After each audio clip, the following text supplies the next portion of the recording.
Sattaya Pradibodhitam Bhagavatam Narayanena Svayam Vyasena Kraditam Purana Muninam Madhye Mahabharatam.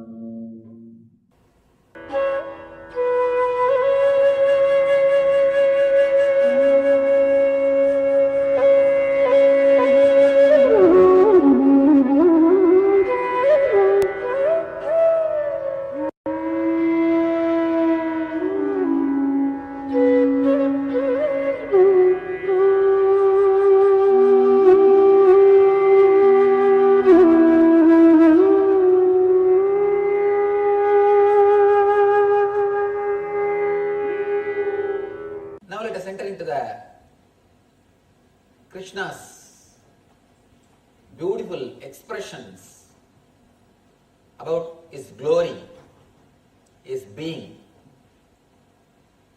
Yo mamajamanadincha vetti lokamaheshwaram asammuda samartyeshu sarva bhavaihi pramuchyate.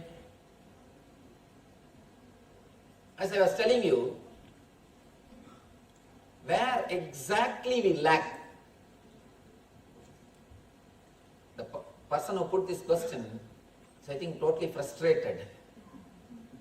He says,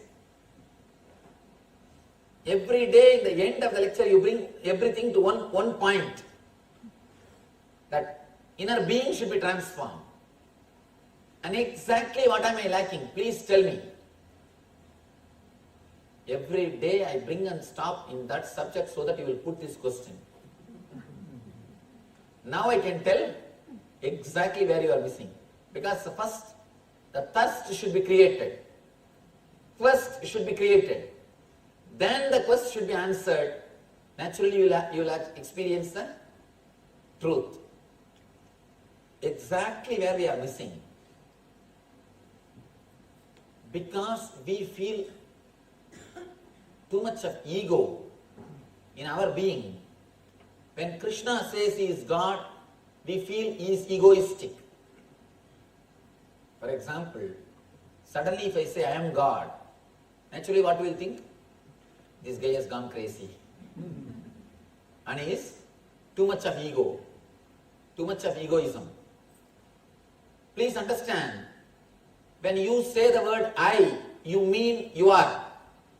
The meaning is different.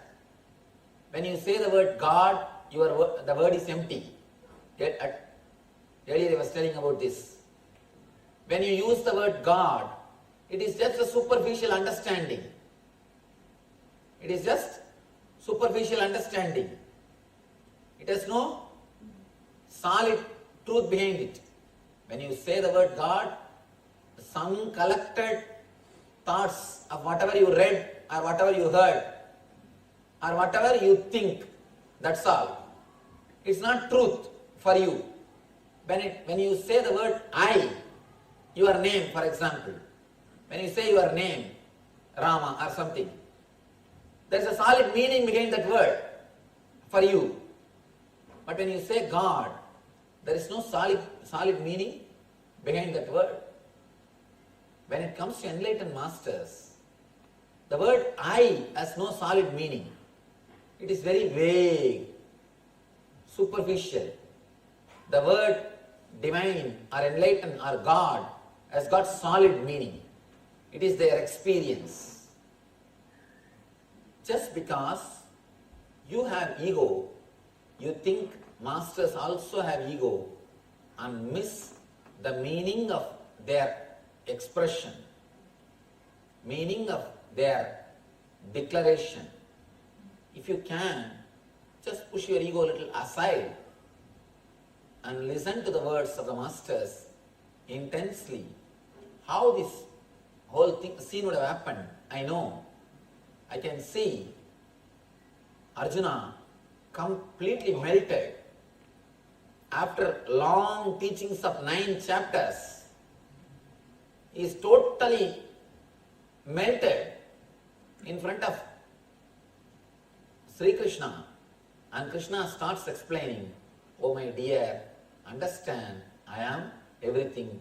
I have come down. I have happened in this body to liberate you. Immediately the man who is centered on fear will say, if you are everything, then do all these things for me. Alter this world. If he is centered on greed, if you are everything, then give me all these boons.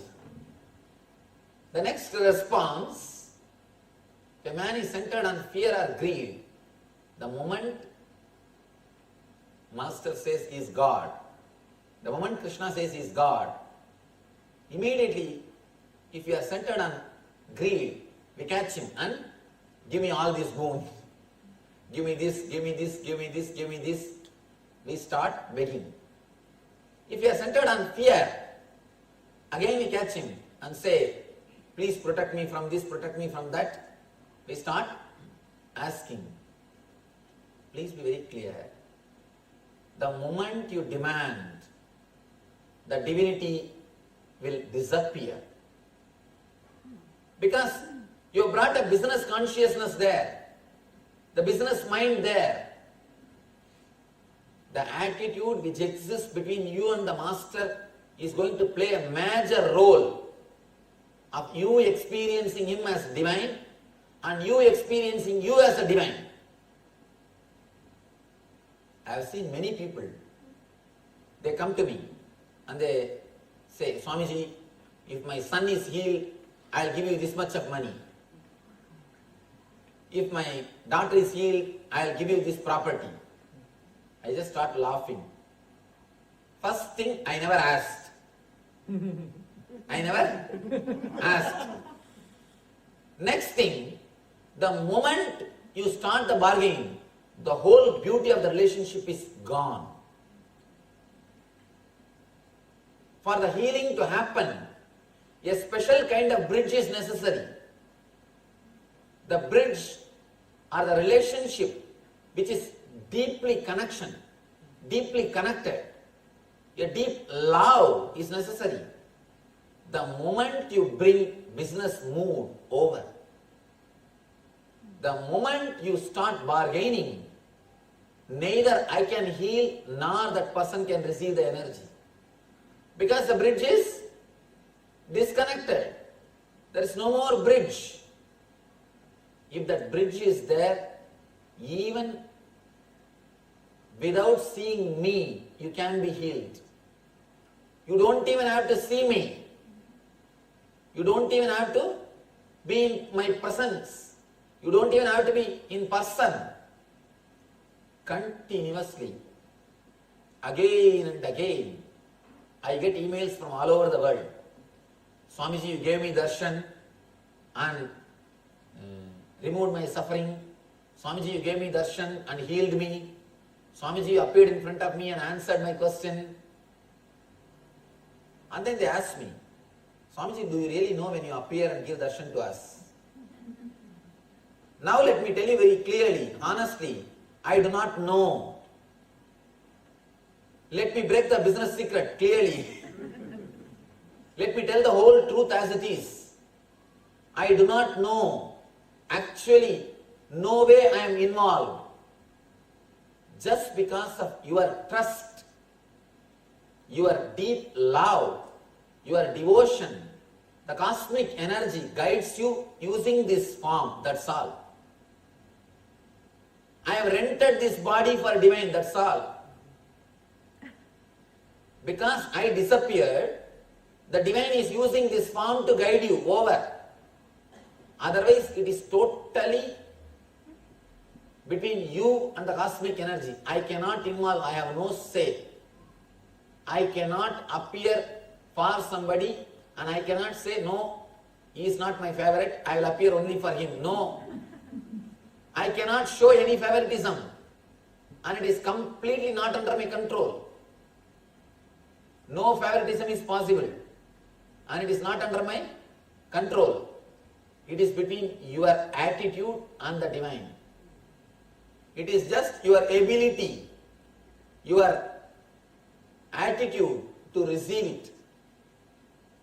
Again and again I tell people, all I can do is, I can download that information and come and tell you. When you had the vision, when you had the darshan, what happened? What was the instruction given to you?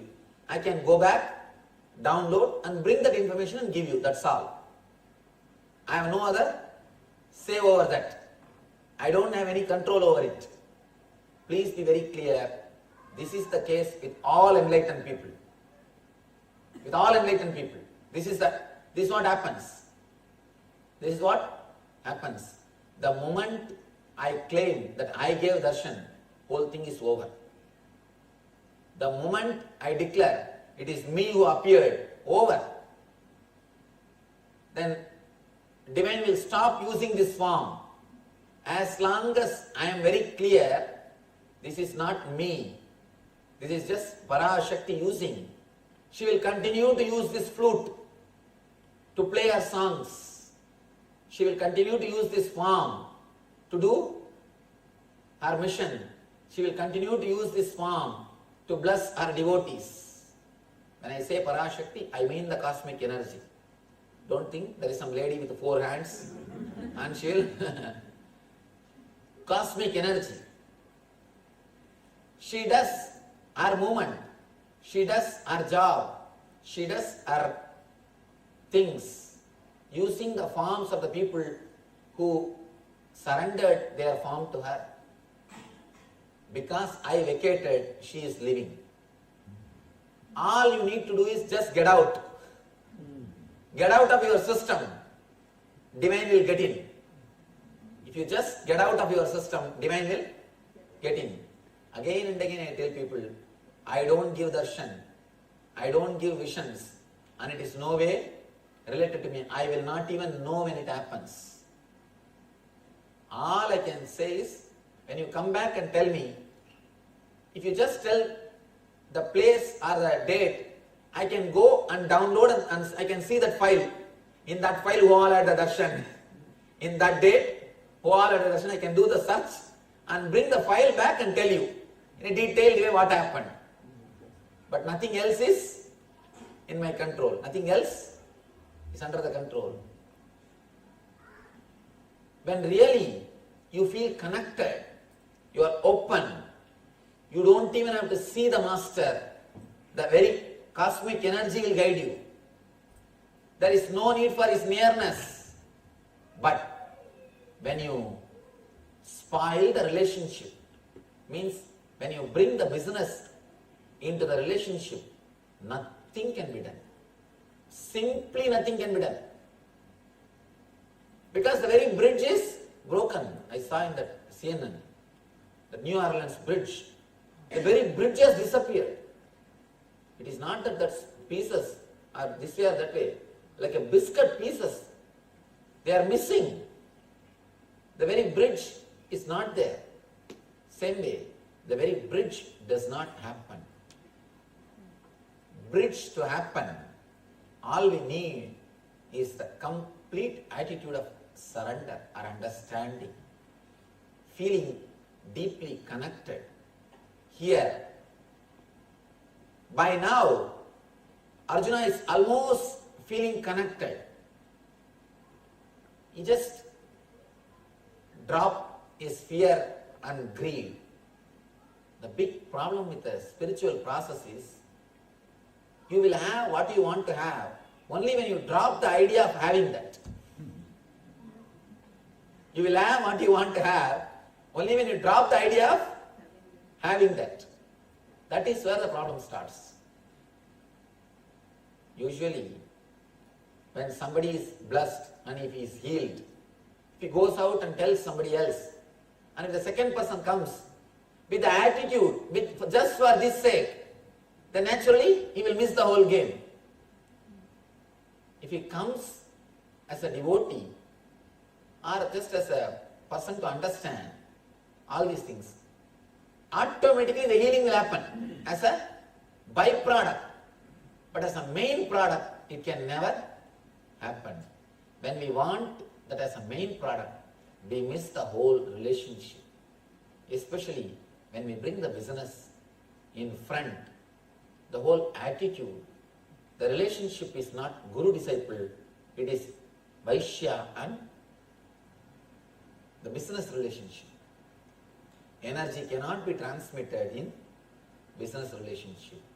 Here Krishna says, Yomamajamanadincha Veddiloga Maheshwaram Asammuda Samarthyeshu Sarvabhavai Pramuchyate. He who knows me, the unborn, as the beginningless, as the supreme Lord of all the worlds, he only, undeluded among men, is freed from all sins. He emphasizes on the feeling of connectedness. Feeling deeply connected with the Master is a basic need to understand this truth. That is why East gave so much of importance to Guru, to the Master. There's one more question here. Respected Guruji, I had received Diksha from my Guru and know the relationship of Guru-disciple. My Guru took Samadhi in 1952 and I gathered all the teachings from his book and trying to apply on me. Never saw my Guru in person. Now, since I met you and listened to your discourses every day, I have experienced that Lord Krishna is talking directly to me from the Bhagavad Gita, and it is very beautiful experience. I do not want to let it go. I have the fear that I am greedy or I can have two gurus in my life. Please explain that I am not going to turn into Dobika Kutana Garna na Katka or Dogarka Mehman Buka Jata Hai. In Hindi she has written. Please be very clear. Ramakrishna answers this question very clearly. You can have as many gurus as possible. At least with my disciples I tell, whomsoever is initiated by me, I always tell them, not only I allow you to go wherever you want, I encourage you to go and learn wherever you want. Pluck flowers from all the beautiful gardens and make a beautiful bouquet. I think I said this same idea a few days ago. Pluck flowers from all the beautiful garden and make beautiful bouquet, beautiful garland for yourself. One more thing, our ego is such, even if it is beaten from all 1,000 sides, it will not die. How can you expect that to be killed just by one person? So let you learn from all sides. Let your ego be crushed from all sides. All we need is you growing, that's all. You experiencing the truth, that's all. Wherever you experience, don't miss the chance. Wherever you get the chance, never miss it. And be very clear, don't go to a person who says don't go to others, that's all. Just to safeguard your freedom. Just to keep your freedom with yourself. Other than that, you are completely not only free to go, you are encouraged to learn. So I tell you, you don't have to feel guilty. You don't have to feel you are doing something wrong if you listen to these teachings or if you practice me. And I can be sure, at least I won't have any problem with your master. And after all you say he is passed away, I'll talk to him directly, don't bother about it. We will have our understanding. You don't have to worry about it. Relax and enjoy. When we deeply feel connected, the very connectivity is enough. Nothing else is necessary. That itself can guide you. That itself can guide you. One more important thing, please understand. To whom you feel connected is not at all important. To whom you surrender is not at all important. This is one more important thing. I can say one more business secret. How Arjuna says, Rajavidya, Rajaguhyam. Krishna says, Rajavidya, Rajaguhyam. Secret of secret. This is one more business secret. Let me tell you, these are the business secrets which nobody reveals usually. Because based on these secrets only the whole business is built. But I am very clear. Let me tell you the whole thing. Be very clear. To whom you surrender is not at all important. The very attitude surrender, the very attitude of feeling connected will liberate you. That is enough, will liberate you. Nothing else is necessary. The very intensity has got power. The very attitude, surrender has got power to transform your life. Nothing else is necessary. Small story.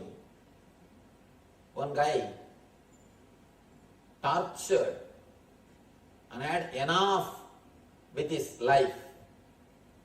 He ran away to forest, wanted to find an enlightened guru to achieve liberation. He searched, he was not able to find anybody. Then he decided, whomsoever comes in this road first, whomever I meet in this road first, I'll accept that person as my guru, that's all. I am going to follow his instruction.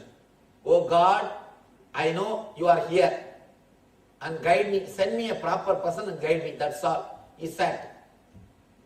He's waiting. After 2 days, one evening, one thief was running through the road. He went and just got hold of his feet.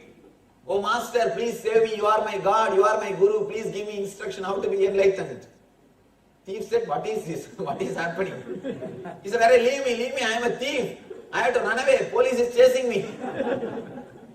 Police is coming behind. I am a thief. Leave me, I have to run.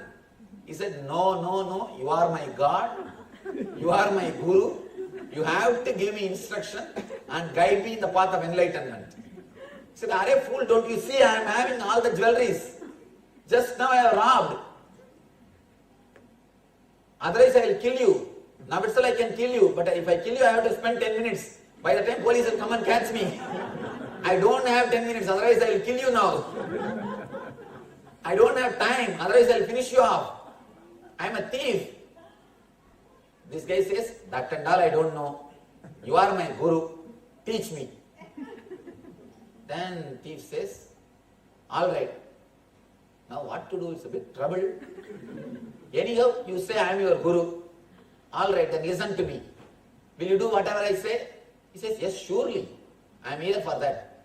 Sit, he said. Close your eyes. He closed the eyes. Don't open till I come back and say open the eyes. He gave the instruction. The guy sat with all sincerity, closed the eyes. Thief ran away. Thief ran away. And this guy is sitting.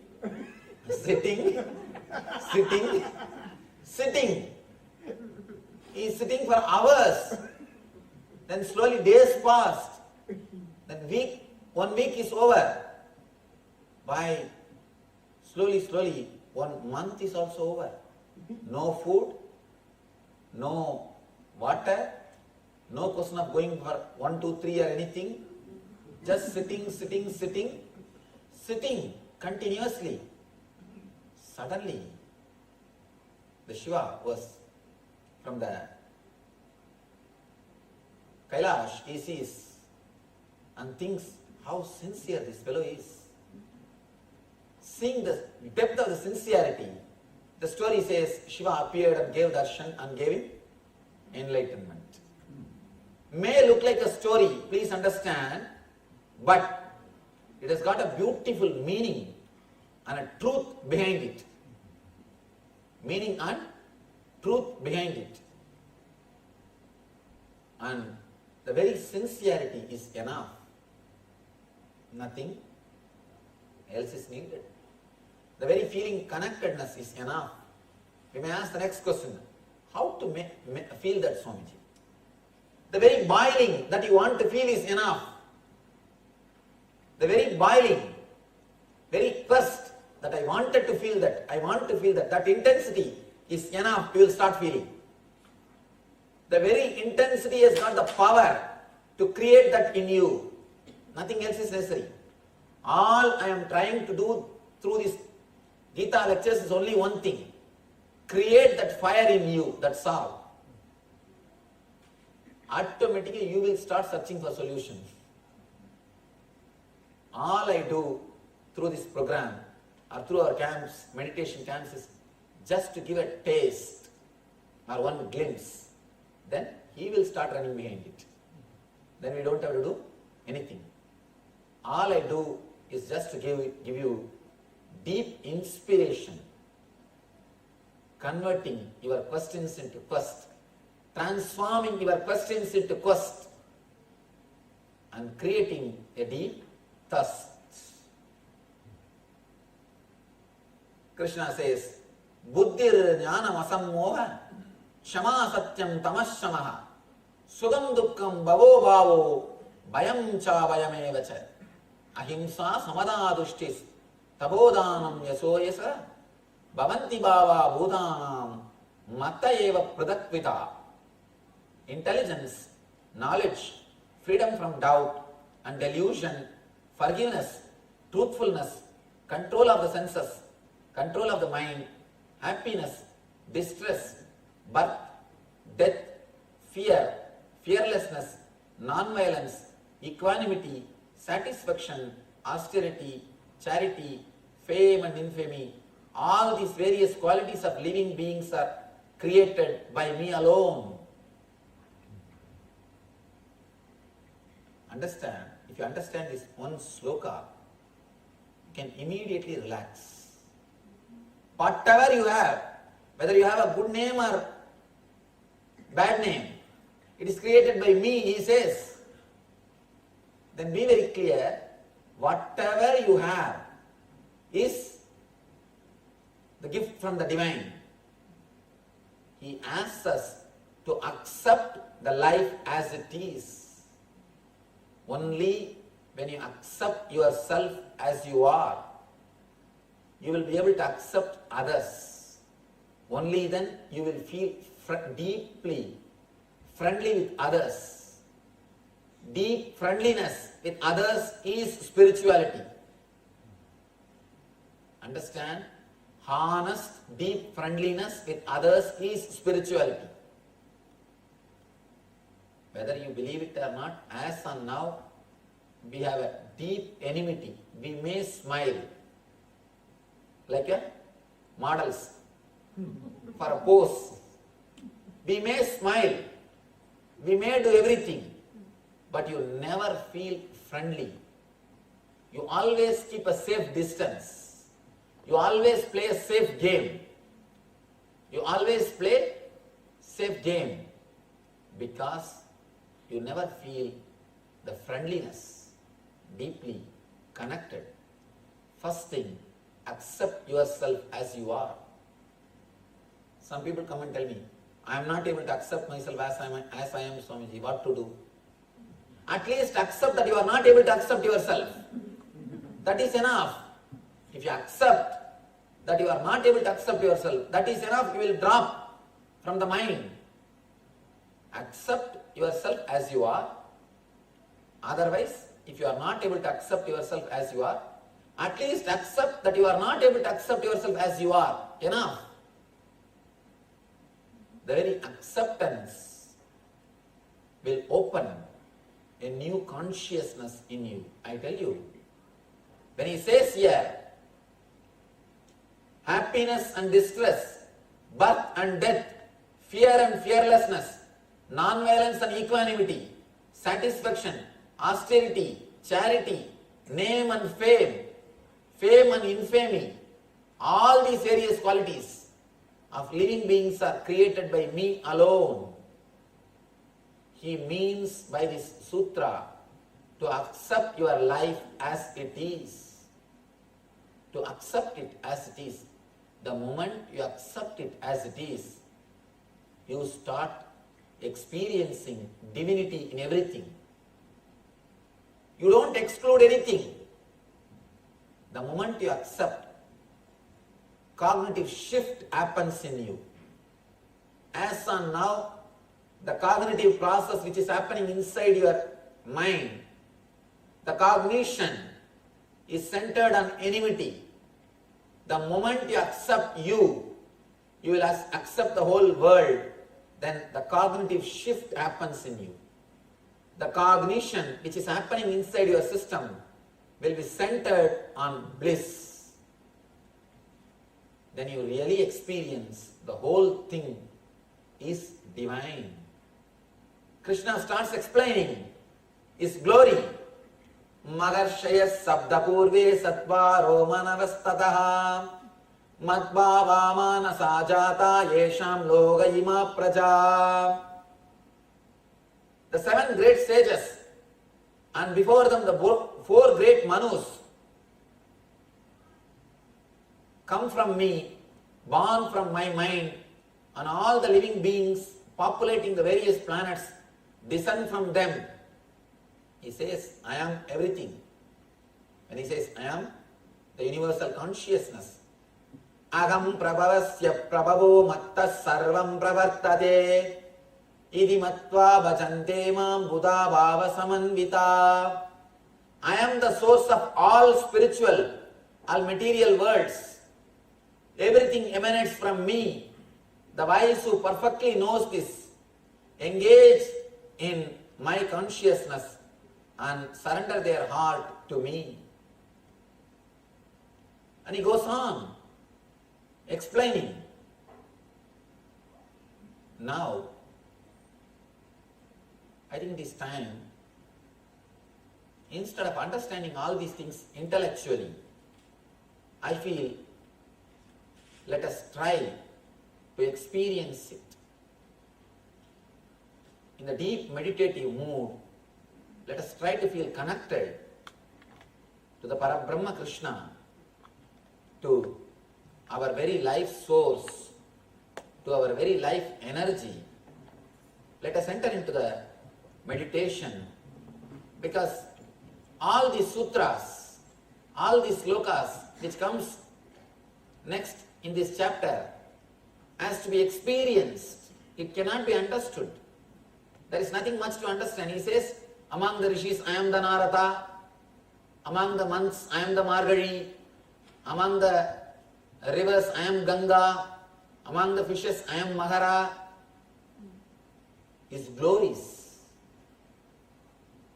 You may think, why he is explaining all these things detailed way? He shows wherever you see the glory, I am radiating.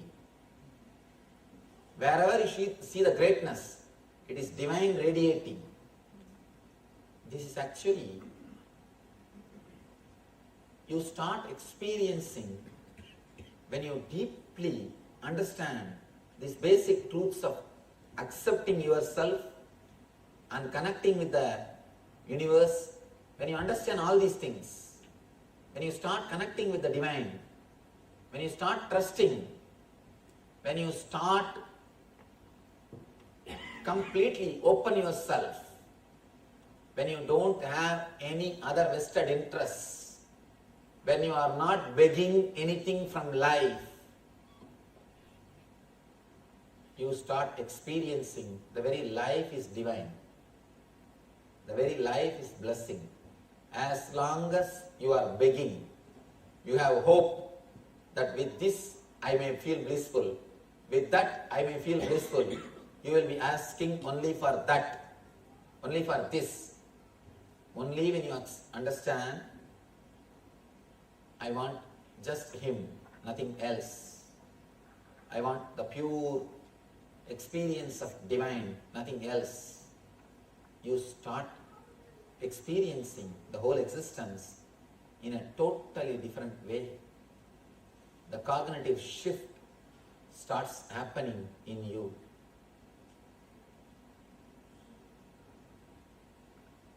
I can imagine how Arjuna would have felt when Krishna reveals all these things for the first time, inch by inch.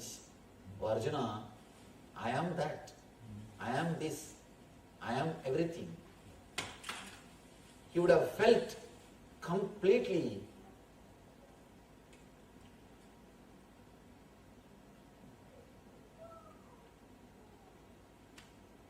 of course, I do not know what word to use. He would have felt he is expanding. For example, understand this one example. When you marry your husband, he is an ordinary man, you are also an ordinary person. Slowly he enters into politics and he becomes a mayor. Then slowly, after 5 years, he becomes governor. Slowly he becomes big person. The moment he becomes big person, already you feel connected to him. Now he becomes big person. Or you understand he is a big person. How deeply you feel gratefulness or the gratitude. Same way, here, Arjuna is already feeling deeply connected to Krishna. He knows my own. Now he is understanding the glories of Krishna. He is revealing the glories. See, when your husband becomes governor, you also expand because you are connected to him. You also rejoice, especially women. They rejoice having the power. The power is a big joy. For men, the money is joy. For women, the power is joy. When you know the person to whom you are connected is expanding, you are also expanding. When he is achieving the glory, when he is becoming great, you are also great. Here, same thing is happening. Because already Arjuna is feeling deeply connected to Krishna. When Krishna reveals his glories, when he is expanding, Arjuna also expands. He says, oh God, I am friend of such a great person. I am with such a great person. You are such a great person. I was your friend and I am your friend. I am deeply connected to you. When you deeply feel connected to the Master, when Master expresses his glory, you also expand. When Master shows his greatness, you understand, you also expand and experience the same greatness. When your husband becomes great, you also become great. The person with whom you feel connected, and he becomes great, you also become great. Here, the same mood Arjuna is enjoying. Inch by inch, Arjuna is enjoying the joy and bliss. Arjuna asks, oh Lord, it is so beautiful. I am never feeling bored. Please tell me again and again all your glories. Then Krishna starts explaining. Inch by inch, he is revealing who he is, where he is shining, and how he is shining. Please close your eyes and intensely meditate on Sri Krishna, the cosmic energy, to reveal his glory, to reveal his blessings on all of us.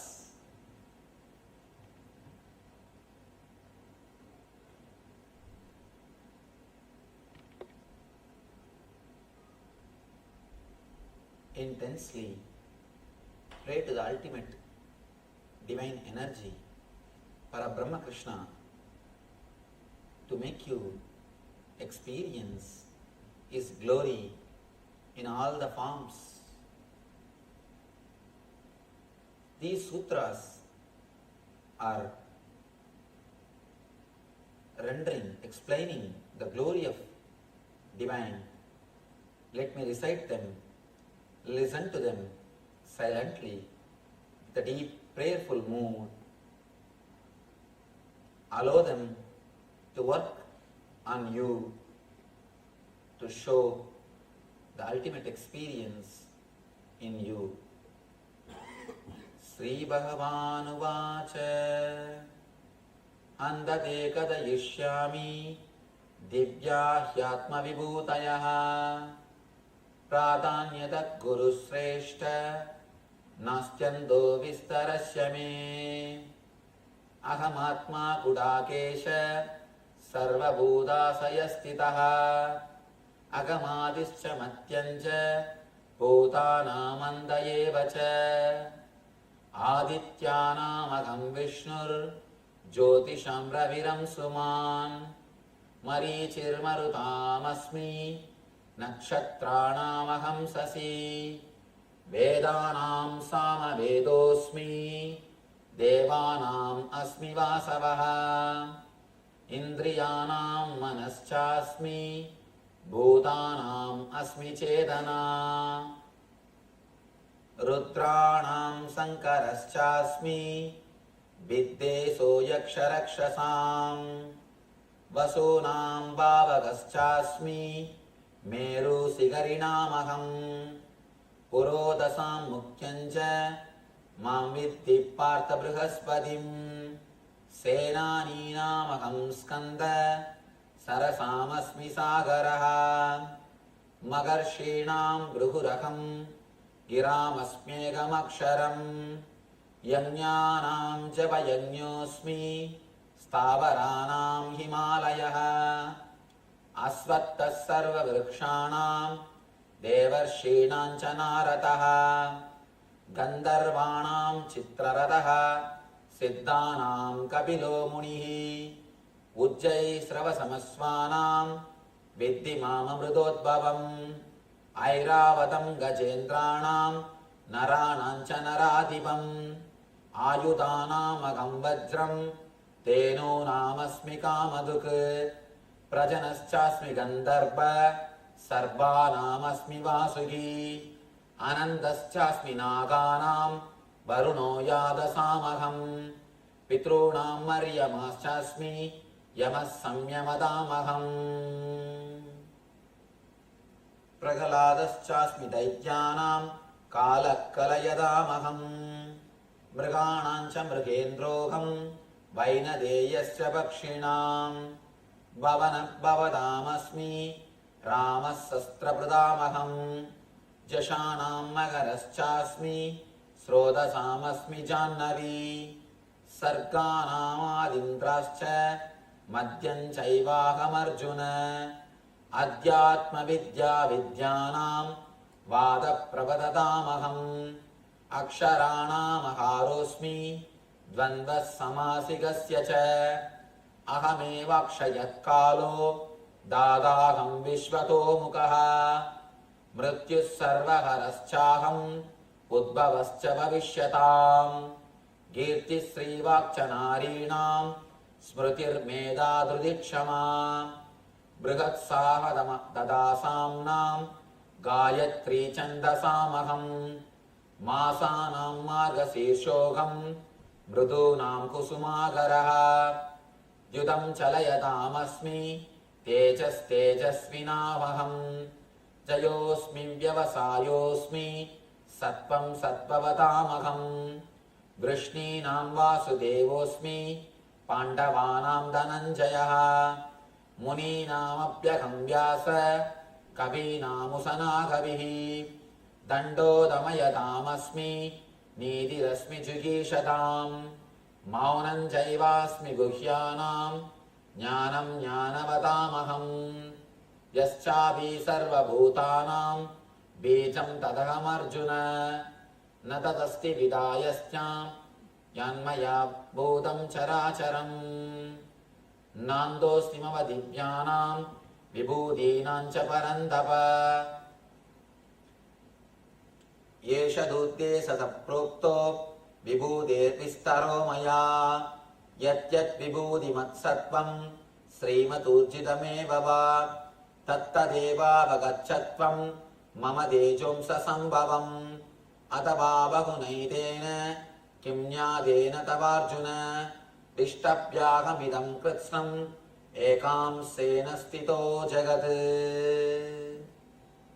ॐ इति श्रीमद् भगवद्गीतासु उपनिषत्सु ब्रह्मविद्यायां योगशास्त्रे श्रीकृष्णार्जुनसंवादे Vibhuti yogo nama dasamodhyayaha.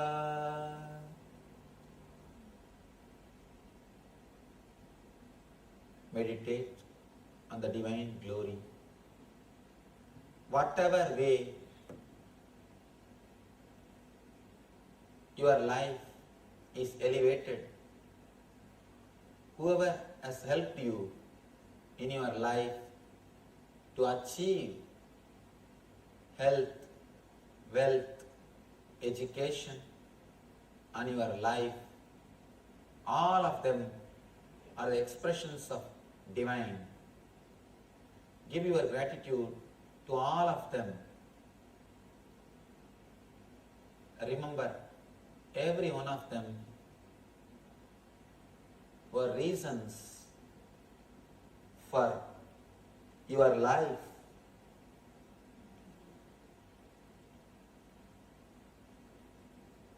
Who helped you to flower in your life. Remember all of them with love and respect, with love and gratitude.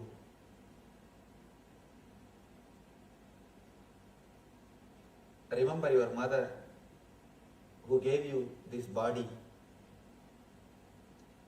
She is embodiment of divine, Parabrahma Krishna. Give her your gratitude. Remember your father who gave you life. Feel and give your gratitude to him.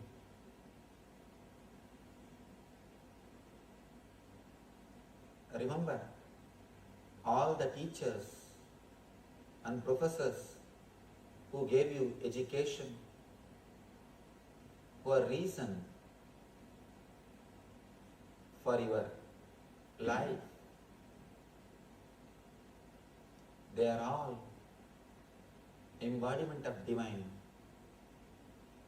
Feel deeply grateful to all of them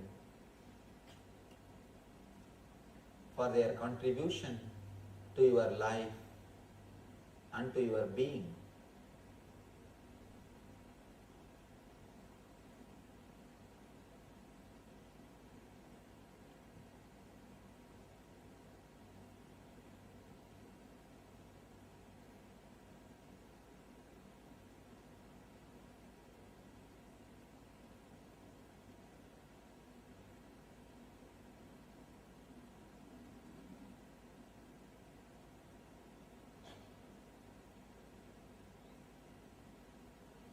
Whomsoever helped you to grow economically, whoever contributed for your economical growth, directly or indirectly, remember all of them and give your gratitude to them.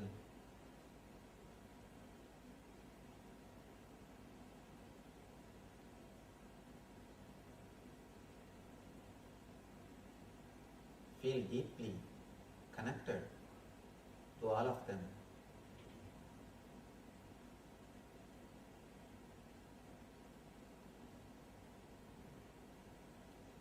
Whoever gave you mental strength, understanding about life when you need, whenever you are depressed.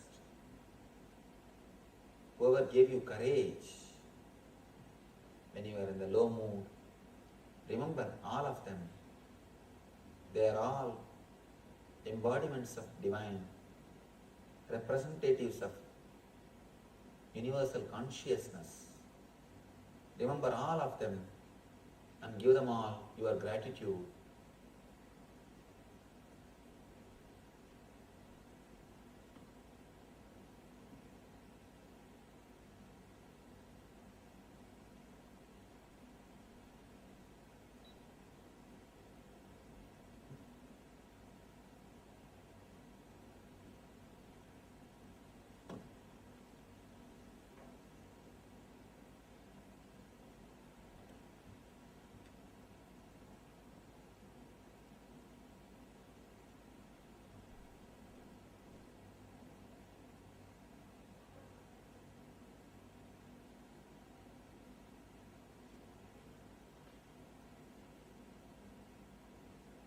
whoever helped you to grow spiritually, whoever helped you to grow in spiritual understanding, remember all of them. Give them all your gratitude.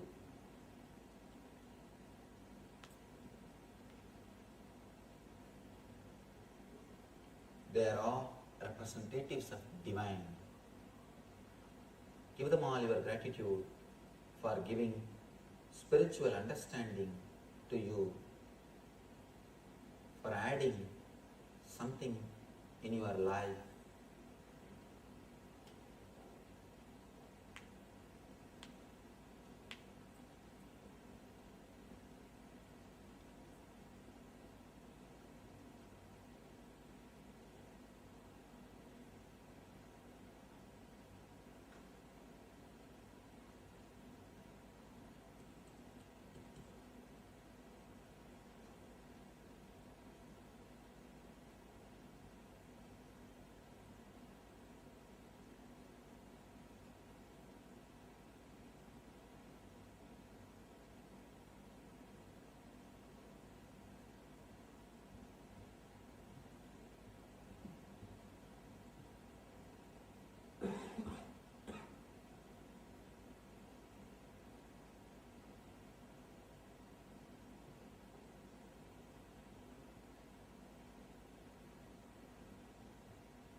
Whoever helped you in your life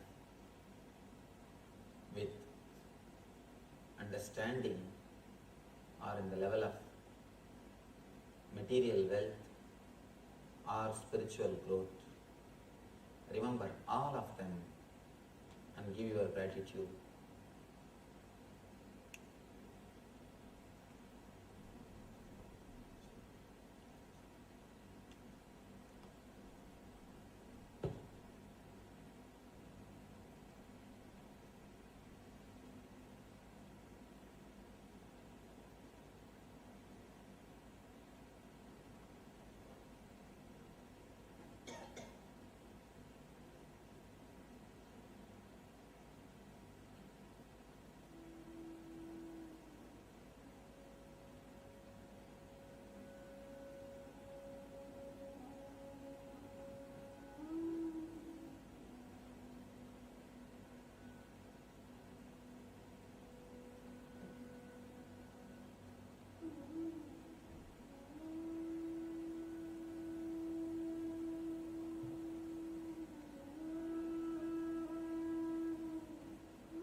Ultimately, give your gratitude to the divine energy, Para Brahma Krishna, who gave all this intelligence and understanding to us in our life.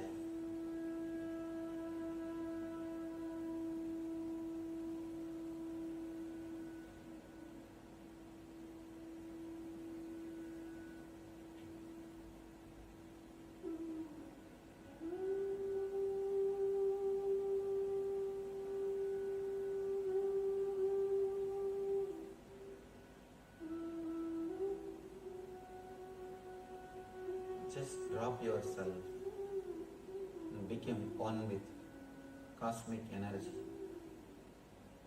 Let you become part of the whole universe.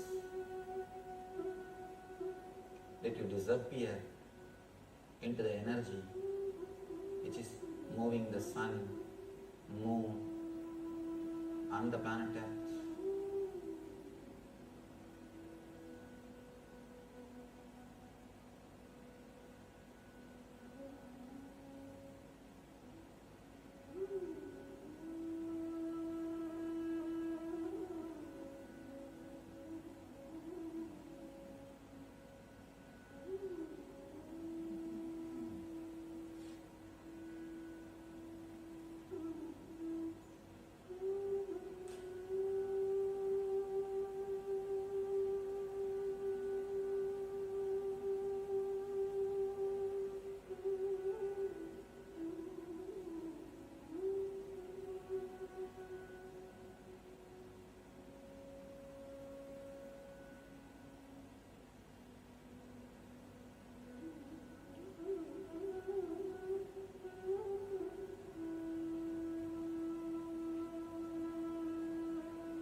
continue to spend at least next few hours in the same mood of surrender to the divine. Just drop in yourself. You will see this experience works miracles in your being. It can transform you. Just forget about you, drop you, and let the divine, let this cosmic energy prevail. Let him be. Let divine be. This very surrender mood can transform your whole consciousness. It can really make you experience the ultimate truth which Krishna is explaining here, his glories, his vibhudis, his divine glory. When you are blissful, whatever you see looks divine and glorious. Let you reach that bliss. Let us pray to the Parabrahma Krishna, universal energy, existence and intelligence, to guide us all and to give us all the experience of eternal bliss, Nithyananda. Thank you. Vasudeva Sudam Devam Gamsa Chanuramardanam Devagi Paramanandam Krishnam Vande Jagadgurum.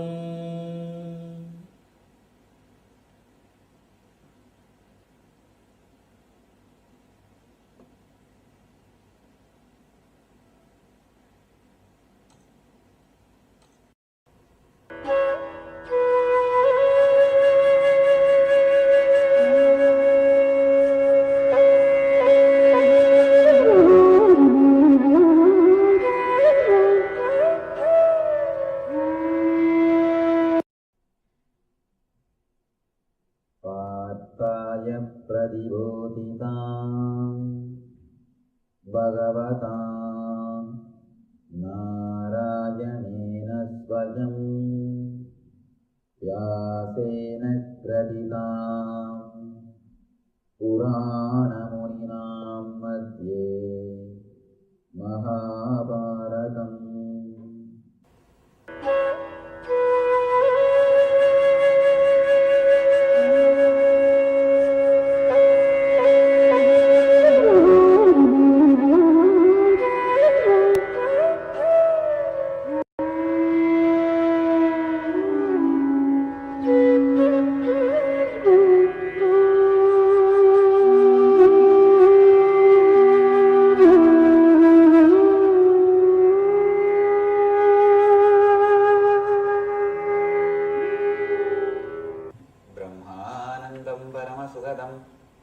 केवलं ज्ञानमूर्तिं द्वन्द्वातीतं गगनसदृशं तत्त्वमस्यादिलक्ष्यम् एकं नित्यं विमलमचलं सर्वदी साक्षिभूतं भावातीतं त्रिगुणरहितं सद्गुरुं तं नमामि.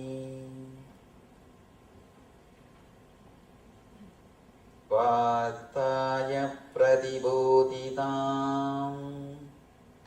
भगवतां नारायणेन स्वयं व्यासेन ग्रथितां पुराणमुनिनां मध्ये महाभारतम् अद्वैतामृतवर्षिणीं भगवतीम् अष्टादशाध्यायिनीम् अम्ब त्वामनुसन्ददामि भगवद्गीते भवद्वेषिणीम्.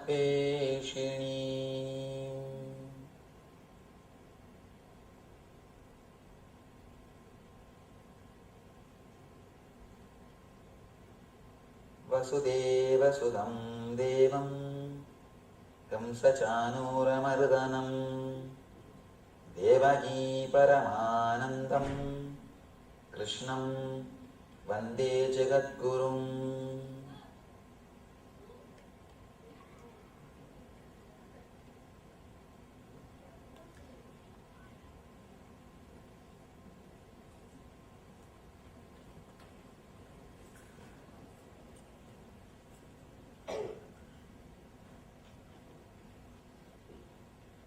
I welcome you all with my love and respects.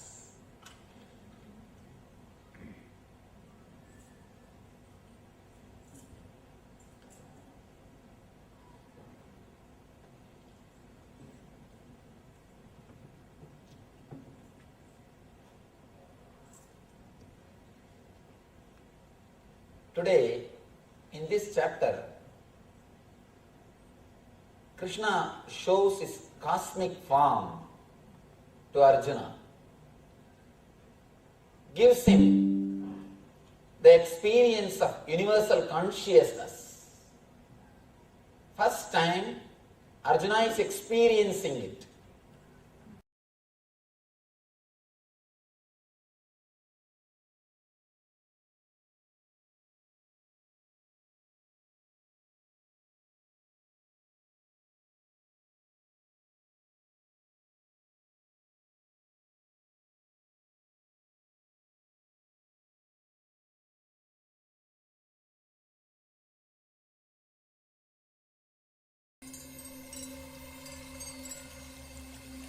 I welcome you all with my love and respects. Let you all open all your three eyes. Om Nithyananda Paramashivoham.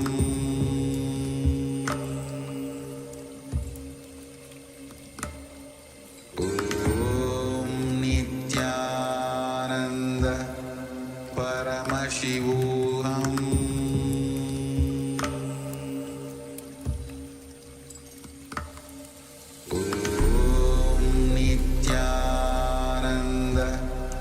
Paramashivoham.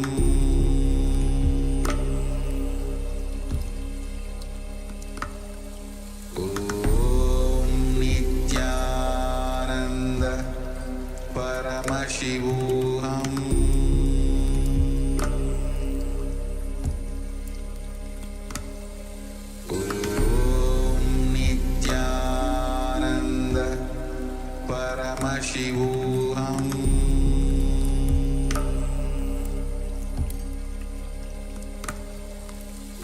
Om Nithyananda Paramashivoham.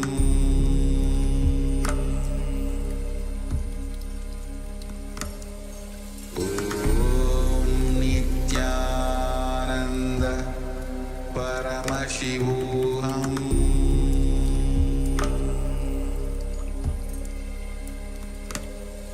Om Nithyananda Paramashivoham. Om Nithyananda Paramashivoham.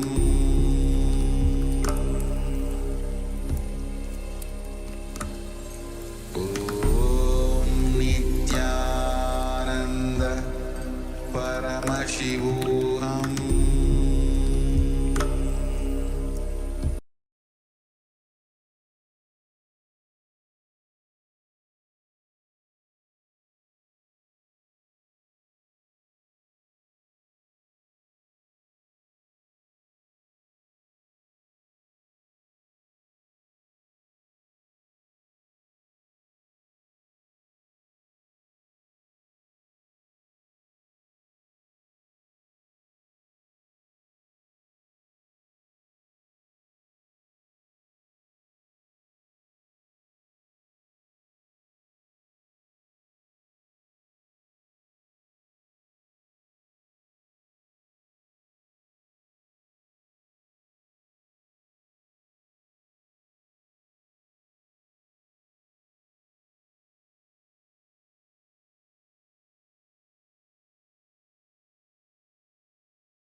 indigenous diplomacy, revival of indigenous knowledge systems to solve humanity's problems, global peace, environmental preservation, health and wellness, sustained economic development, indigenous and cultural tourism. While the UAN represents numerous indigenous cultures, the United States of KAILASA serves as the first indigenous nation specifically for Hindus. KAILASA's mission is focused on the revival of the ancient enlightened Sanatana Hindu civilization with a formal governance structure including a head of state, ministers, and ambassadors. Under the leadership of SPH, Supreme Pontiff of Hinduism, Bhagwad Nithyananda Paramashivoham, KAILASA has achieved recognition as a sovereign subject of international law, possessing distinctive attributes of juridical statehood. The United States of KAILASA is the main sponsor of the proposed UAN headquarters. This initiative would bring forth an estimated $100 million in revenue for the host country through summits, conferences, tourism, and development projects. As the ultimate manifestation of Paramashiva Shakti, Ardhanarishwara Murti, and Parandama,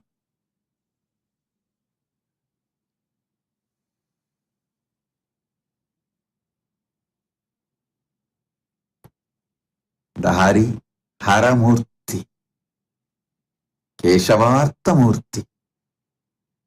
I bless you all with Paramadvaita. Om, Om, Om. Listen. Paramashiva's direct message from Mahakailasa. Yena tam bhutam bhuvanam bhavishyat parikrita amritena sarvam yena yajñastayate saptahota tanme mana shivasangalpamastu. Yena tam bhutam bhuvanam bhavishyat parigrihita amritam yena sarvam yena yajña staya te saptahota tanme mana shivasangalpamastu. Why I am breaking every word and uttering this verse, so you can even do research on your own if you want to study further. Now I will give you the translation. O Lord, the mind enables a wise man to become aware of the past, present, and future. Mind enables a wise man to become aware of the past, the present, and the future. That is, though the past is not visible and neither the future is certain, but an intelligent application of the mind enables a person to research about the past happenings based on the present and deduce logically what might have happened long time in the past. Similarly, the mind helps the wise man to predict what would happen in the future based upon his experience of the present and his logical deduction of the past. Mind is the medium by which the 7 types of the priests who are assigned to the task of doing a fire or any other type of religious sacrifice initiate the process and see to its successful completion. This is because they have to remember in the mind the finer details of the elaborate rituals and the exercises involved, because for it is not practically feasible to go look up to the voluminous religious scriptures at the time of actually doing the rituals. The hymns have to be chanted in proper fashion, and innumerable small and big duties pertaining to a fire sacrifice have to be done with due care and diligence. This is just like a surgeon performing a surgery where he cannot afford to look up to a medical book every now and then while the patient is lying on the operation table. The entire process has to be performed with the help of intelligent mind. Let such a mind of mine be steadfast and possessed of the noblest qualities and virtues. Let it have the most auspicious and righteous of desires and aspirations. I gave you the translation. Listen now. In one word, if I have to put Paramashiva's message from KAILASA through this sutra directly, this is the 4th verse on Siva Sankalpa Upanishad. Enatam Bhutam Bhuvanam Bhavishyat Parigrihita Amrutena Parigrihitam Amrutena Sarvam Yena Yanyas Tayate Saptahota Tanme Mana Shiva Sankalpamastu. Listen. In one word, if I have to put the whole message of Paramashiva, be authentic.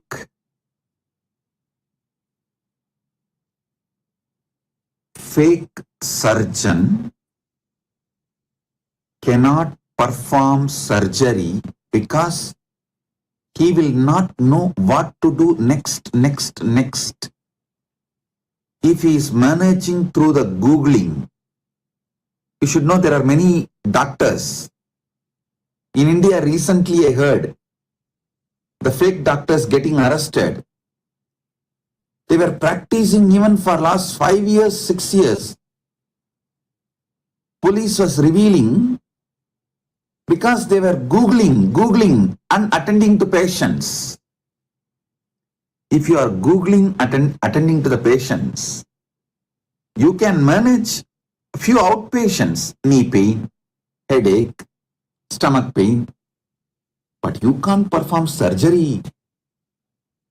So after the patient is lying on the table, you will cut his heart open and then you will run and Google what to do. You will start search, you will try to use AI, what to do.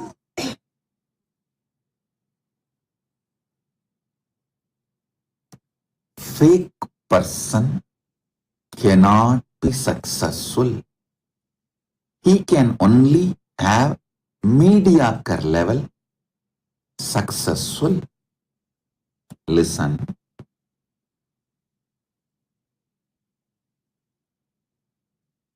Fake person's mind cannot see his past properly.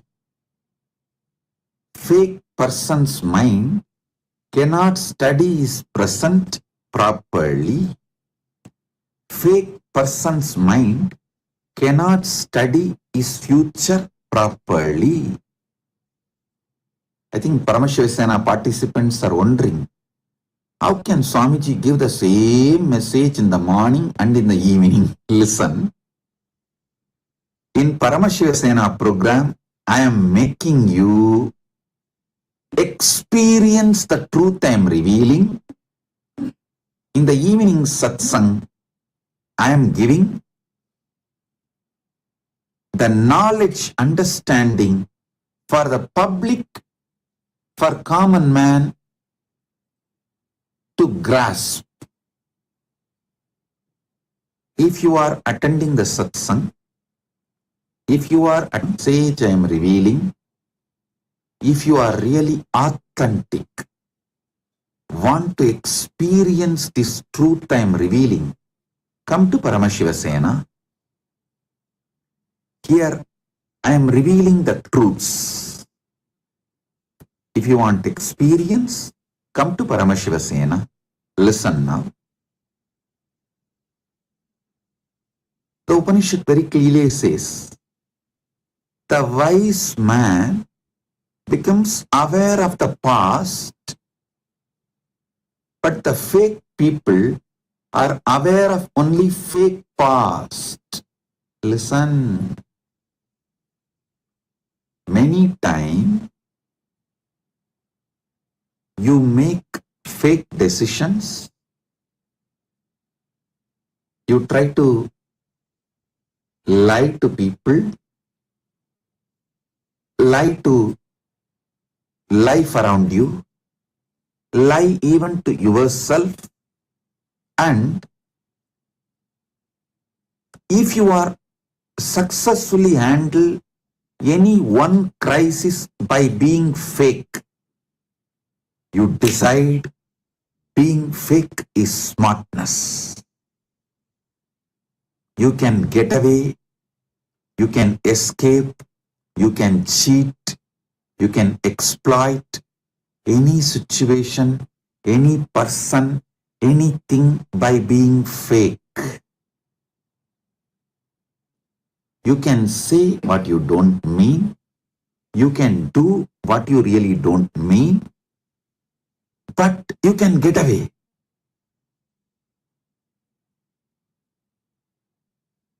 When being fake gives you confidence, that is when you start developing a cancer which destroys you, because you feel being fake is a smartness. You will start becoming fake even to yourself. First time when you are fake to life is where you develop your root pattern.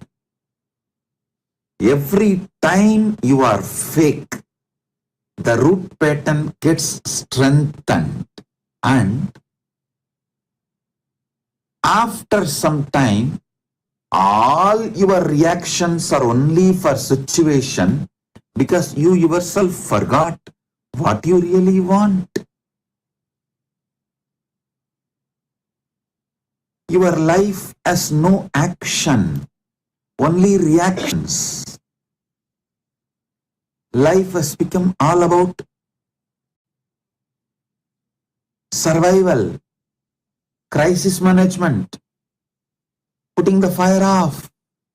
Listen.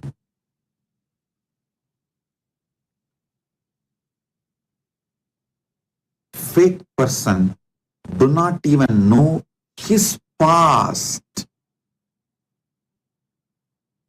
rightly because too many confused emotions will be bundled up. Actually, some of the most successful incidents happened in your life, but some pain would have been associated with it. When you remember that successful supposed to be pleasant and everyone will be proud of you due to that one success, but when you remember it, it will be a deep pain associated, confuse associated, chaos associated. You will not even think that as one of your biggest success or achievement. Fake people do not remember their past properly. Fake people do not see their present properly. Fake people cannot predict their future properly. In Hindu tradition, predicting the future, that knowledge is called Jyotisha Shastra. It is not Bhavishya Shastra, no. It is called Jyotisha Shastra, means be light, be authentic, be bright.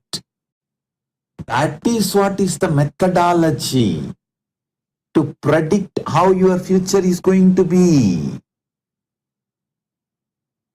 Authentic person sees the past authentically, sees the present authentically, sees the future authentically. Being authentic is too easy. Just decide. Stop being fake. Decide.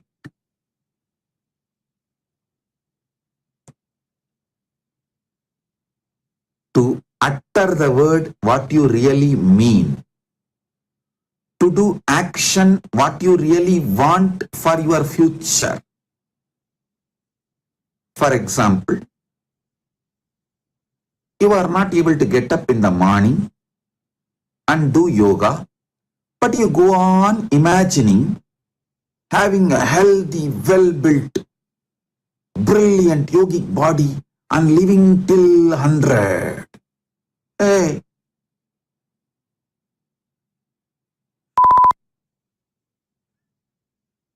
all right. You listen as a beep sound, that's all.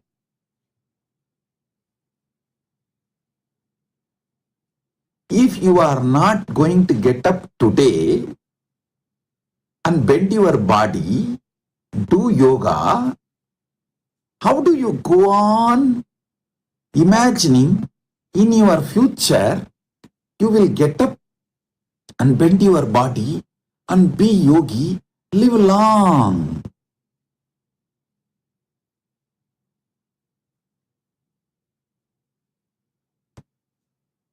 Do actions. What is needed for the future? Utter words, what is needed for the future. Utter the words, what you really mean. Do the actions, what you really mean. If you want healthy body, do the action of yoga. You will go on be lying in your bed and be a couch potato and expect that tomorrow suddenly you will become yogi.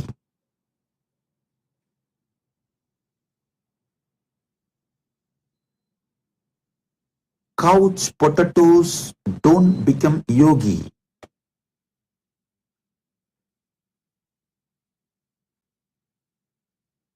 You go on visualizing. You will have a six-pack and every day continue to fill your body with sucrose, glucose and alcohol.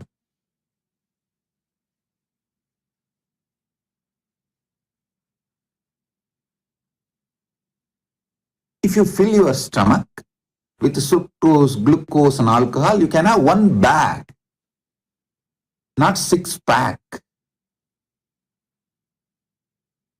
You want to have a six-pack, but you are working for one bag. Understand?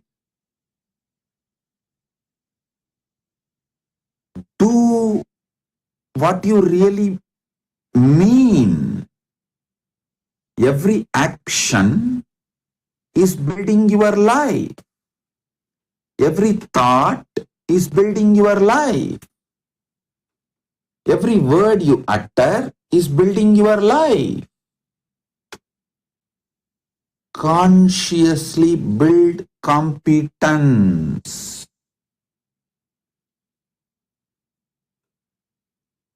Being authentic is a conscious competence.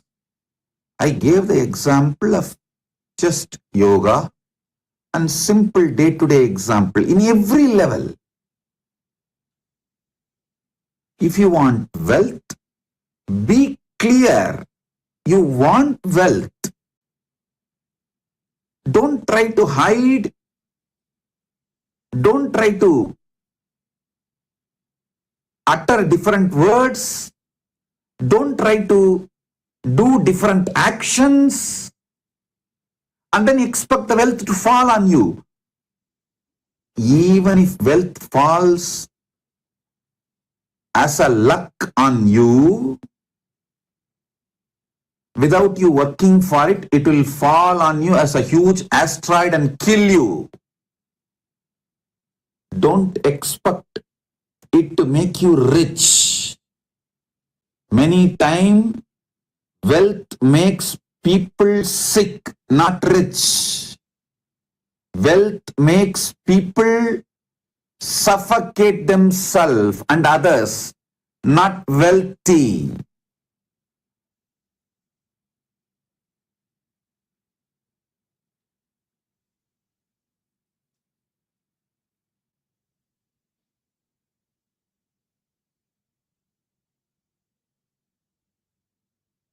Listen. Only authenticity builds conscious competence in you.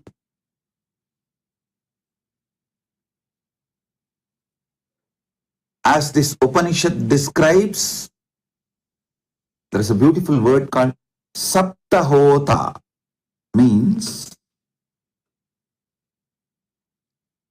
the 7 priests usually sit together and perform powerful rituals. Even in Kashi, Varanasi, it's called Saptarishi Arati, means Paramashiva gave his knowledge to Sapta Rishis and gave them a unique ritual to invoke his presence. And he also told his descendants, that those Sapta Rishis' descendants, those 7 Gotra priests have to sit together to perform this ritual and invoke Mahadeva's presence. That is why even now, that Sapta Rishi Gotras, each Bharadwaja Gotra, each of those Rishi Gotra Brahmins, the descendants of those Sapta Rishis, sit together around Vishwanatha and perform the Sapta Rishi Arati, invoking presence of Mahadeva.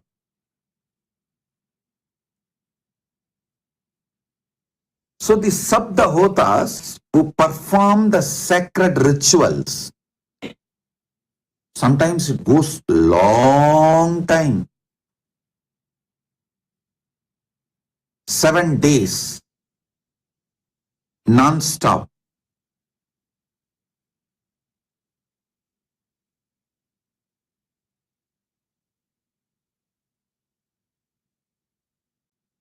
When they perform ritual, they cannot go and refer the books. No. They need to know by heart. They need to know completely. All the hymns that have to be chanted in proper fashion, with the chandas, and innumerable small and big duties pertaining to the fire sacrifice have to be done with the due care and diligence. It means what? They will have to be authentic, that they really want to be a priest. A fake person who wants money, trying to become priest, cannot invoke and make the sacrifice successful, because his mind will be in money. He will not be able to know the whole details. His conscious mind would not have built will not and cannot build the competence to perform a powerful long rituals like Saptahota if he is engrossed with money. See, he may want money to survive. That is okay. But if his goal is only money, he will not be able to perform these Saptahotas. Only if he is authentic to his core, he wants to be a rishi. He will be able to perform this action. So anything you want, be authentic. You want to be a grihastha? Be authentic and build authentic relationship. Don't be fake in your relationship if you want to be a grihastha. You want to be sannyasi? Be authentic in your decision to be sannyasi. Anything you want, stop being fake. Fake people torture themselves and torture others, destroy the life around them. If you start faking with others, then slowly you will start faking to yourself, and you will even fake yourself to the most important relationship in your life, Guru, God. Then what will happen?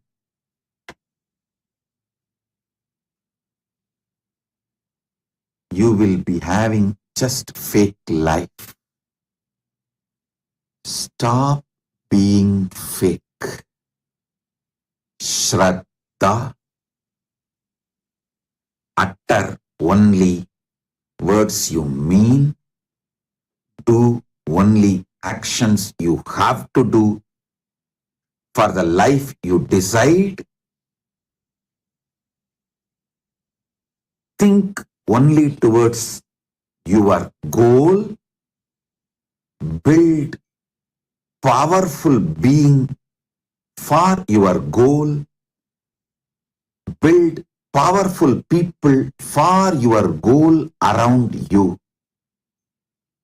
If you surround yourself by 5 doctors, you will be the 6th doctor.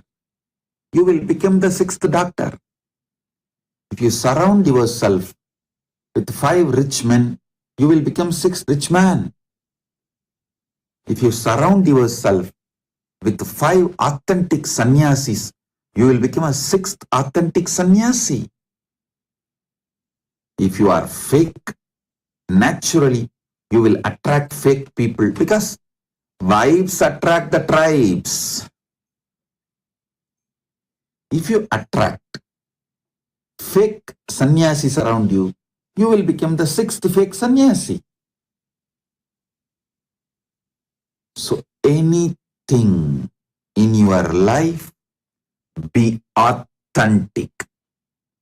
If you surround yourself with 5 authentic enlightened beings, you will be the 6th enlightened being.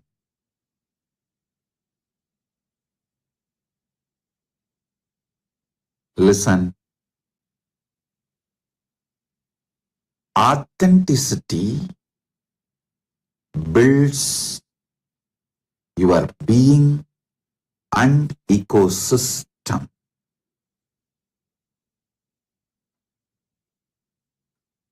Yena tam bhutam bhuvanam bhavishyat parigrihitam amritena sarvam yena yajnastayate saptahota tanme mana shivasangalpamastu.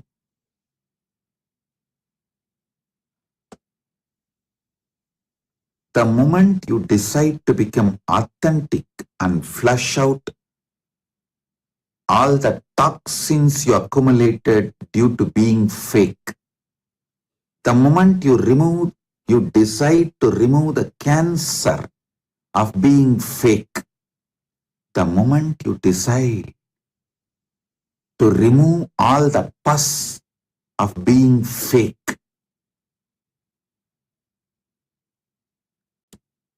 you start fresh life, fresh beginning,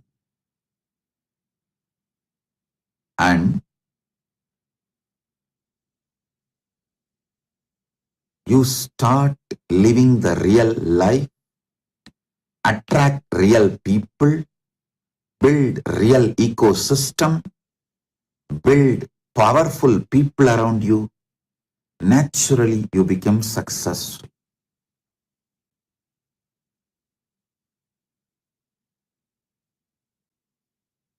Stop being fake.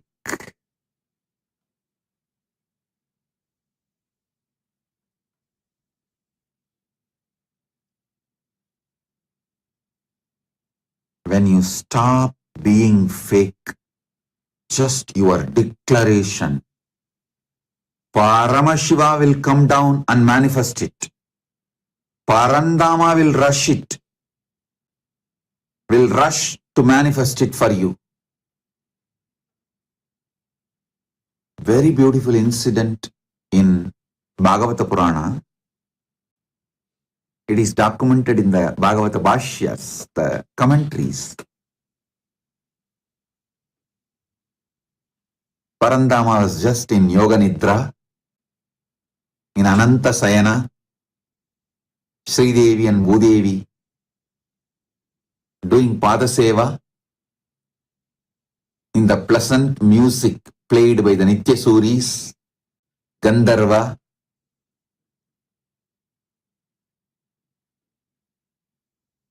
In the Bhuloka, or I should say Batala Loka,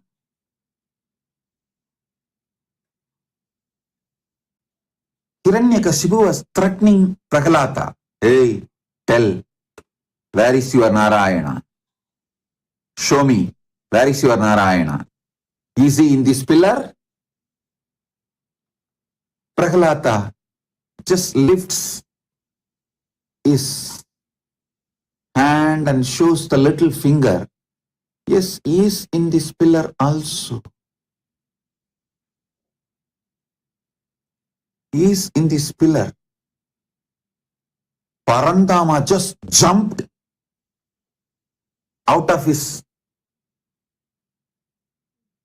Yoga Nidra, straight sat on the Garuda and said, come on, start. Sridevi and Bhudevi were shocked. Sridevi is asking, what happened? Oh Parandama, where are you rushing so fast? Parandama said, call me. While I am flying, I will answer. Now I don't have a time to answer you. Come on a call. During flying, he was telling, hey, this little guy, Prahalata, is too authentic and he is lifting his little finger and showing in which pillar I am. I have to rush into that pillar, break that pillar and come out. So to which pillar his little finger will stop, I don't know. To which pillar his little finger stops, I have to rush into that pillar. Then you know the story where the little finger stopped. In that pillar he entered, broke. When Hiranyakashipu broke that pillar, he came out as Narasimha and he did the Hiranyavata, all that you know. The story goes. When you are authentic, just if you move your little finger, Parandama moves. Paramashiva rushes to make your Sankalpa into reality. Mama Sangalpam Shiva Sangalpamastu. Listen. Listen.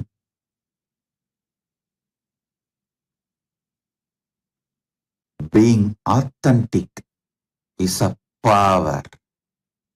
It is a spiritual stamina, conscious competence.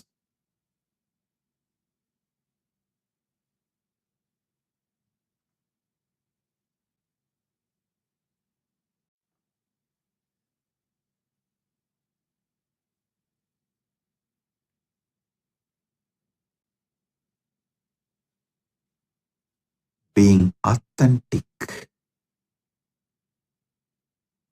is conscious competence, spiritual stamina. Being authentic manifests ultimate. Understand? It's only by being authentic your brain manifests the ultimate. Your brain gets programmed to reflect the ultimate, to manifest the ultimate. Today in the session Paramashivoham program I was explaining, power manifestation is nothing but consciously programming your being to manifest the ultimate authentically.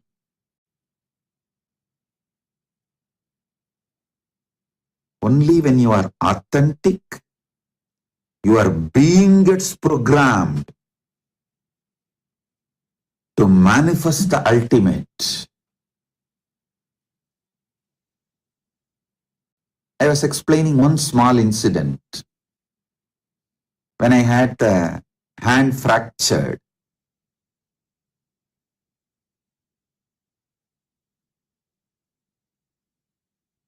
because my body, mind, consciousness, everything was already programmed and manifesting Paramashiva. Not only consciousness was manifesting Paramashiva, even body and mind was fully programmed to manifest Paramashiva. Spontaneously, not only there was no pain, I was taking classes, session, I was telling, I am observing, so I am going to reproduce these signs. How the fracture can be handled without pain, because there is no pain. What is it that makes this body pain-free? I tell you, the moment I saw the fracture is not causing any pain in my body, I know as a knowledge, jnana, that there is no pain in my body. But compound fracture does not invoke any pain in my body is vijnana. It gave me so much of confidence, courage. I'm explaining the language which you understand. I saw very clearly. That's all. So naturally, during my old age or when I decide to leave the body, there's not going to be any pain. If the compound fracture cannot create any pain, naturally the leaving the body will not be painful. I am explaining this all in your language. Please understand, I know all this from my enlightenment. But when I see it, that is what is called liberation. Listen, in your life also, if you have consciously programmed and see the result of that that causes the liberation. Joy, which comes out of powerfulness manifesting, is bliss. Joy that comes out of powerfulness manifesting is bliss.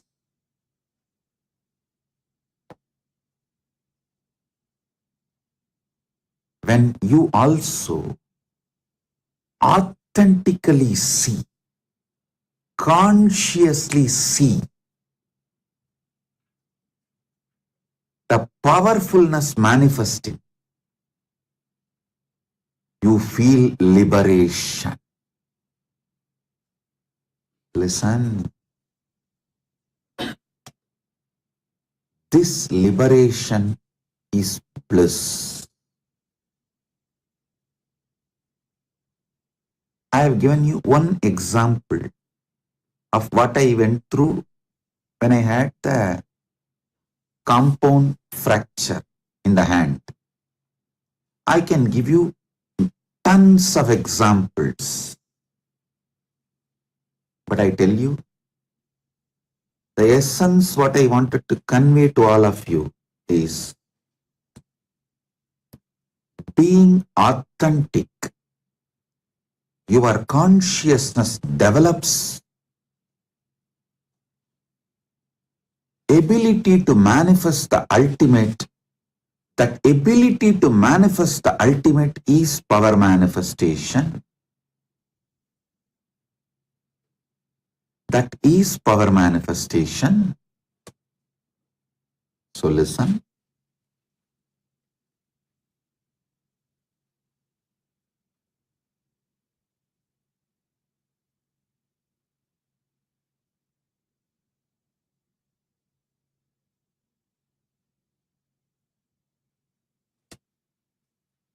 You need to know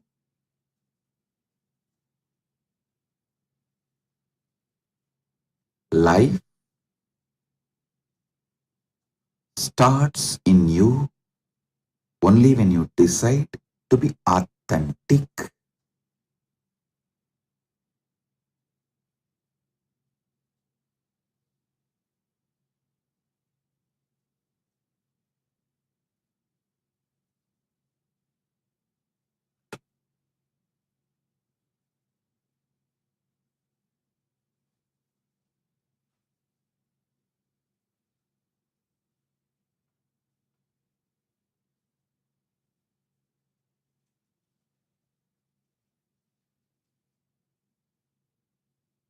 In every level, when you decide to become authentic, you manifest ultimate life. You manifest ultimate life, enlightened life.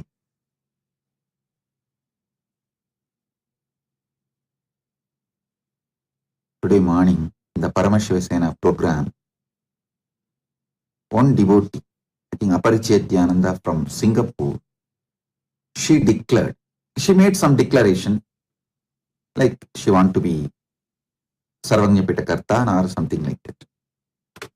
The moment I heard the declaration, I have to run. Fortunately for her, more fortunately for me, I have to run to make her declaration into reality because she was authentic. She has lifted her little finger and showed the pillar. I have to now rush to what she wants. Understand? I have this beautiful verse from Bhagavatam. Satyam vidatum nija britya pasitam vyapitam cha bhuteshva akileshu chatmana adrishya tatyat bhuta rupam Utvahana stambe sapayam na mrikam na manusham. I'm breaking every word so you can understand. Because 85% of the words in Hindi are in Malayalam, Bengali, Tamil, Telugu are all from Sanskrit. The translation, to prove that the statement of his servant Prahlada Maharaja was substantial. In other words, to prove that the Supreme Lord is present everywhere, even within the pillar of the assembly hall. The Supreme Personality of the Godhead, Hari, exhibited a wonderful form never before seen. The form was neither that of a man nor that of a lion. Thus the Lord appeared in his wonderful form in the assembly hall. Listen, to prove that the statement of his servant Prahlada Maharaja was substantial, I tell you, I also enjoy manifesting the success of Aparichetya because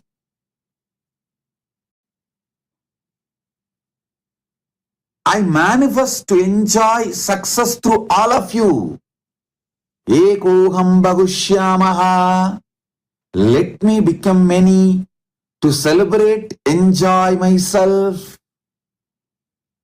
Whoever is authentic disciple, authentic to me, I manifest myself through you all, enjoy your success as my success, so I make sure you are successful. I manifest myself and make you successful, so I am successful and I celebrate your success as my success. Ekoham Bhagushyamaha. Let me become many to celebrate myself.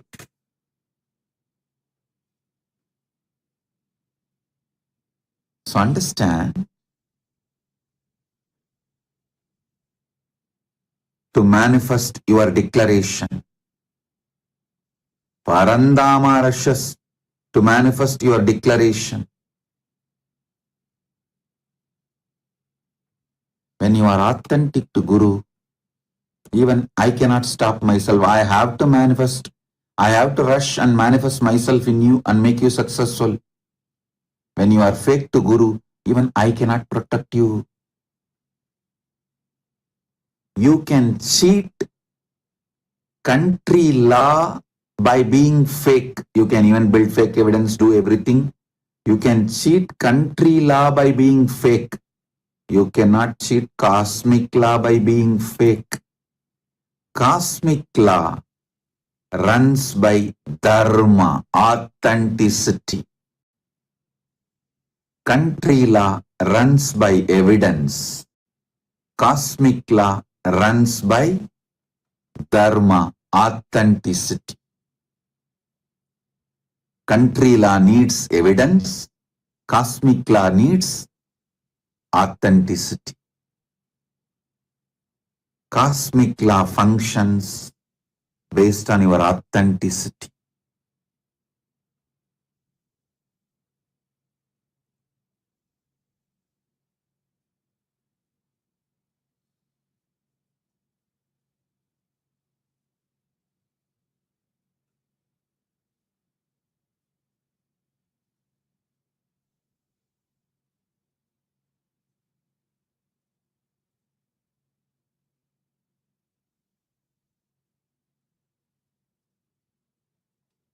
Listen.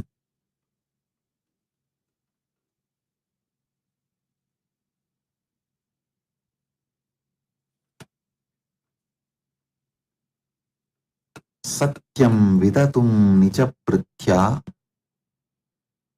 basitam apyaptim cha bhuteshva akileshu chatmanaha adrishyat tatyadbhuta roopam utvahan stambe sabhayam na mrigam na manusham.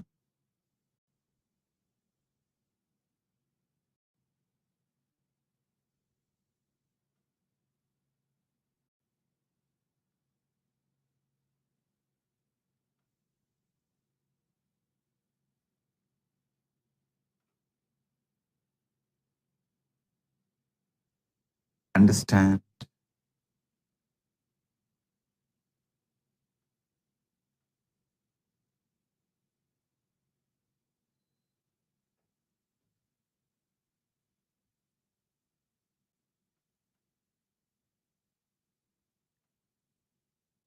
Paramashiva's message: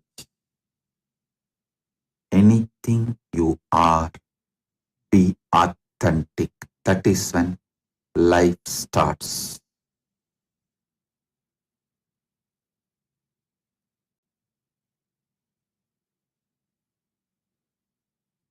Recently, I received one message from daughter of one devotee. The devotee's daughter. She writes to me, it is such a fake message. Oh, I want to be a part of the army, some one country, army. And my parents are saying we should not kill people, we should not become part of the army. But I know authentically you will protect me.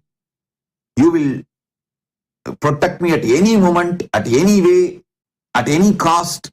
So I have decided to go for the army. All I said is, I saw very clearly she is not going to listen to me. She is trying to force me to acknowledge what she wants and to take the responsibility for all her actions and protect her, but should not guide her. She will have powers to decide, but I should take the responsibility. It's such a fake message, drafted very cunningly. The first thing I thought, fellow, your boyfriend is dead. Your boyfriend is dead. The moment I read that message, first thing I thought, your boyfriend is dead.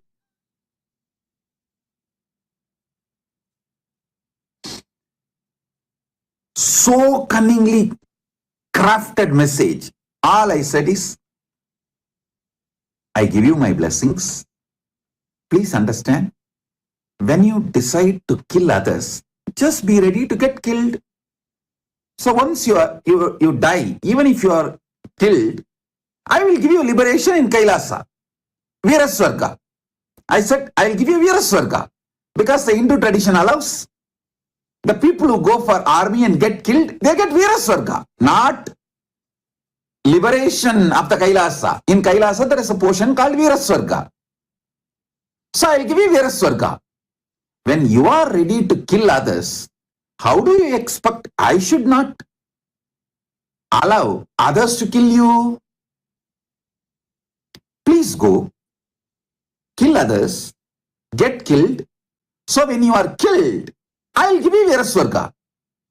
I will be with you. As you said, I will always be with you. I will always take care of you. Yes, I will be with you. I will give you Viraswarga. Come there. I will give you a separate place. Enjoy. That's it.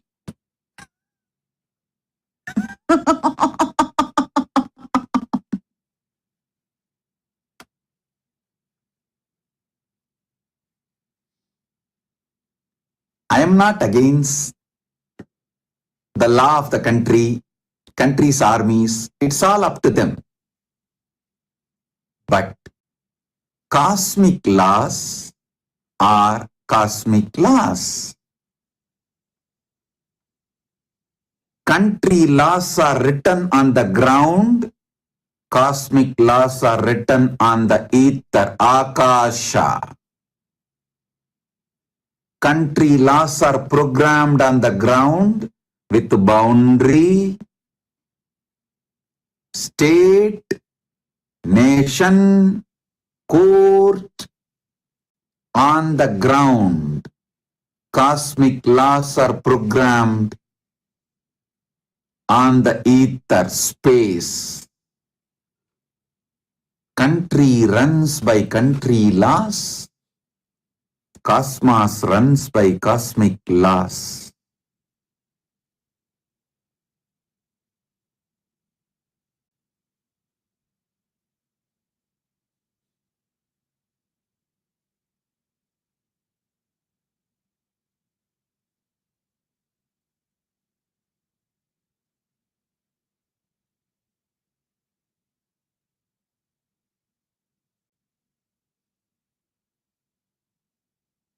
All I said is that one line. See, when you decide to kill others, you can't expect not to get killed.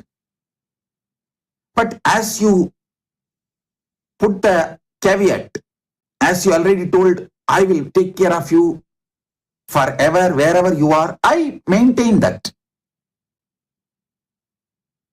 I'll take care of you wherever you are. Once you die, get killed, I'll give you Viraswarga. Come there.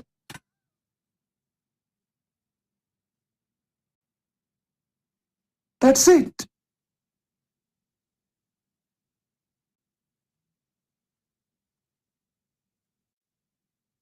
No message after that. After that, no message. All young men, be very clear. If you are not enlightened, don't even think of girlfriends. Now I know who is the fellow who is suffering with that girl, I don't know. Anyone becomes boyfriend for her, he is dead. Because I can see how cunningly the whole message was crafted.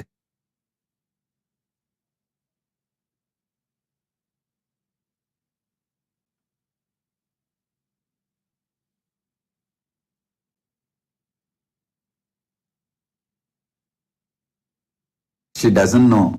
I don't have girlfriends, but I handle millions of women.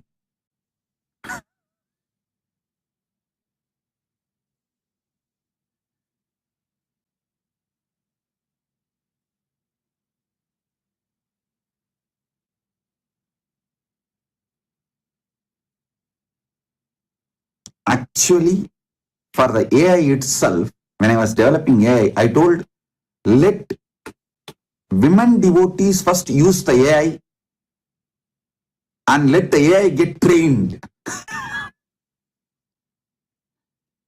Women are the best people to train the AI. If the AI can handle the women and their questions, AI is successful. Launch it.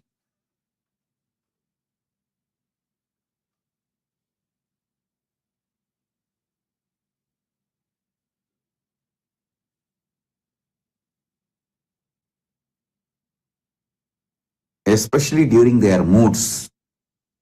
If the AI can handle their questions, launch it.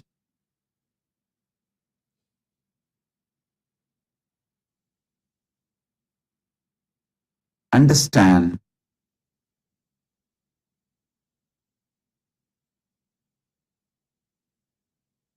we start thinking you will be fake, you will see, many people start really feel they will lie, they will be fake, but no one should find out they are lying. Everyone should believe they are authentic. Even though they are fake, everyone around them should believe they are authentic, and they should be treated as authentic person.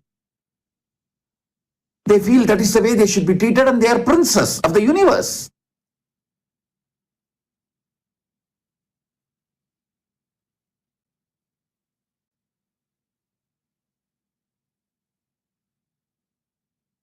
The moment I read the message, I was laughing at her. Hey, come and stand in queue. I have a long queue. of the same type of people.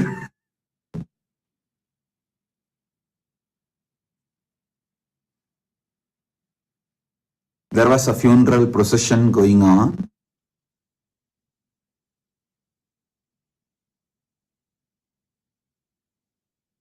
Few people walking in the funeral.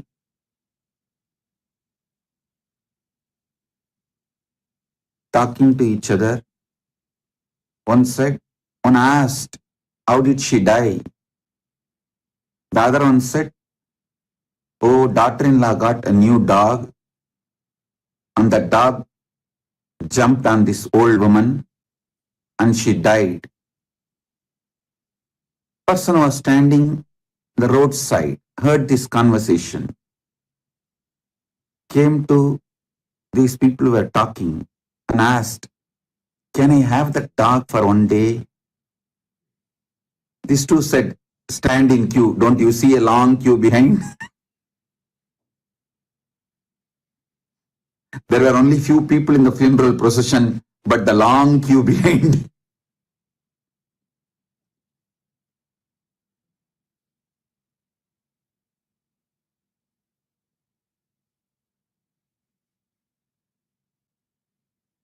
When I read the message, first thing I thought, stand in queue.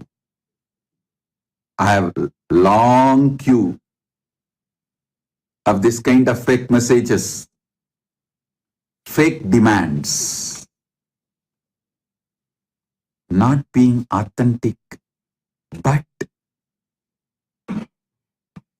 demanding.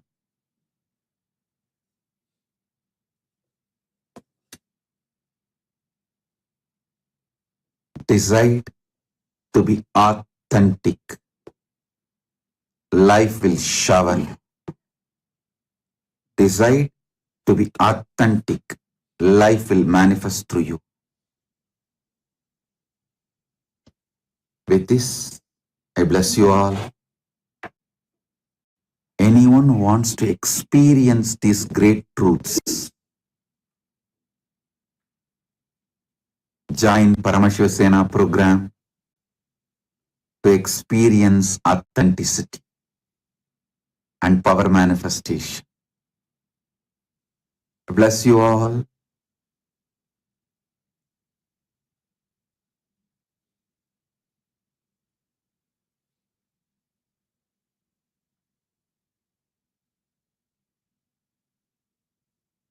Be blissful. Blessings. Be blissful.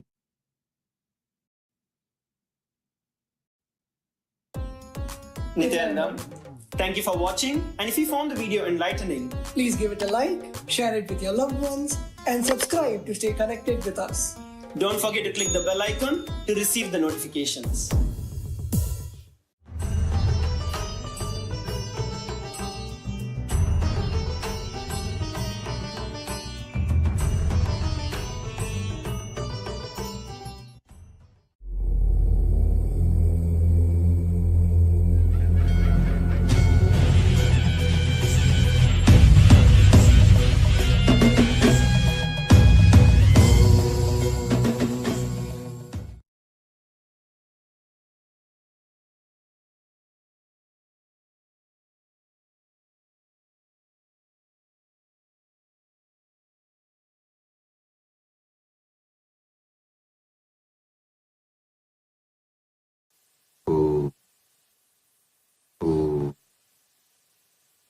Paramashivoham Lingamurti Paramavatar Aham Pushman Sarvan Paramadvaitena Asirvadam. As the ultimate manifestation, Paramashivoham Lingamurti, I bless you all with Paramadvaitena.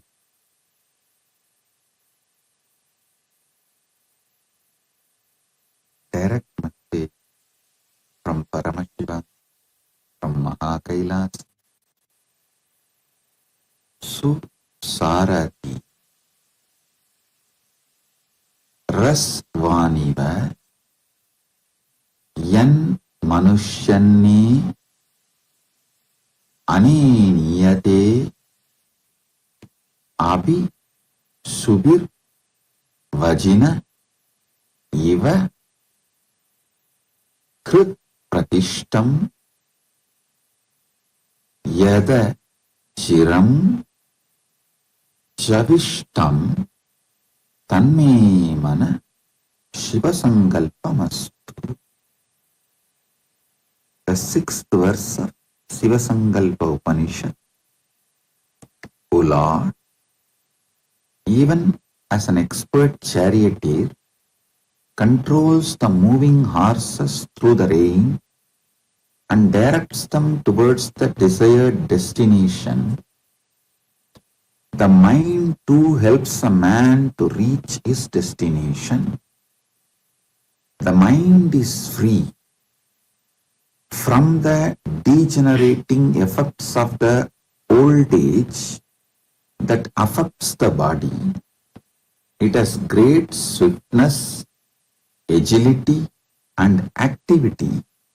It is pegged to the heart because the mind thinks of those things, actually does those things, and even contemplates about doing those things that seem pleasant to the heart of a man.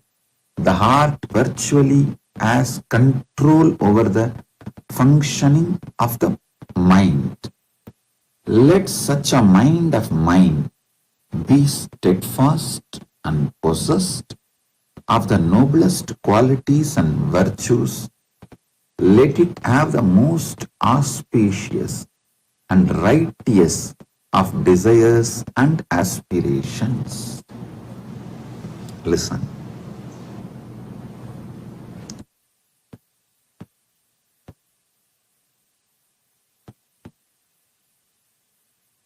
In few sentences, if I have to decode what Paramashiva is conveying through this message, your mind is very powerful.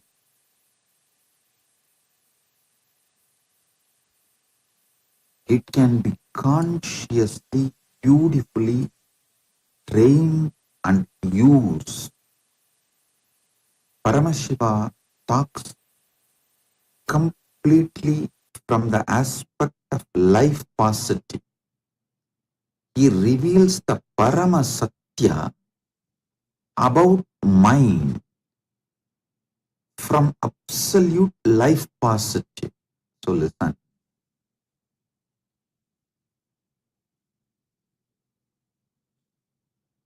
This Atmanam Radinam Vitti Ratamevachu Pandava, the example of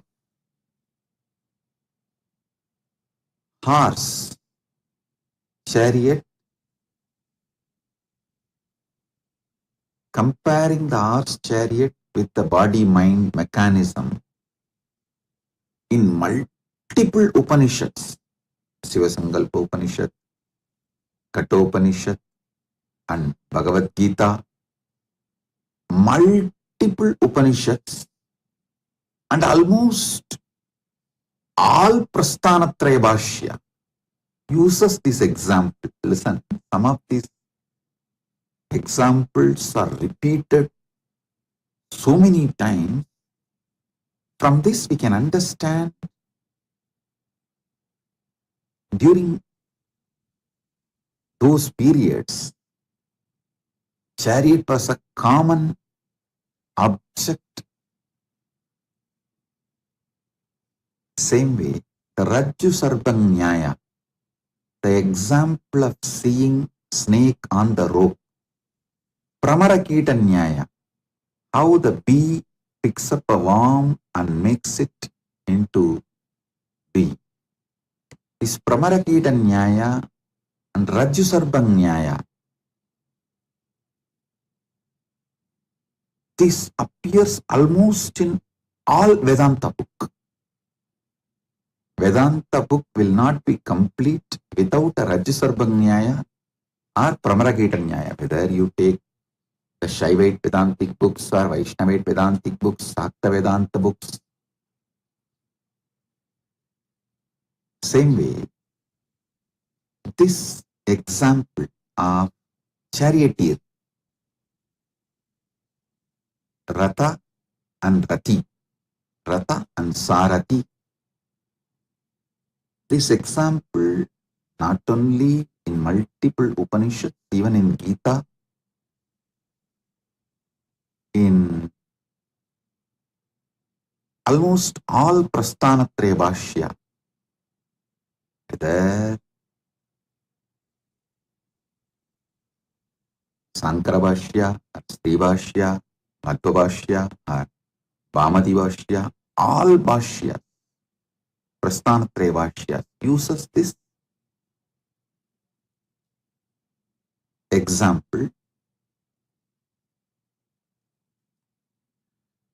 Understand. I'll read out the translation once more and decode, reveal all the sacred truths from this one by one by one. O Lord, even as an expert charioteer controls the moving horses through the rain and directs them towards the desired destination, the mind too helps a man to reach his destination. The mind is free from the degenerating effects of the old age that affects the body. It has great swiftness, agility, and activity. It is pegged to the heart because the mind thinks of those things, actually does those things, and even contemplates about doing those things that seem pleasant to the heart of a man. The heart virtually has control over the functioning of the mind. Let such a mind of mine be steadfast and possessed of the noblest qualities and virtues. Let it have the most auspicious and righteous of desires and aspirations. Listen. Essence of what Paramashiva is revealing here,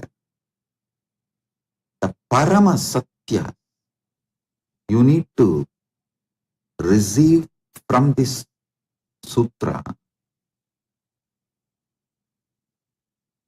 Do not allow overwhelming of the heart at any point of your life. Listen. Don't allow overwhelming.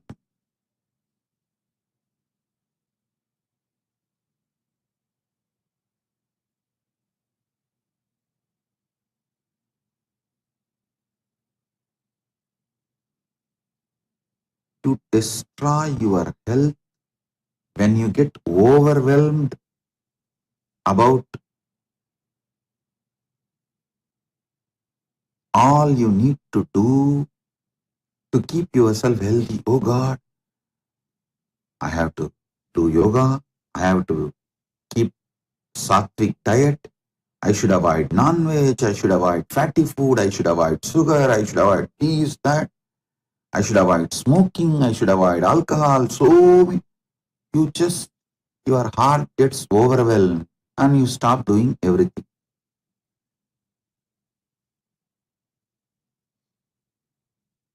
Same way with relationships. Oh God, I have to understand him or her. I need to do so many things to keep this relationship. It is high maintenance. I can't. When you get overwhelmed, you collapse. You destroy the relationship.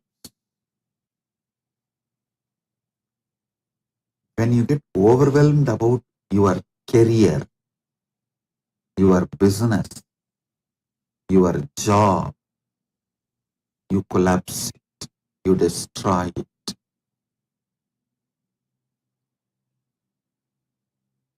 All overwhelming is disaster.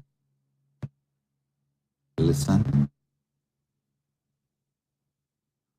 all types of getting overwhelmed is disaster.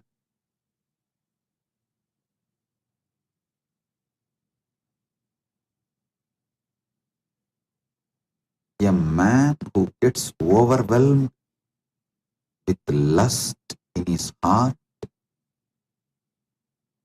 a woman who gets overwhelmed with moods during her monthly cycles,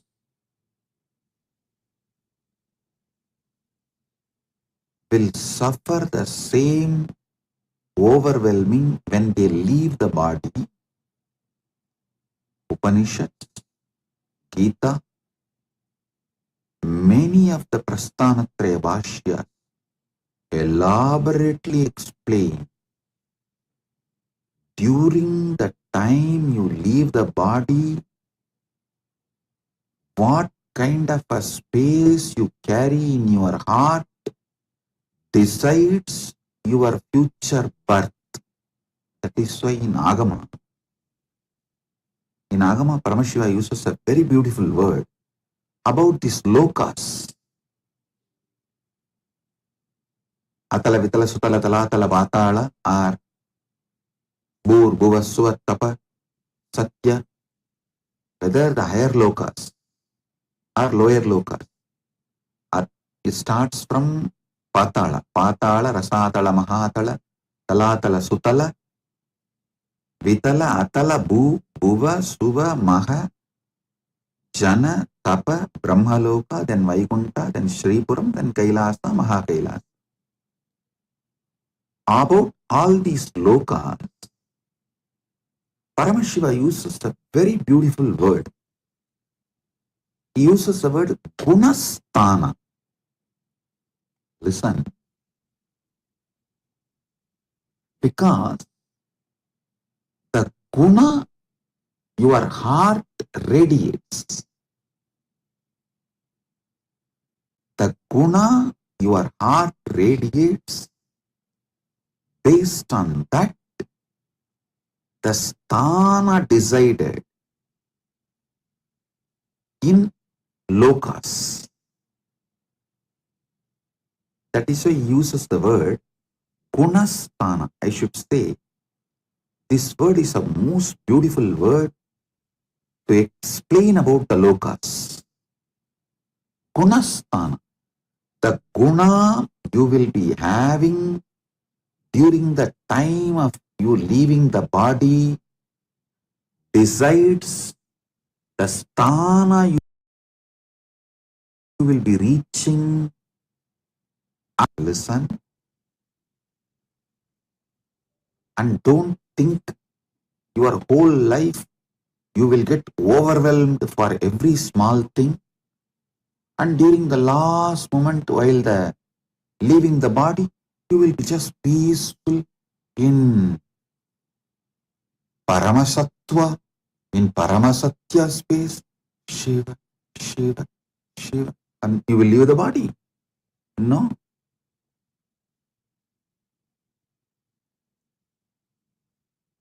Whatever was repeatedly overwhelming you, that only is going to overwhelm you even while you leave your body. Because while you leave the body, things are not going to be in your control.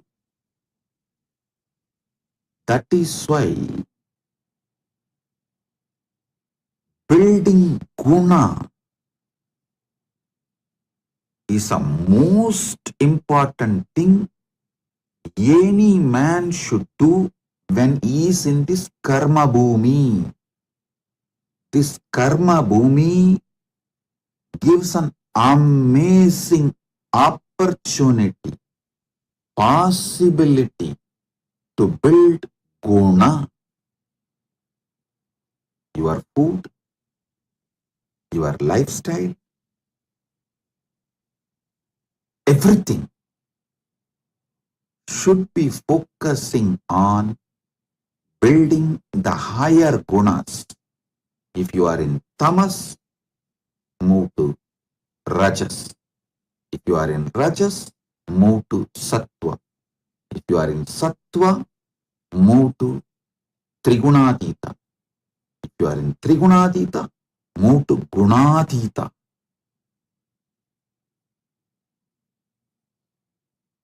Building higher gunas in your heart, in your mind,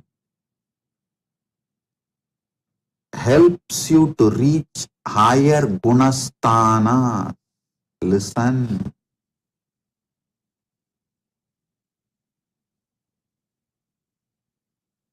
Many people ask me, Swamiji, how to find out whether I am really getting overwhelmed in my life? Just look around. The first thing I'll tell, symptoms are the proofs you get overwhelmed or not. First thing, in your house, garage, or godown, some part of your house is disorganized. Things are heaped, absolutely unorganized. The moment you even think of that, organizing, cleaning it up, if you get overwhelmed, that's a first proof.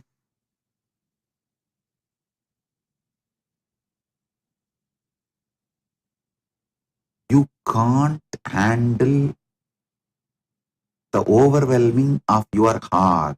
I always tell people, first organize your house, where you live, the graha, the aham you live is the extension of aham you carry.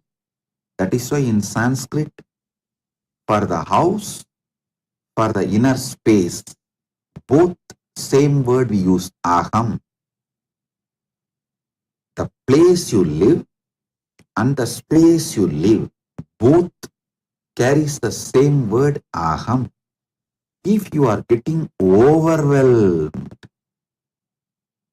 your house will be literally chaos. If things are lying here and there, disorganized in your house, be clear. Your aham is getting overwhelmed. I always tell people, even in Kailasa, if your department is rotting, things are just lying heap, disorganized, don't ever say you don't have time. No. The truth is you don't have space. You just get overwhelmed, agitated, just get imbalanced the moment you even think that this need to be organized. The moment you think of organizing it, you get overwhelmed. That getting overwhelmed is the reason for keeping things chaos, whether your house or department or your office, anywhere. If things are lying heap, unmanaged, disorganized, be very clear. Your aham is exactly the same way. Getting overwhelmed is not related to powerlessness or inability. It is actually arrogance. You try to show big outer image, but actually inside you don't have a big inner image. Arrogance is the source pattern of getting overwhelmed. Listen. Listen intensely. I'll reveal more and more deeper truths. Getting overwhelmed about the future is insecurity. And insecurity is not powerlessness. Classify them properly. Understand them properly. It is arrogance. Insecurity is established on arrogance.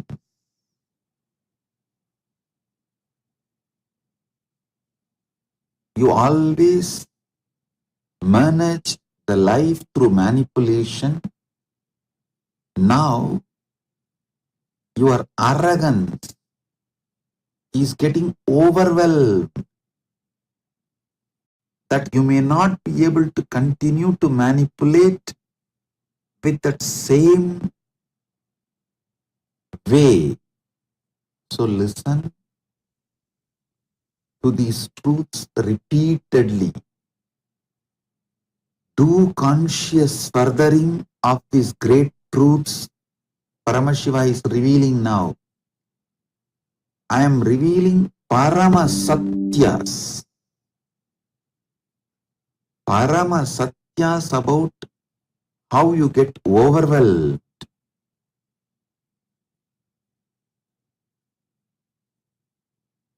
How, due to getting overwhelmed, you don't keep your wardrobe organized, you don't keep your bedroom organized, you don't keep your garage organized, you don't keep your office organized, then naturally you will not keep your relationships organized. Be very clear. If there are too many incompletions needed to be completed, discussed, ironed out between you and your spouse, between you and your relationships, be very clear. It is not that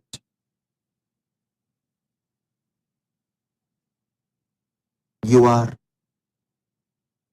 victim or you are a weak person. No, you get overwhelmed. When you get overwhelmed,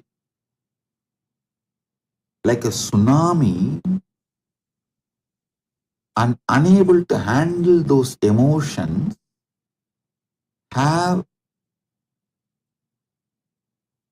space for completion, you break the relationships.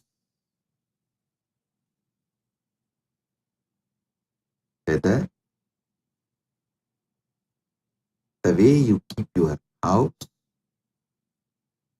or the way you relate with relationships, the way you relate with your own health, in any relationship, person who gets overwhelmed destroys it. When you get overwhelmed, you destroy things you built for 10, 15 years.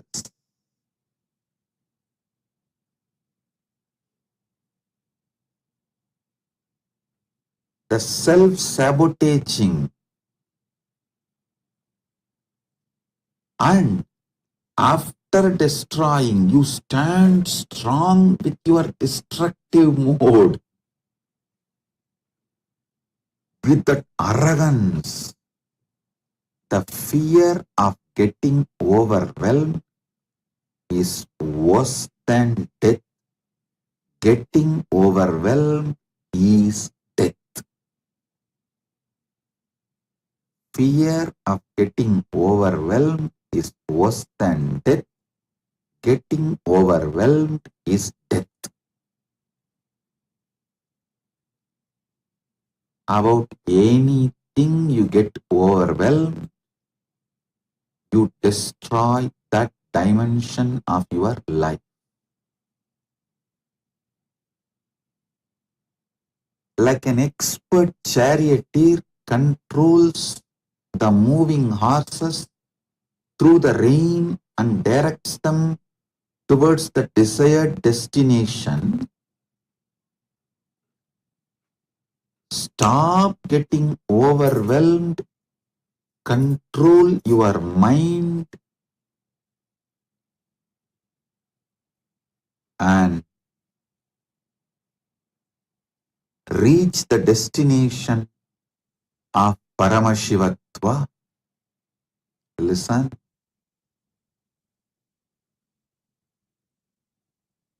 Paramashiva reveals important Paramasatyas about mind here. He says very clearly,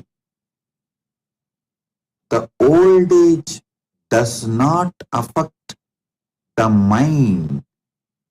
Mind does not get degenerated due to the old age. It has a great swiftness, agility, and activity. Only thing, you should not allow your heart to get overwhelmed. Listen.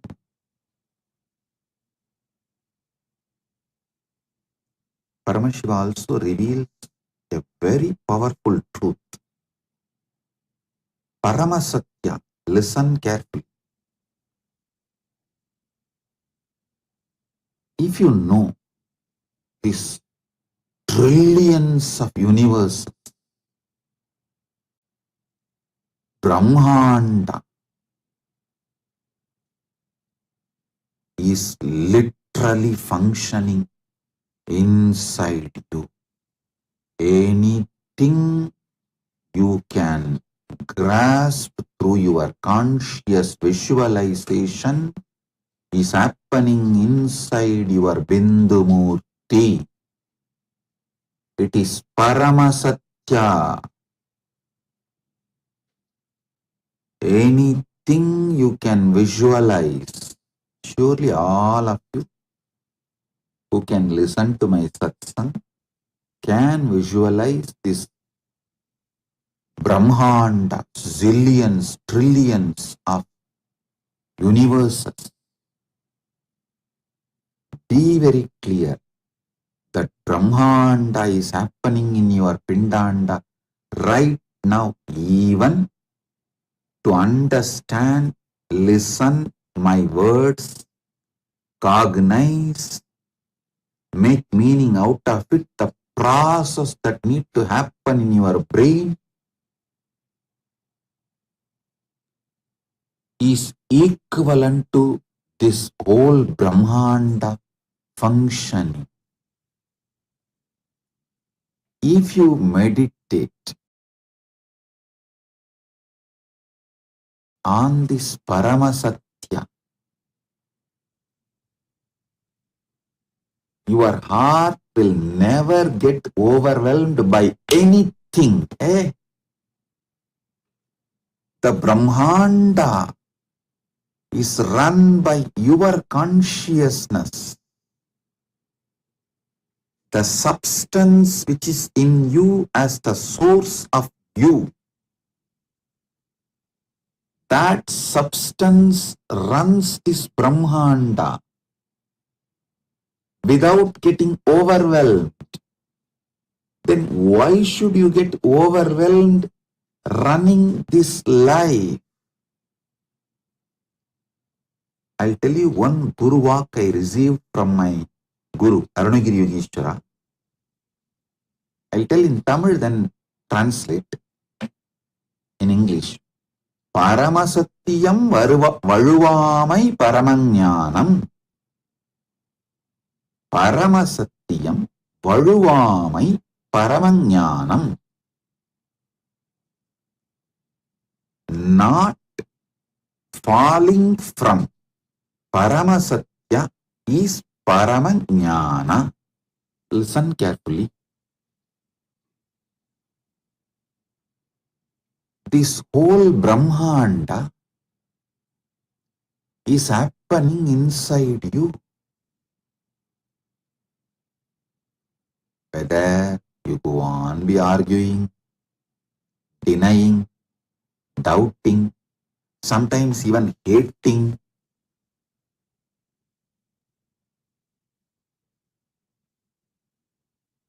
arguing, doubting, hating, denying, any of it, ADHD. Even if you do all the four, Paramasatyas don't change. While you argue, while you doubt, while you hate, while you deny, Paramasatyas don't change.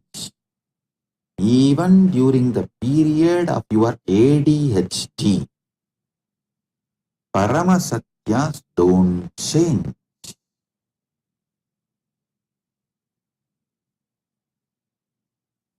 There's a beautiful book called Ashtavakra Gita. Even I have spoken, I've given Satsangs, and I've also decoded the Ashtavakra Bhagavad Gita, and it's available now in AI. It's freely available for your download. You can download and read, listen. That book is full of Paramasatyas.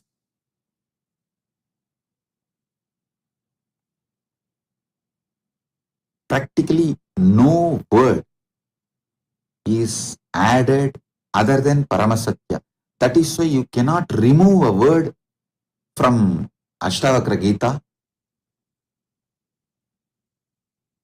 It's absolute distilled Paramasatyas. So listen.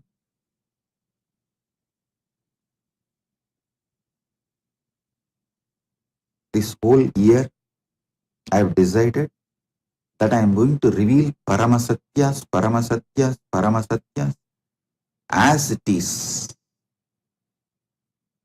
Anyhow, I am neither interested in being followed by the masses, nor the mass is interested in me. That is such a big liberation. When the common mass is not interested in you, and you are not interested in brand building and promoting, marketing, it is such big liberation. Appa. Listen carefully.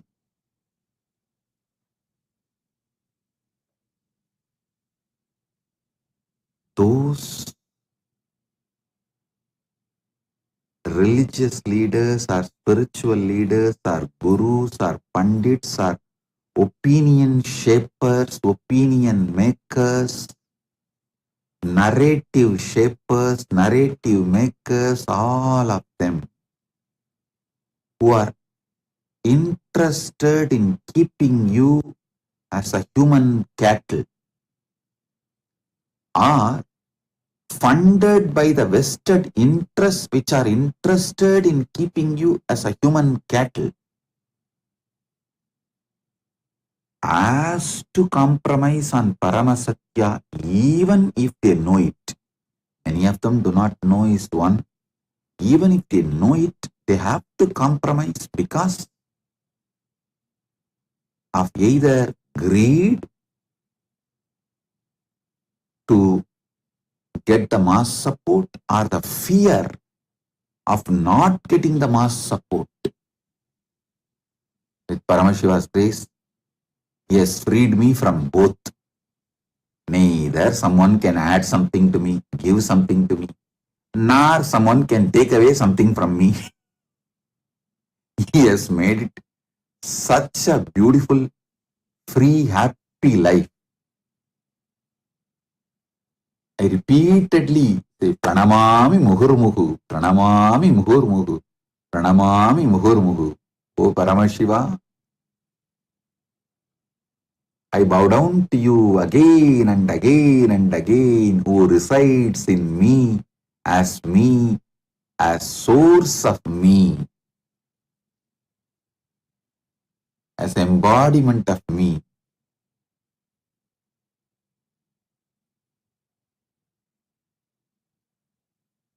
Because he has liberated me completely from all greeds of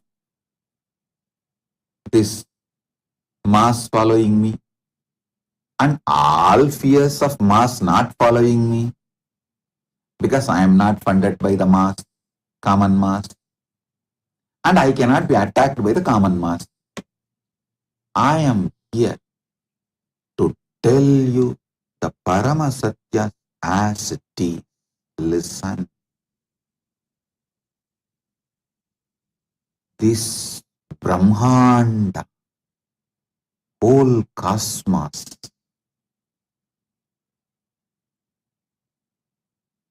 how it is functioning, the same frequency of happening with the same intensity, quality, quantity is happening in you.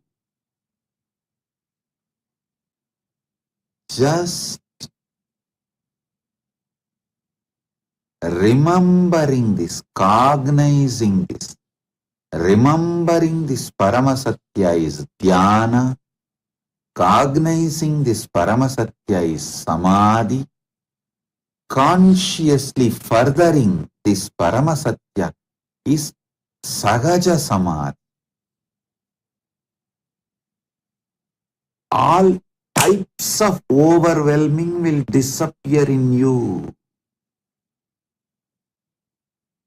You will not get overwhelmed about anything if you just cognize and consciously further, hey, this whole Brahmanda is happening inside me. Even when you argue against it, even when you doubt against it, even when you hate against it, even when you deny against it, this is Paramasatya. Listen. When I am talking about Paramasatya, the pregnant women can sleep. Because when you sleep, the baby inside you, that baby's biomemory is getting created, manifested. That will receive. If you are pregnant and you want your baby to receive all these Paramasatyas, then during the satsang, comfortably sleep. Put on the satsang and sleep. Other than pregnant women, nobody can sleep during satsang. Listen to this. This Paramasatya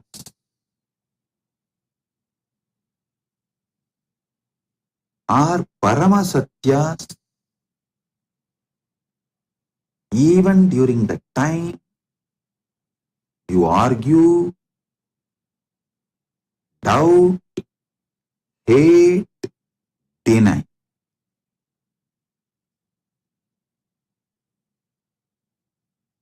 So don't worry about the mental state you are in right now.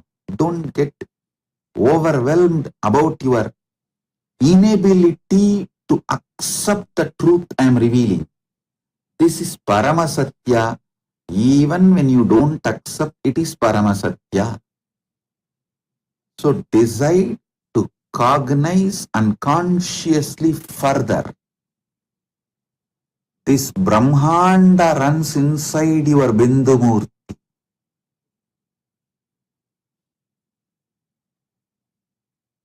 If this Brahmanda running can't overwhelm you, how can things of your so-called life overwhelm you? No. You can't be overwhelmed. Let this Paramasatya be established in your heart. Let your heart be established in this Paramasatya. Let this Paramasatya be established in your Hridaya. Let your Hridaya be established in this Paramasatya.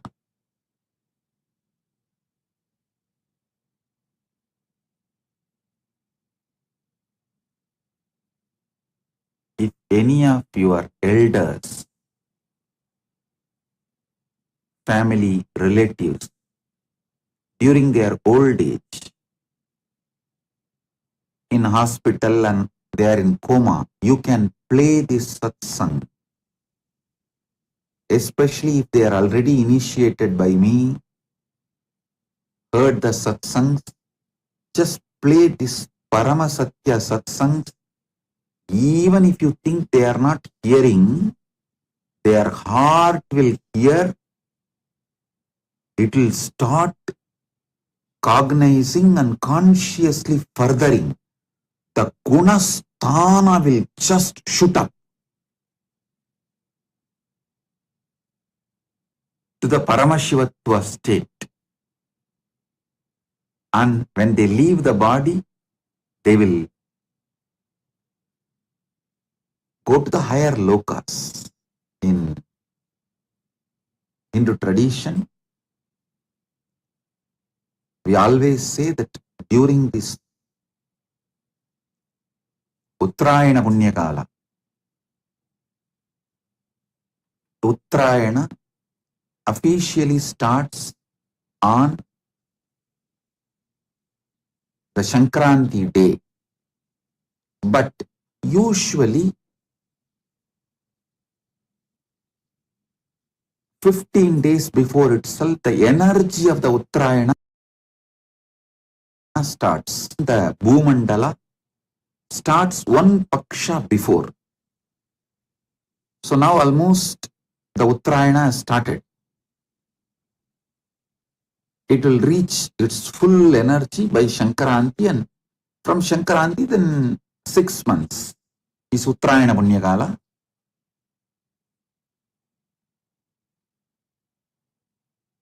During this Uttarayana, those who leave the body consciously go to the higher lokas, higher realms, the higher gunasthanas. Listen.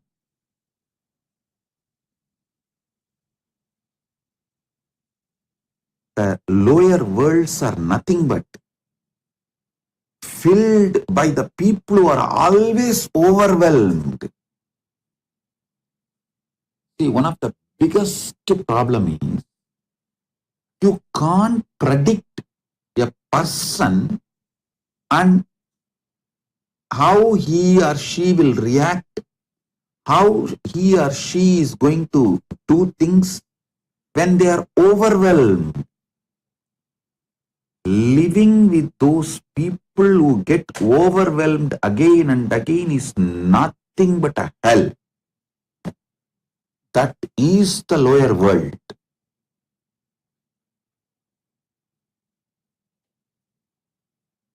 You don't know how they are going to behave, and getting overwhelmed and deciding, they feel it is cute and that is their power over you.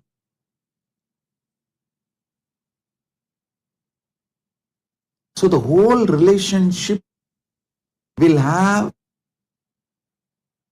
only the strength of ability to blackmail. Those who get overwhelmed and make decisions during that time of getting overwhelmed make hell for themselves and for you. That is why I repeatedly insist.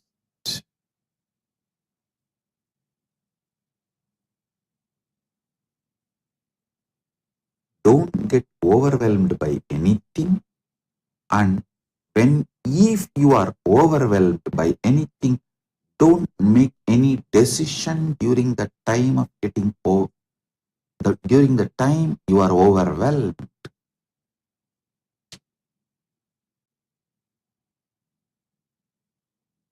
Sattva guna leads to higher gunasthana. Hell, the lower worlds are nothing but everyone will be overwhelmed. So everything will be in chaos.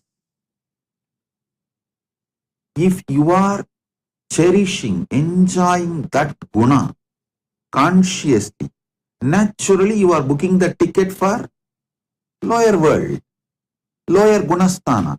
You book the ticket for lower gunasthana, you get visa for lower gunasthana, and you expect sitting in the flight you will reach the higher gunasthana.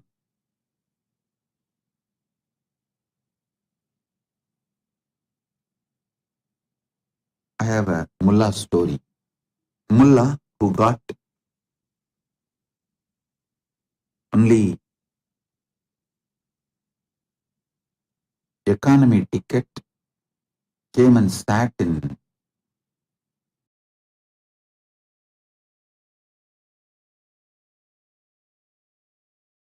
first class and not, and 2-3 air hostesses came and told him, please go and sit in economy class. This is first, but he was very, pilot was informed. He just walked and uttered few words. Immediately, without any resistance, with all gratitude and thankfulness, Mullah walked and went and sat in economy class. Surprised, shocked air hostesses asked the pilot, what did you tell? He said, I just told him the front seats go to Los Angeles, backside seats only go to New York. So only the economy seats go to New York. The first class seats go to Los Angeles. That's all. He went back and said, listen, multiple times you book tickets, get into the flight for the lower gunasthana, but you expect you will reach the higher gunasthanas. No. Getting overwhelmed and making decision is making hell for yourself and others. And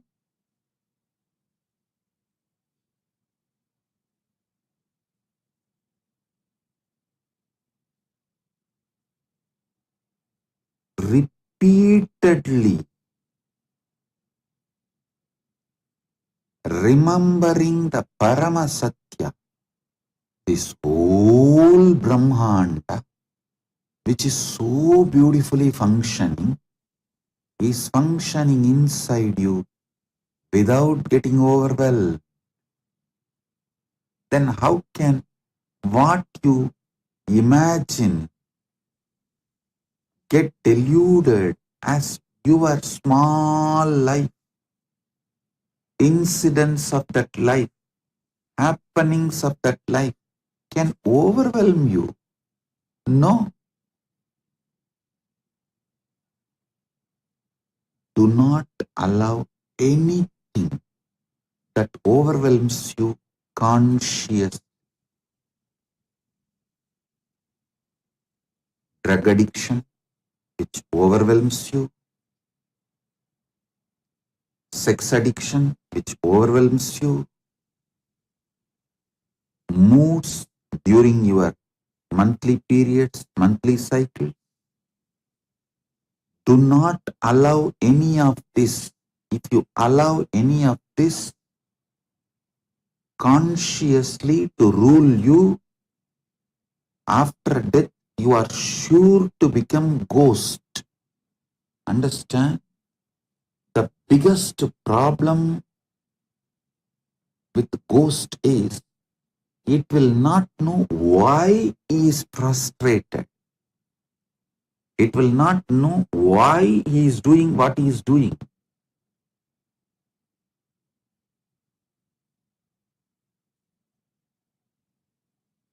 He will not know why he is angry on some people, why he is taking revenge on some people.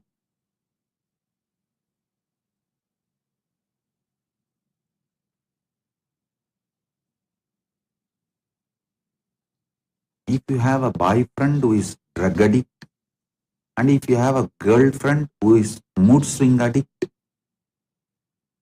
then you will understand what I am saying. You will not know why they are doing what they are doing. Listen.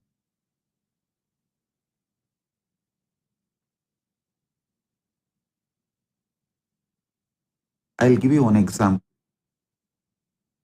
One person, A, he has many wonderful friends with whom he drinks, smokes, drugs, enjoys, partners in crime, the so-called blasting the life. But suddenly, if he commits suicide, he will be so frustrated about himself, he will start hurting his own friends, telling, hey, why did you guys make me drug addict? Why did you guys not stop me and protect me and give me the right life? Why did you not teach me? Why did you not protect me? Why did you guys support me in my wrong, overwhelming patterns? He will start attacking you.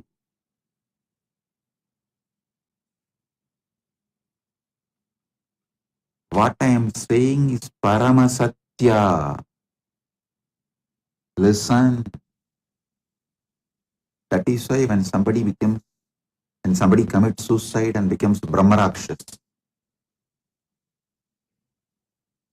you don't know how that Brahmarakshas will act. You may be thinking, no, while he was alive, I was very good friends with him.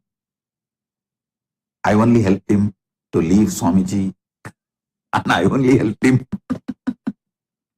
to do all criminal activities. I am his partner in the crime. Hey! After leaving the body, you will get so overwhelmed, angry, will finish.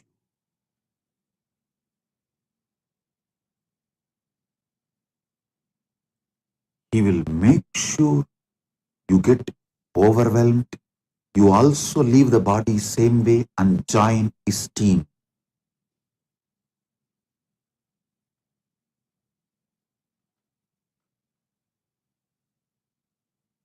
I am revealing Paramasatyas about how overwhelmed people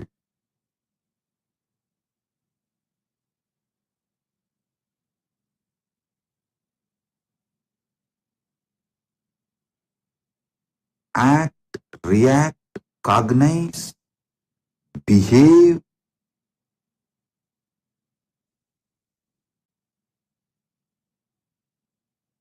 It will be so unpredictable.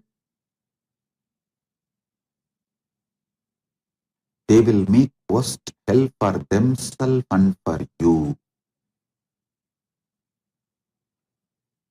Paramashiva gives one more important secret.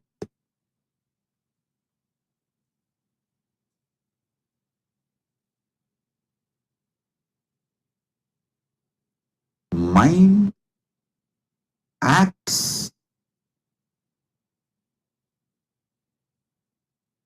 based on what your heart enjoys. Mind thinks of those things, actually does those things, contemplates about doing those things that seem pleasant to the heart of a man.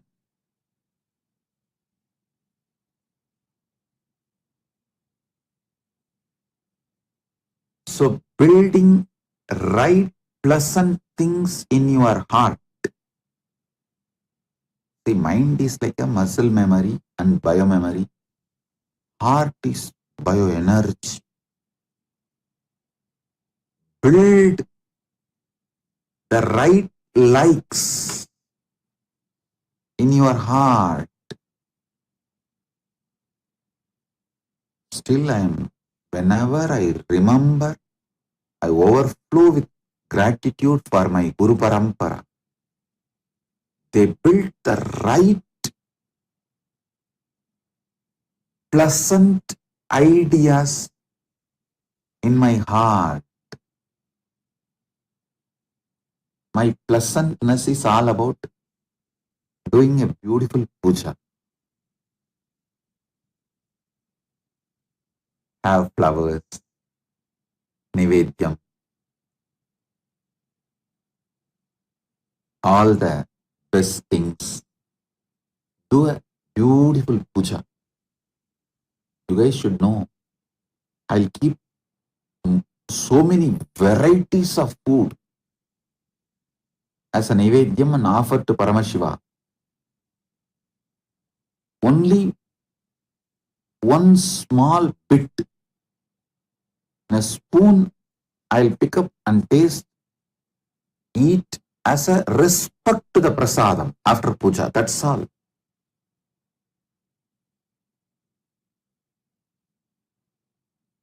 It means heart is in puja, not in the food, tasty food offered in the puja.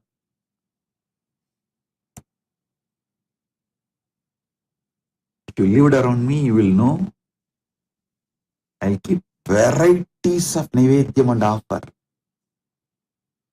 But after the puja, just not even one spoon, a bit as a prasadam. Respect to Paramashiva's prasadam. That's it.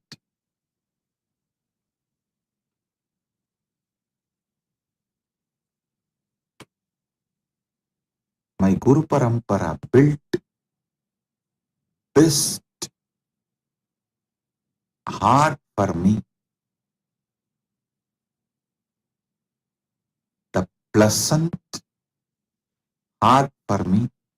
The idea of pleasant was right. Sattvic things was given to me by my Guru Parampara. I tell you, this is the biggest gift a man can receive from Guru Parampara. The right, pleasant things as the guna of the heart.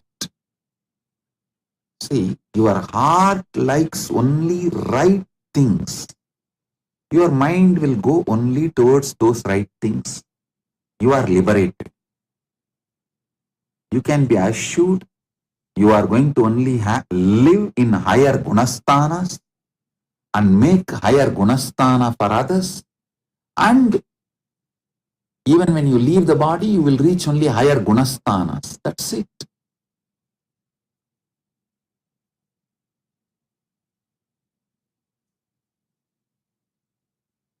பரமசத்தியத்திலிருந்து வழுவாமை பரமஞானம்.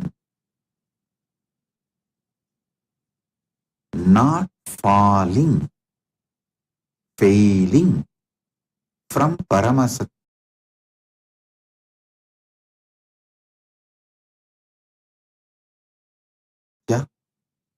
is Paramanyaya. Today, this whole Brahmanda is happening inside you without getting overwhelmed. Then how can your delusions, imaginations about some incidents of your life can overwhelm you? No, you can't be overwhelmed.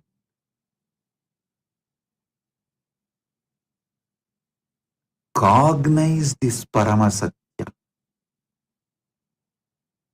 Consciously further this Paramasatya. Shravana means listening.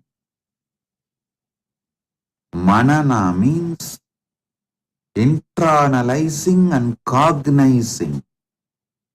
Nididhyasana means conscious furthering, living, radiating.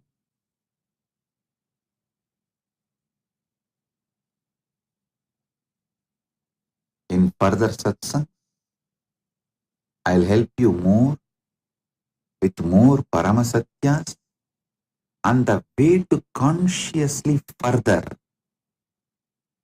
do Nididhyasana of this Paramasatya. With this, I bless you all. Be blissful.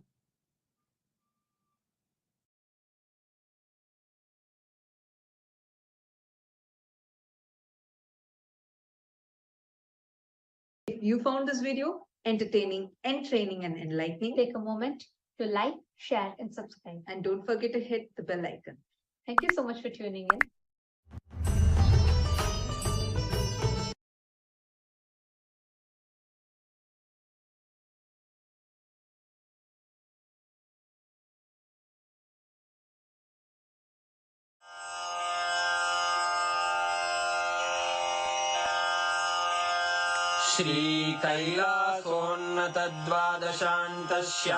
श्रीकैलासोन्नतद्वादशान्तश्यामलापीठारूढ श्रीमीनाक्षिसुन्दरेश्वरा भिन्नस्वरूप परशिवपुत्ररत्न Kumar गुरुमण्यतुल्यावतार श्रीपार्वतीस्तन्यपानलब्धदिव्यज्ञान विश्रुतसकलनिगमागमसारभूत द्राविडवेद प्रवक्त्रे श्रीमत्परमशिवकरुणासमधिगत मुक्तामय चतुरश्रयान गीयमान छत्रचामर श्रीचिह्नकाहलादि समस्त बिरदावल्यलङ्कृत ज्ञान विज्ञान चक्रवर्ती सर्वजन संघ सद्यो निर्वाण दीक्षा व्ययापवर्गवर्ष विश्राण जीमूत परमत कलभ केसरी शैव सिद्धांत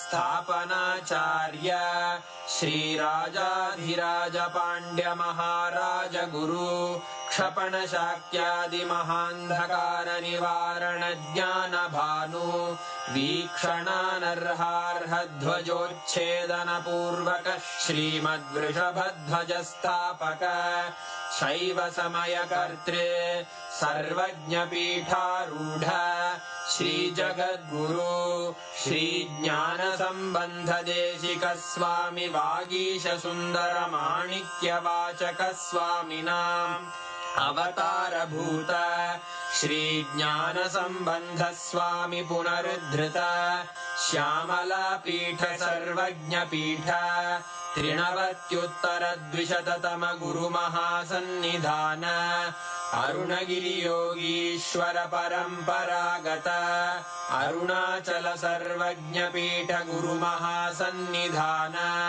कैलास परंपरागत कांची कैलास सर्वज्ञ पीठ त्रयस्त्रिंशदुत्तर द्विशततम गुरु महासन्निधान नित्योत्सव नित्य मंगल नित्य कल्याण नित्य रजित कैलास परंपरागत आदि कैलास नित्यानंद पीठ महासंस्थान महासिंहासन पीठ कर्तः साक्षात् श्री परमशिव समुद्भूत कैलास परंपरागत वैवस्वत मनु इक्ष्वाकु हरिश्चंद्र भगीरथ श्रीरामचंद्र शूरसेन इत्यादि अनवच्छिन्न सार्वभौम चक्रवर्ती परंपरागत चतुष्षष्टि योगिनी मंडित चतुष्षष्टि संप्रदाय प्रवर्तक मनुधर्म शासन सूर्यवंश प्राप्त सर्वज्ञ पीठ सुरांगी साम्राज्य मूर्धाभिषिक्त चूड़ामणे साक्षात् श्री परमशिव समुद्भूत कपिल महागुरु पुनरुद्धृत महानिर्वाणि पीठ अष्टोत्तरसहस्र श्रीमहामण्डलेश्वर साक्षात् श्रीपरमशिव सिंहासनाभिषिक्त समस्तगणनायक श्रीमहागणपतिसमारम्भ अनवच्छिन्न पीठाधीश्वर गुरुपरम्परा प्राप्त अटलपीठ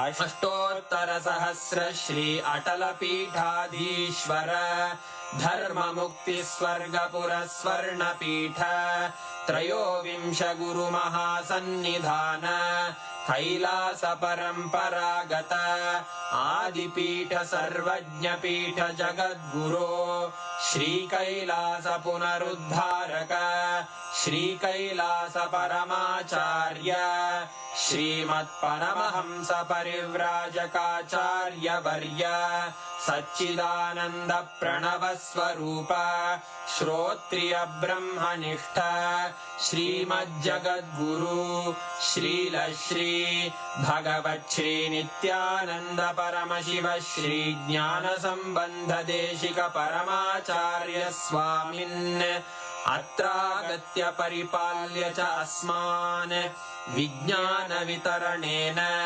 विजयी भव जय जय।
पार्थाय प्रतिबोधिताम् Bhagavatam Narayana Swayam Vyasena Kraditam Purana Muninam Madhye Mahabharatam.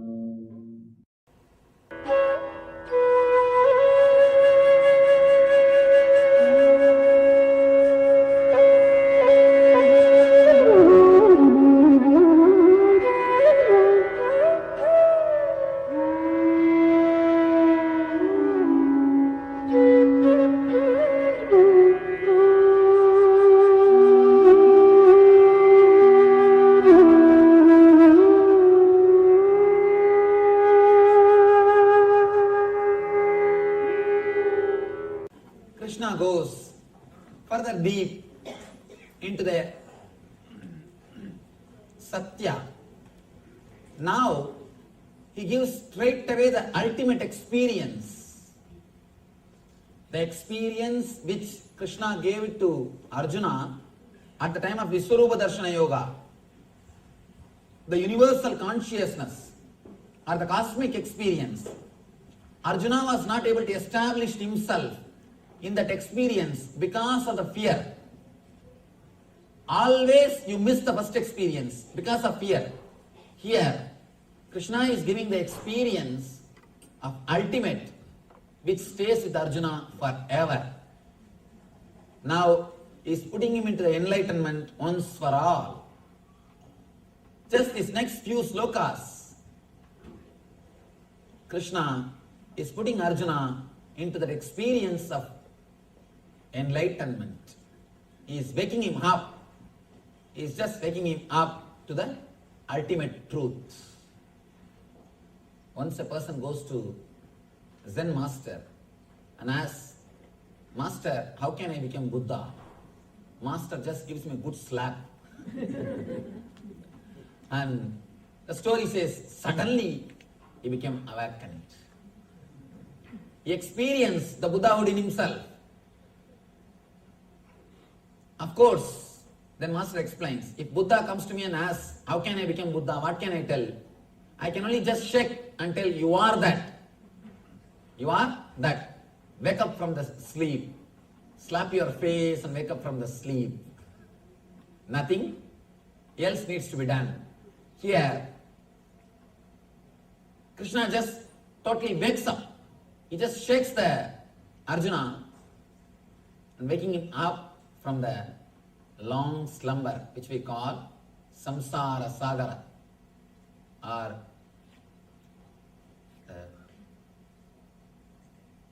unconsciousness which we call tamas. He just shakes the Arjuna and gives him the ultimate experience of enlightenment and puts him in that same state forever. Forever. As I was telling you, the three levels of surrender. Surrender in the level of intellect, emotion and senses. Here, Krishna puts the Arjuna in that ultimate level of surrender. Tatraivam sadigartaram atmanam kevalam tuyaha pashyatyakrita buddhinvan na pashyati durmati. Therefore, one who thinks himself the only doer, not considering the other factors, the Paramatma, which is operating the whole, the ultimate consciousness, is certainly not very intelligent and cannot see things as they are. As long as you have the idea of I and you, I and mine, you cannot see what is. You will see things only as you want. I always tell people, when we are prejudiced with I and mine, we will never collect arguments and give judgment. The judgment will be ready. We will collect arguments to support the judgment. Throughout our life, we are doing the same. We just collect arguments to support the judgment. Yasya naham krito bhavo buddhir yasya na lipyate Hatva visa iman logan nahantina nibhadyate. One who is not motivated by false ego, whose intelligence is not entangled, though he kills men in this world, does not kill, nor is he bound by his actions. Very dangerous statement. Very dangerous statement. He goes to the extreme, and no master except Krishna can make such a courageous statement. Krishna makes a courageous statement, bold statement. One who is not motivated by false ego, whose intelligence is not entangled, though he kills men in this world, does not kill, nor is bound by his actions. Of course, a man who has gone to that level of experience will never even think of killing. As long as you have the idea I and mine, you will try to always attack or kill. When you exclude, you start killing. But the surrender never teaches you to exclude. By surrender, you will learn how to include the whole thing. How to include the whole thing. One important thing. Only when you feel insecure, you kill others. Please be very clear. To make war, you don't need courage. You need cowardness. Only cowards create wars. They are afraid that we will be killed. So they start killing others. To kill others, you don't need courage. You need only cowardness. The person who is courageous will never kill others. The person who is courageous will be established in non-violence. Only cowards will continuously try to hurt others. Courageous person will never hurt others. That's why Krishna makes a bold statement. One whose intelligence is not entangled, even if he kills, he is not. It means he is emphasizing, let you be liberated from entanglements. Let you liberate yourself from the false ego. He is not asking you go and kill. That's a very big problem. People always make their own meaning out of the words. You make your own meaning.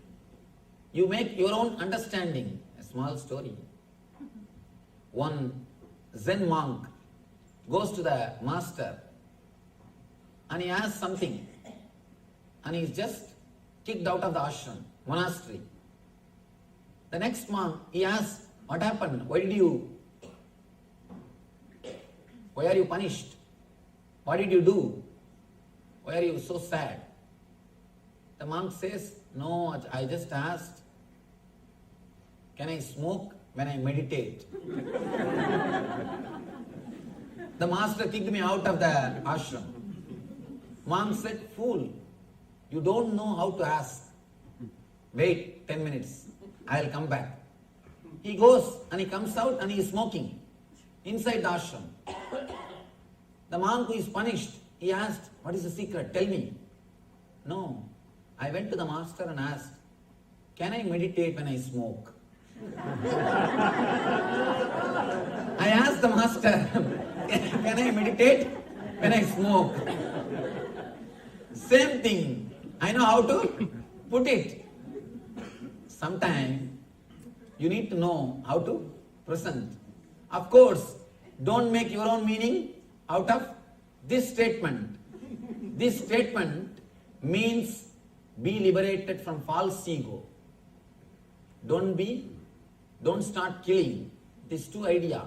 Smoking at the time of meditation, meditation at the time of smoking. Two different things. You can do meditation at the time of smoking, it's okay.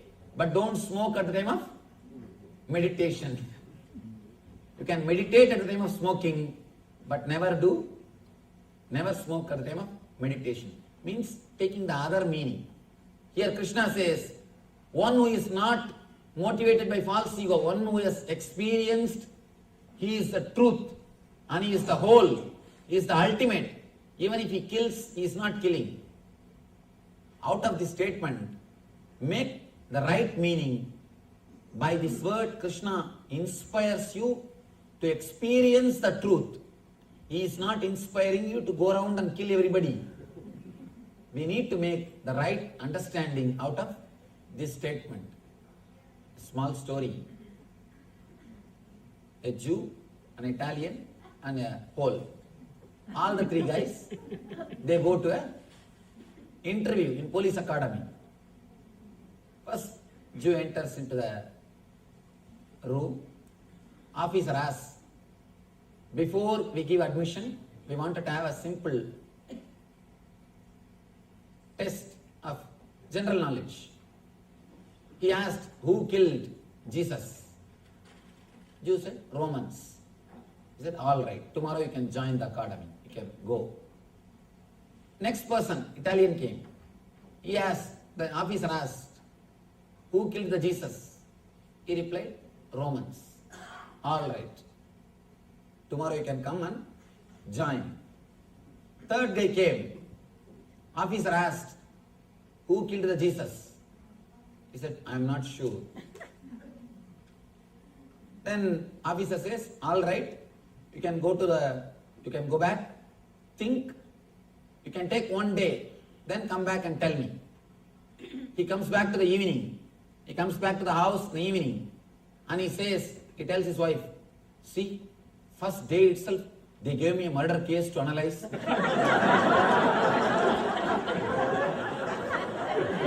They gave me a murder case to work with. Please understand, you can make any meaning out of this word. You can make any meaning out of this word. Do not make a wrong meaning out of this statement. When Krishna says, a man who is not caught in the false ego, even if he kills, he is not killing. He means liberate yourself from false ego. It doesn't mean go around and kill people. We should understand the truth behind this statement. But only a master like Krishna can give such a solid, courageous statements. Jnananam jneyam parinyata trivida karma chodana karanam karma kartedi trivida karma sangraham. All these things constitutes action. All these things are reason for anything to happen. And the next sloka he continues. Bhaktyam abhijanati yavan yachasmi tattvataha tado mam tattvado jnatva visade tadanantaram. One can understand me as I am, as a supreme personality or the ultimate, by surrendering all these things into me. Bhaktya. When you just relax from all the bubbles which you collected just to support you or what you think as you, when you relax, then you understand the whole is me. You are not just a part, you are whole. And here he says, when one is fully consciousness, when one is in full consciousness of the eternal consciousness, when one is fully conscious of me, he enters into the eternal consciousness. He liberates himself. He liberates himself. Whatever you think, knower, known, knowledge, whatever you know, including your knowledge about God, is about God. Please understand, whatever you know about God is about God, not God himself. So drop that also. Suddenly you will experience God. When you drop your knowledge about God, you will experience God. You will experience God. Otherwise, you will be just reading menu card. You will never taste the food. Don't waste your life just reading menu card. Let you experience the food. Let you experience the taste. sarvakarman yabhisata kurvano matyabasrayah matprasada dadivapnoti shasvatam padamavyayam.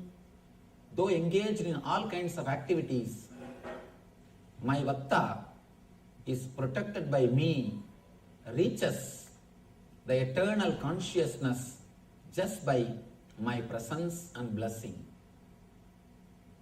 Just now I was expressing this concept to some of our friends. When you relax, the instinct which continuously tries to protect you, just relax from that instinct. Suddenly you will create a space in which the power of coincidence can happen. Here he says, even if you are engaged in all kinds of activity, if you are my bhakta, means if you are surrendering just because of my protection, under my protection, you will experience the eternal or the ultimate eternal consciousness. You see, if he wants to give only the spiritual world, he doesn't have to say protection. Here he uses the word protection, means here he says outer world and the inner world both. The person who surrenders will experience both. All you need to do is a simple thing, get out, he will get in. Just get out, he will simply get in. A small story.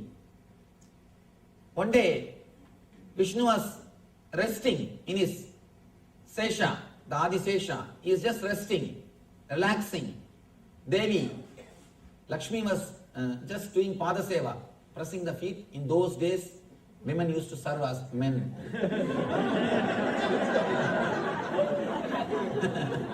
In those days, Puranas say, women used to serve men. So, she was serving Krishna, she was serving Vishnu. Suddenly, Vishnu got up and ran for a few steps. After a few minutes, without sitting in the Garuda Vagana, he came back. He called Garuda, Garuda came, he ran to sit on the Garuda to go somewhere. But the moment Garuda came, without sitting on Garuda, he came back. Without sitting on the Garuda Vagana, he came back and sat. Lakshmi asked, what happened? Suddenly you rushed and you did not even go. The moment you saw the Garuda Vagana, you came back, what happened? Vishnu says, below, I saw one of my devotee, he was sitting and meditating on me. One antisocial element, another one person, he was throwing stones to attack, to disturb my devotee. So I ran to protect him. Suddenly I saw this guy who was meditating, he opened his eyes and he picked up a stone to attack him back. Then I thought, all right, you yourself protect yourself, I came back. When I saw he is protecting himself, he is defending, I came back, I am sitting here. Understand, when you protect, he just rests and relax. When I use the word protect, I am not asking you not to lock your house. No. I am asking you to drop the survival of instinct, the instinct of survival. The survival instinct, which is continuously torturing you, which is continuously killing you. I tell you, the instinct to survive is the great killer. Nobody else kills you so much except the instinct of survival. If somebody kills you, he will kill you only at one point. Only once you will die from his hand. But the instinct of survival, continuously, every moment it kills you. Every moment you go through that experience. You go through that experience. All you need to do, just surrender the instinct to survive. You will suddenly wake up. And Krishna says, I protect you. Of course, intellectually you can never understand. Intellectually, you can never understand this. How can I be protected by somebody who gave statements some thousands of years ago? By somebody, how can it be possible? How can I be protected just by surrendering my survival instinct? And only I have to protect me. You always have problem. A small story. One born blind man, he went to the doctor and asked, "Doctor, can you do something and give me my eyes back?" Doctor said, "Don't bother. I'll do something. I'll do a surgery. You will have your eyes. After that, you can walk without the stick." Blind man said, "Doctor, I can understand that you will do a surgery. I can understand I will have my eyes back. But how can I walk without stick?" By and by, stick has become part of his being. He started thinking, I cannot walk without stick. Intellectually, you cannot convince him. You can walk without stick after the surgery. You can't. But once the surgery is over, automatically he will throw the stick away and he will start walking. Same way I tell you, for you to exist, there is no need for instinct of survival. Survival instinct is not necessary for you to exist. Just surrender. Allow the surgery to be done on your being. Allow the operation to happen. You don't need fear or the instinct, the survival of instinct to exist. But you always ask the question, how can that be? How can I live without fear? Just like this blind man can never be convinced intellectually. He can never be convinced. He can walk without stick unless the surgery happens. Only when the surgery happens, only when he gets his eyes back, only after the experience he can understand he can live without stick. He can walk without stick. Same way, only when you surrender, only when you relax from the instinct to survive, suddenly something happens to you. The new consciousness happens to you. Then automatically you realize, you experience, you can live without the survival, the instinct to survive and instinct to possess. Without these two, you can live. Your life doesn't need instinct to survive and instinct to possess to experience the truth, or your life doesn't need instinct to survive and instinct to possess even to live in the material world. That is what Krishna means, under my protection. Under my protection, it means he himself takes care, his very energy. Actually, when you surrender the instinct to survive, you create a space in which the power of coincidence starts working. Automatically, things fall in line. Automatically, you are protected and you are taken care. Here, Krishna goes to the next step of explaining the truth. Tameva saranam gaccha sarva bhavena bharata tat prasadat param santim sadanam prapsyasi saswatam. He starts giving experience now. Krishna starts the radiating of eternal consciousness. He starts radiating the eternal consciousness. He is putting Arjuna into that consciousness, into that enlightenment. Just take few minutes and please relax at least for these few minutes from all the thoughts and ideas which is going in your head. There is every possibility along with him, by his grace, we may also have the glimpse of what Arjuna received. A glimpse what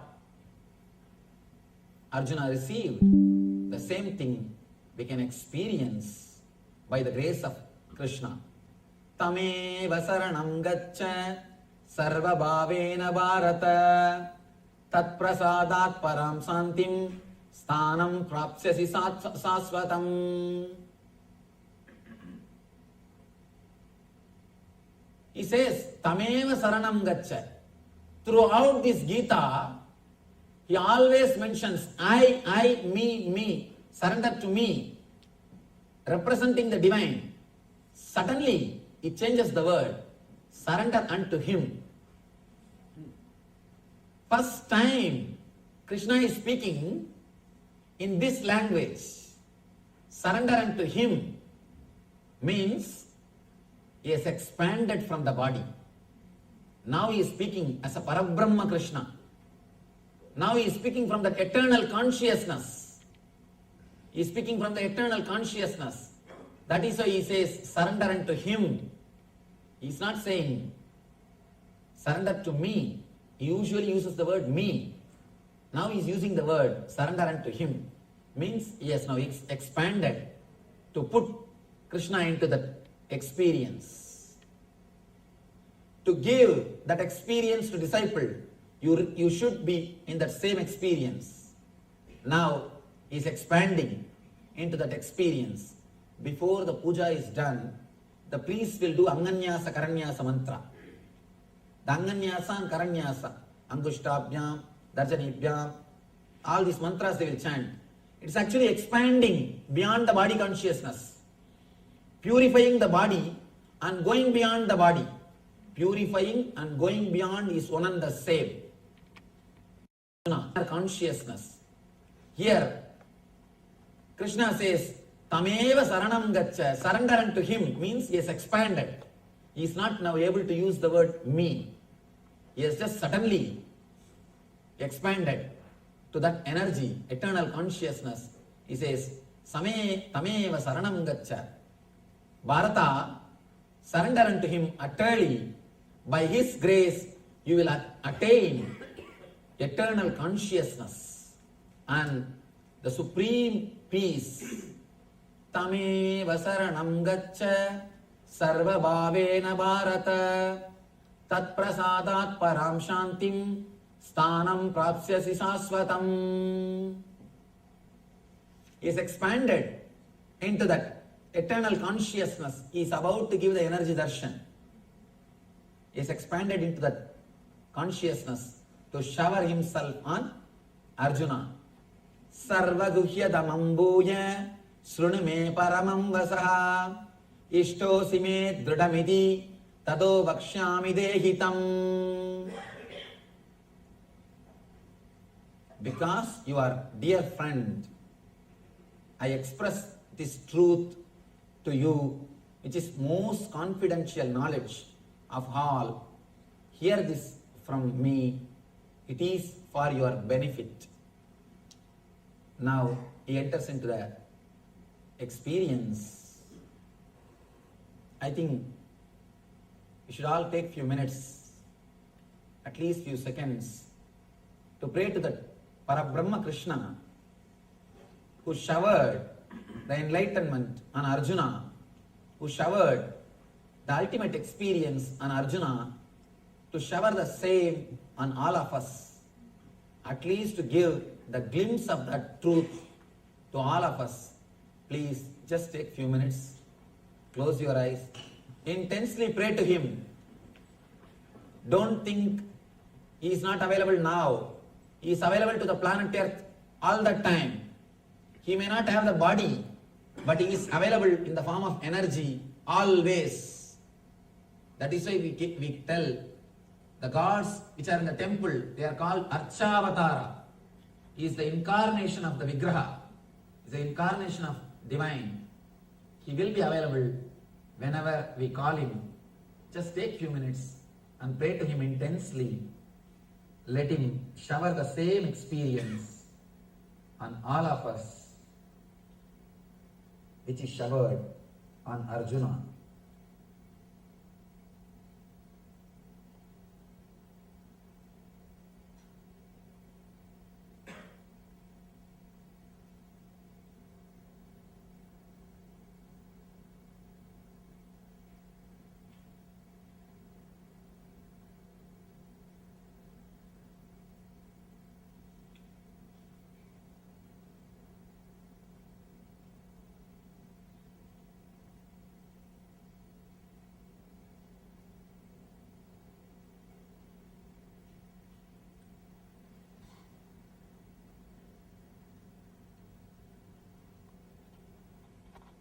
relax and listen to the words of Krishna. Manmanabhava madbhakto madhyaji mam namaskuru mame vaishyasi kaundeya pradijane priyosi me. Manmanabhava madbhakto madhyaji mam namaskuru mame vaishyasi satyam de pradijane priyosi me.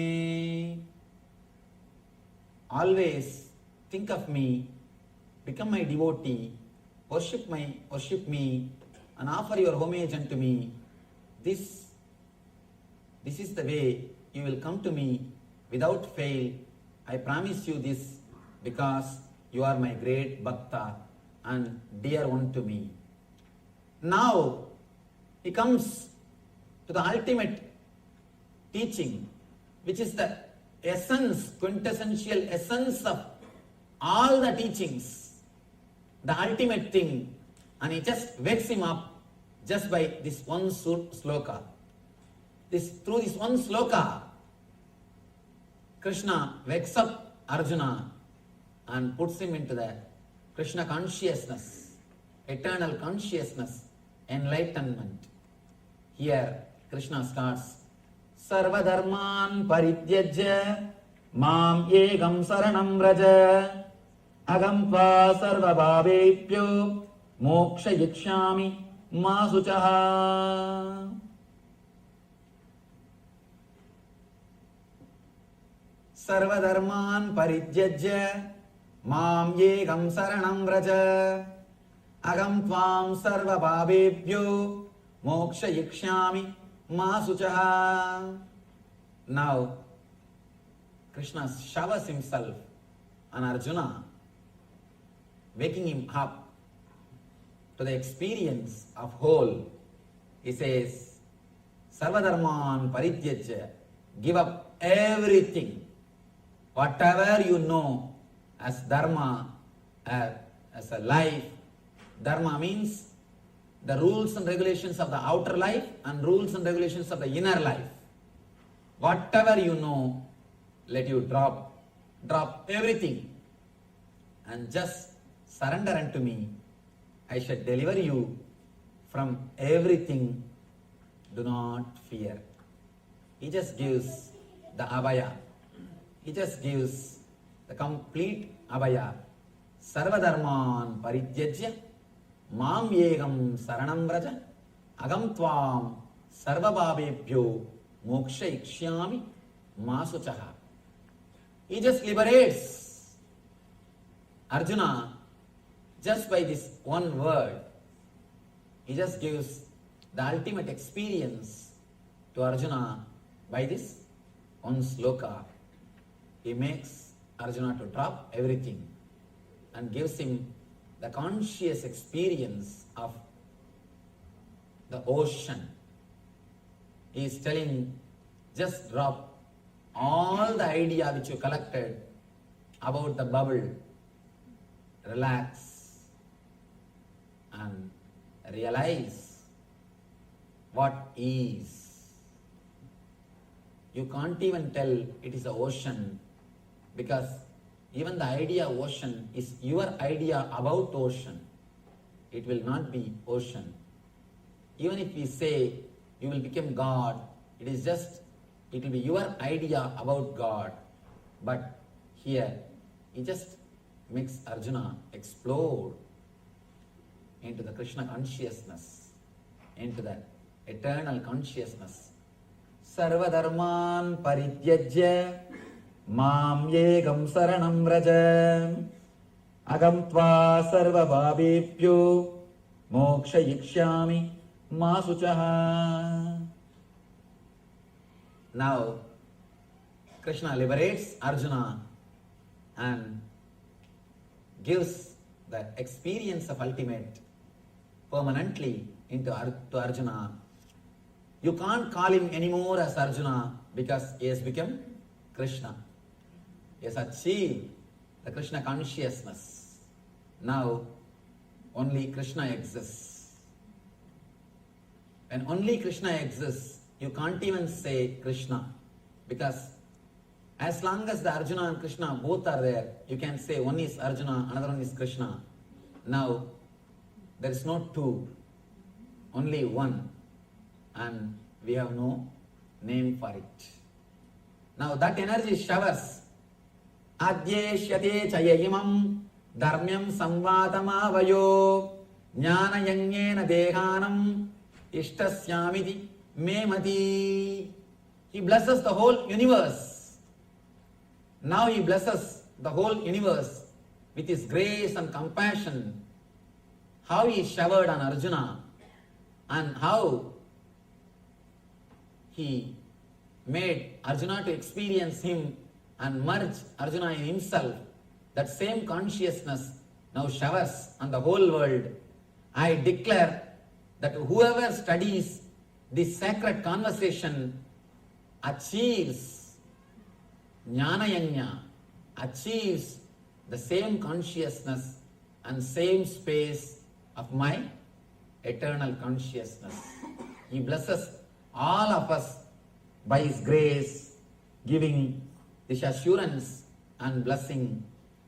Adyeshyate chayayimam dharmyam samvatamavayo jnana yajnena dehanam ishtam syamiti memadihi.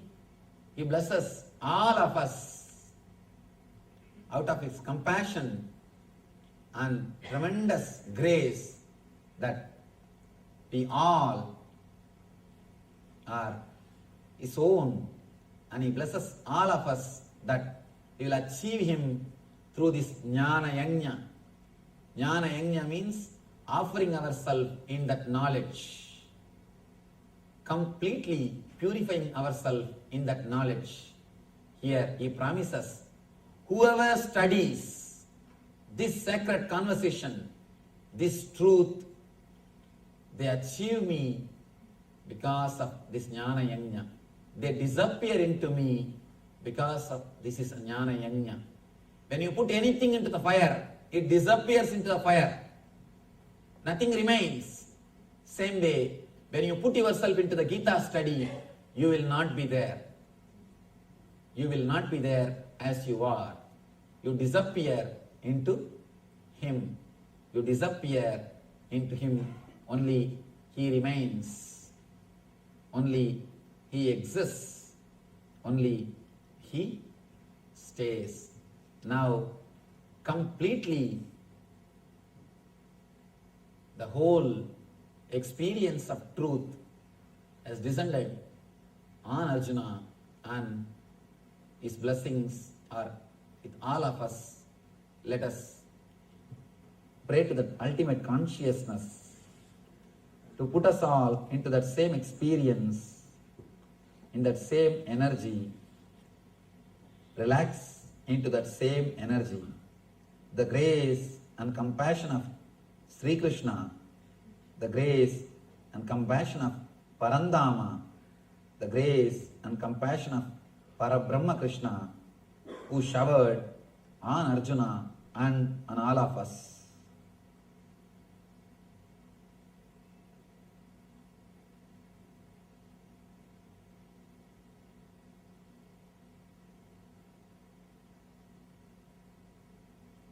Vasudeva Sudam Devam Gamsachanuramardanam Devagi Paramanandam Krishnam Vande Jagadgurum.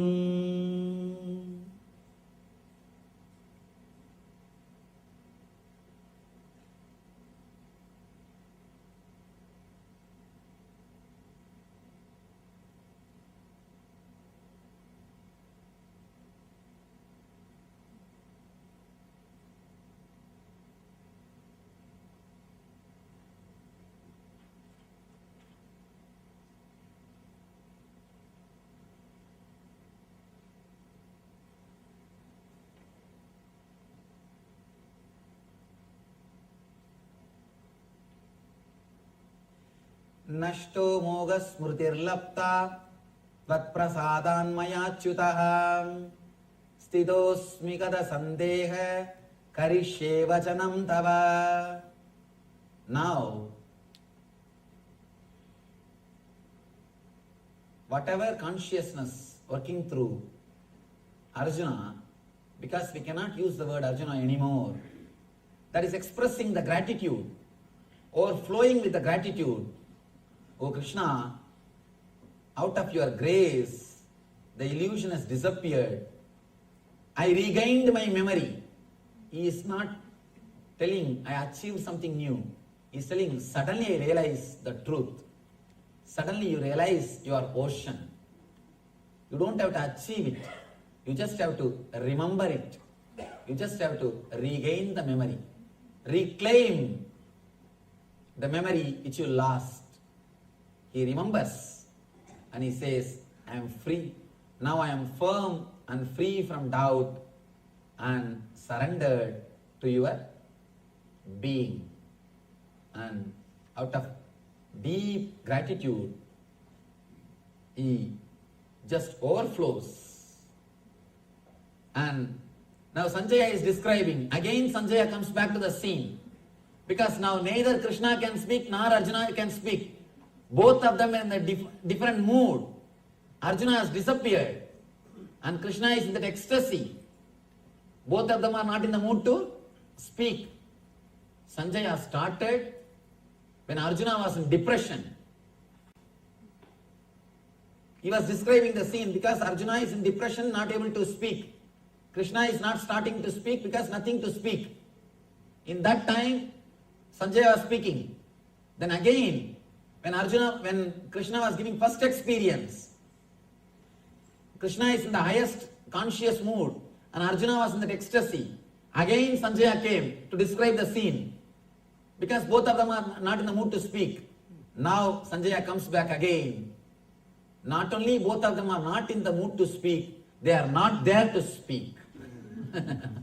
Now Arjuna has disappeared into Krishna, and in the Krishna consciousness, in the pure space of Parandama or Parabrahma, nothing is there to speak, to express by words. Sanjaya comes, Vyasa pradasaschathruva netat guhyamaham param yogam yogeswarat krishnat sakshat kadayata swayam Vyasa prasadasrutat vanedat guhyamam aham param yogam yogeswarat krishnat sakshat kadayata swayam. Sanjaya says, by the mercy of the Vyasa, I heard these most confidential talks directly from the master of all mysticism, Krishna, who was speaking personally to Arjuna. Now Sanjaya expresses his gratitude and his joy and his ecstasy hearing this whole thing. I heard this whole thing just by the grace of the Vyasa. Vyasa means Guru. Understand, always, especially in North India, wherever they study the scriptures, that seat is called Vyasapita. The book and the seat is called Vyasapita. By the grace of the Vyasa, the whole truth is revealed to me, because Vyasa is the Adi Guru. Vyasa is the great master. So by the grace of the master, I heard these truths directly from Krishna and experienced the ultimate ecstasy. Rajan samsmritya samvadamimam adbhutam keshavarjuna yo punyam rishyami cha muhurmuhu. He says, O king, he is talking to Dhritarashtra, O king, as I repeatedly recall this wondrous and spiritual dialogue between Krishna and Arjuna, I take pleasure, great ecstasy, being thrilled at every moment. Muhur muhuhu. Whenever I remember, I am just filled with ecstasy, or I am overflowing with ecstasy. This truth fills me, fills my being completely. I am just showered by the divine grace. He is just expressing his joy, his bliss. Tacha samsmritya rupamatyatpudam hare vishmayo me mahan rajan rishyami cha punah punaha. O king, as I remember the wonderful form of the Lord Krishna, I am struck with wonder more and more, and I rejoice again and again. He has nothing to say, just he is flowing. He is not even thinking what he is talking. He is just overflowing with the whole ecstasy. And here he ends the whole conversation beautifully. Yatra yogesvara Krishno yatra partho dhanurdaraha tatra srir vijayo budhir druvani dirmadir mamaha.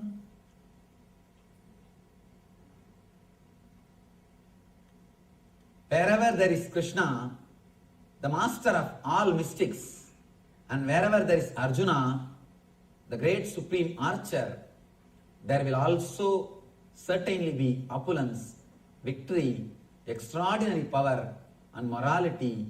This is my opinion. Here he ends the whole thing with a beautiful, auspicious blessing. And he says, wherever the Krishna means the name of the Krishna, wherever the name of the Arjuna exists, in all that place, all the victory, all the morality, all the prosperity, all the wealth, all the divine positive energy will shower here. He concludes with this sutra, with this sloka. Yatra yogesvara Krishno yatra partho dhanurdaraha tatra srir vijayo budhir druvani dirmadir mamaha. Gitasu Upanishatsu Brahma Vidyayam Yoga Shastre Sri Krishna Arjuna Samvade Moksha Sannyasa Yogo Nama Ashtadashodhyayaha. Yam Brahma Varunendra Rudramaruta Stunmandi Divyai Stavaihi Vedai Sangapada Upanishadai Gayantiyam Samagaha Dhyanavastita Tatkadena Manasa Pashyantiyam Yogino Yashyantam Navidussura Suragana Devaya Tasmai Namaha. Devaya Tasmai Namaha.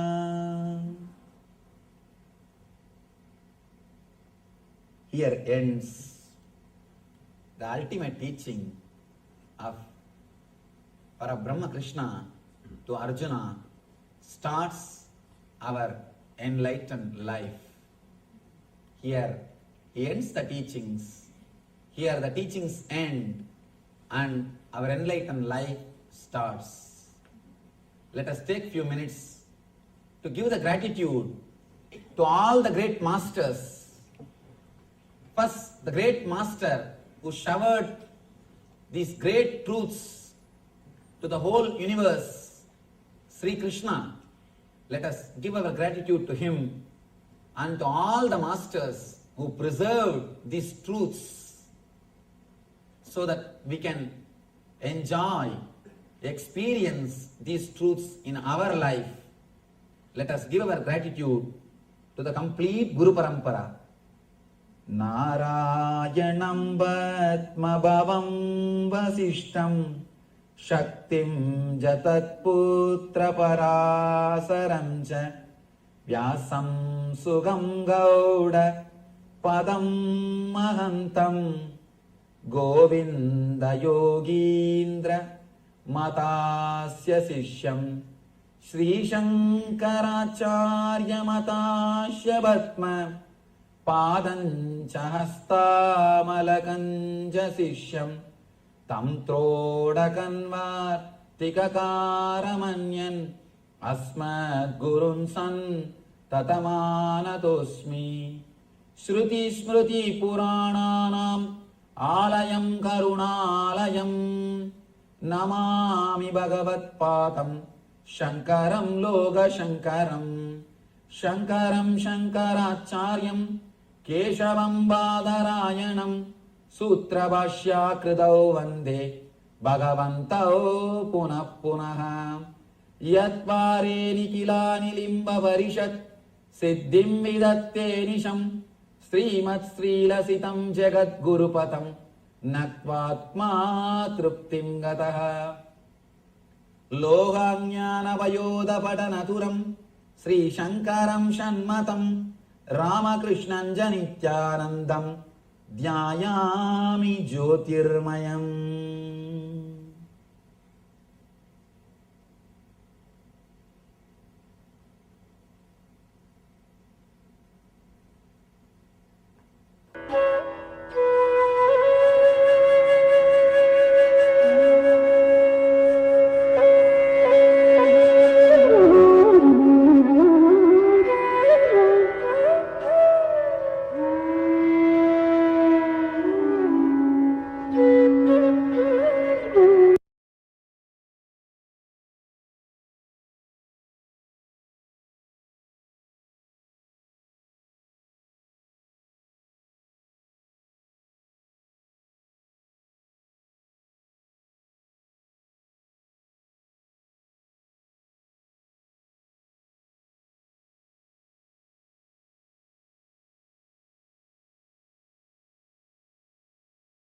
सदाशिवसमारम्भां शङ्कराचार्यमध्यमाम् अस्मदाचार्यपर्यन्तां वन्दे गुरुपरम्पराम्।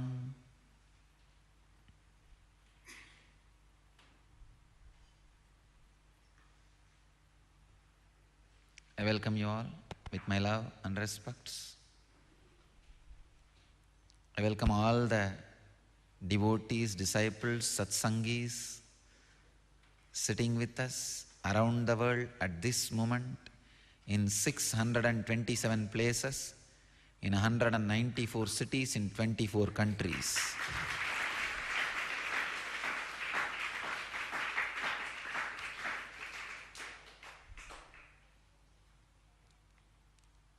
And we have many cities two-way with us: Los Angeles, Seattle, Ohio, Vancouver, San Jose, and today first time Topanga, California. And Phoenix is also with us. Topanga, are you able to hear me? Yes, I am able to see you guys. All these cities are in two-way with us.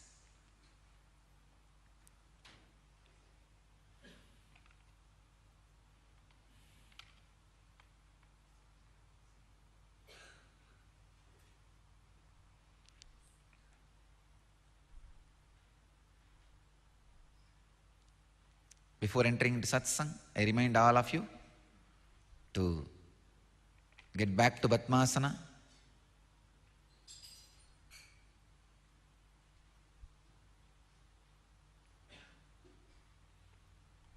San Jose, are you able to hear me? Yes. So they've got a new golden Padaka today. And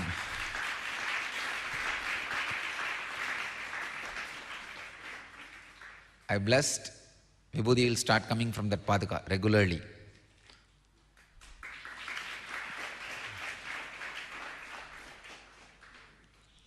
I name San Jose temple as Paschim Mathura. It will be representative of Madurai.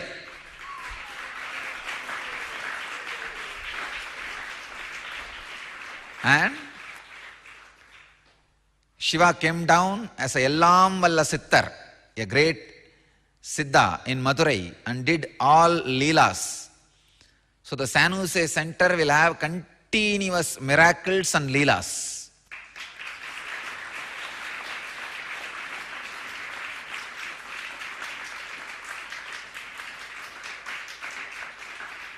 So each temple we will specially dedicate for special energies. San Jose for Meenakshi and Madurai and Ellam Valla Siddhar.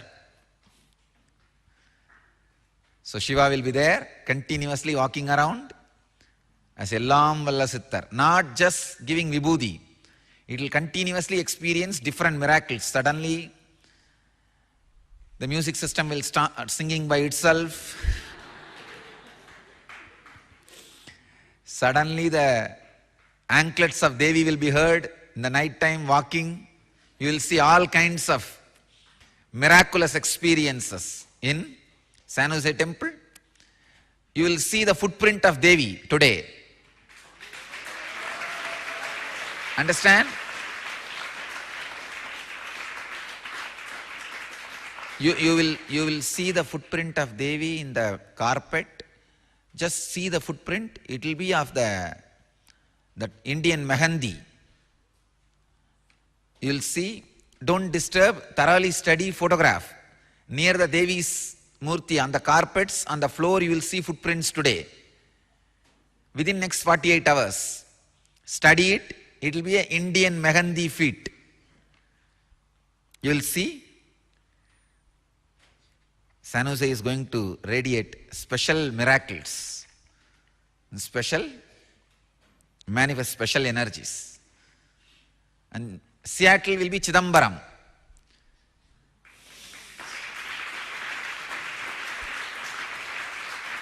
The Seattle temple will be called as Paschima Chidambaram. Understand? In Seattle you will hear again and again the dancing anklet sounds of Shiva.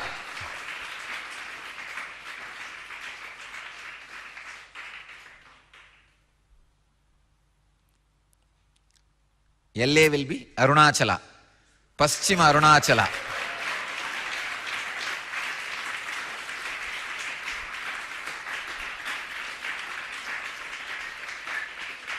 Ohio will be Paschima Prayag, Western Prayag.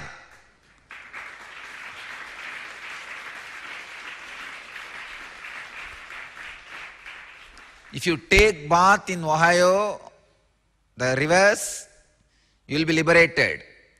If you have darshan of Seattle, you will be liberated. If you meditate in San Jose temple, you will be liberated. If you just remember Los Angeles temple, you will be liberated.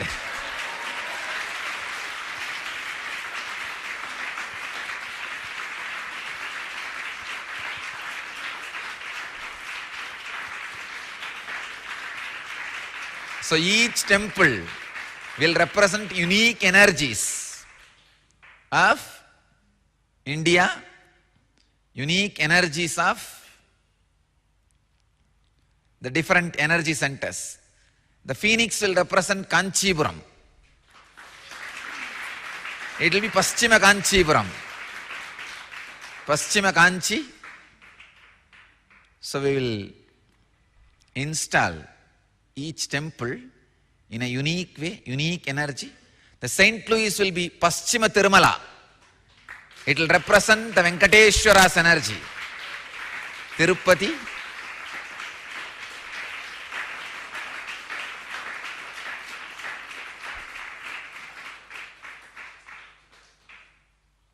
So each temple in US, in other countries, will represent one energy.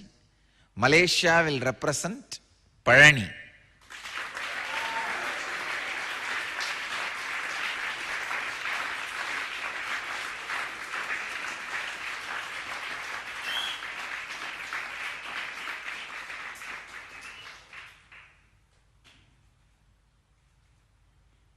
So each temple will have the significant, intense energy of one great energy center of India. And not only that, you will see that kind of special energies will express in those temples. Let's enter into today's satsang, today's sutras.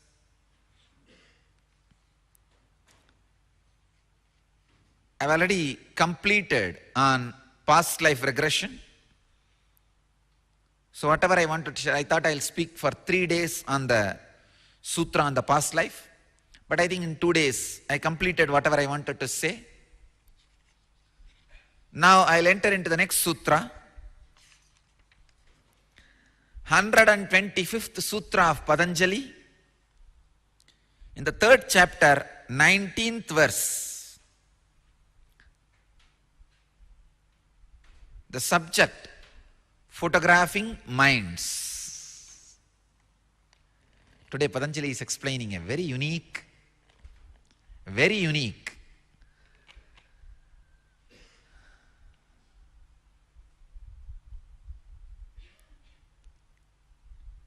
sutra.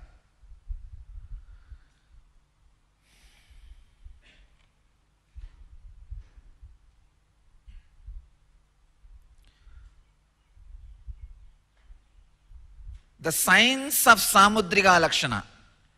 Indian tradition has developed some of the great unique sciences. One of the unique science came out of the inner space of Indian rishis is Samudrika Lakshana. Like a Vastu Sastra, Jyotisha Sastra, Samudrika Lakshana is one of the great science from the Indian tradition, from the Indian masters.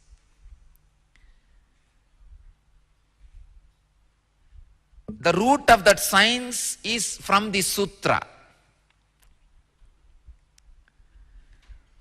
Pratyayasya para chitta jnanam. Wow. Pratyayasya para chitta jnanam.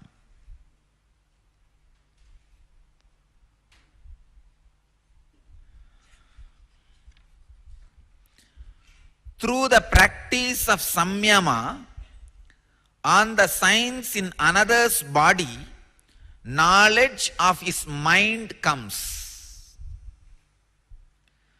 Through the practice of samyama on the science in another's body, knowledge of his mind comes. Swami Vivekananda translates this sutra as this. Swami Prabhavananda translates as, by making samyama on the distinguishing marks of another man's body, one obtains knowledge of nature of his mind.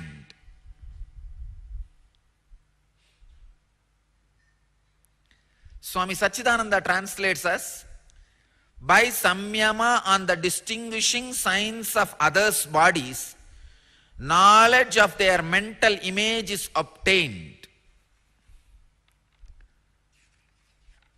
Bhagavan Osho translates as, through samyama, the image occupying another's mind can be known, but perception through samyama does not bring knowledge of the mental factors that support the image in another's mind, for that is not the object of samyama. By performing samyama on the form of the body to suspend receptive power, the contact between the eye of an observer and the light from the body is broken and the body becomes invisible. This principle also explains the disappearance of sound. Wow.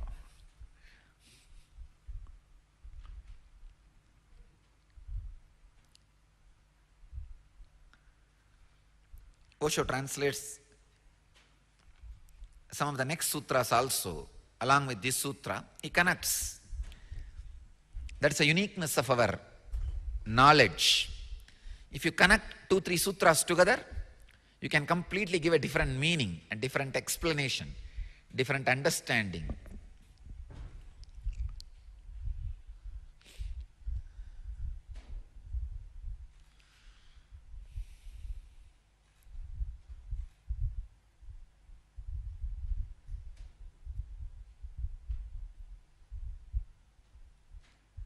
Samudriga Lakshana.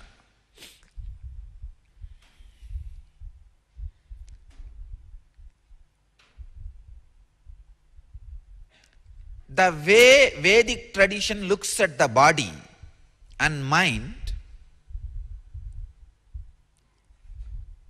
plays an important role on how we eat, how we dress, how we medicate our body, how we maintain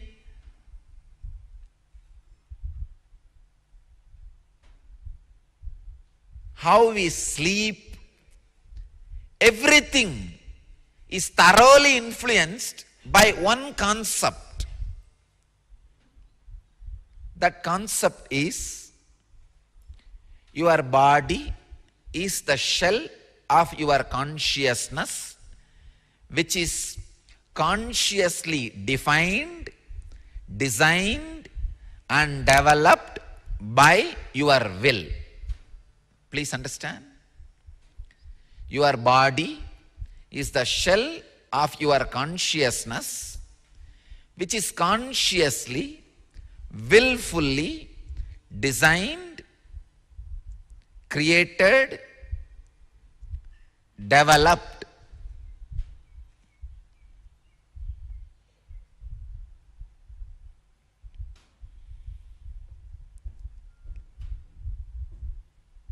This science, this truth, now what I expressed, forms a base of Indian medication traditions, Indian medicinal systems, Siddha, Ayurveda,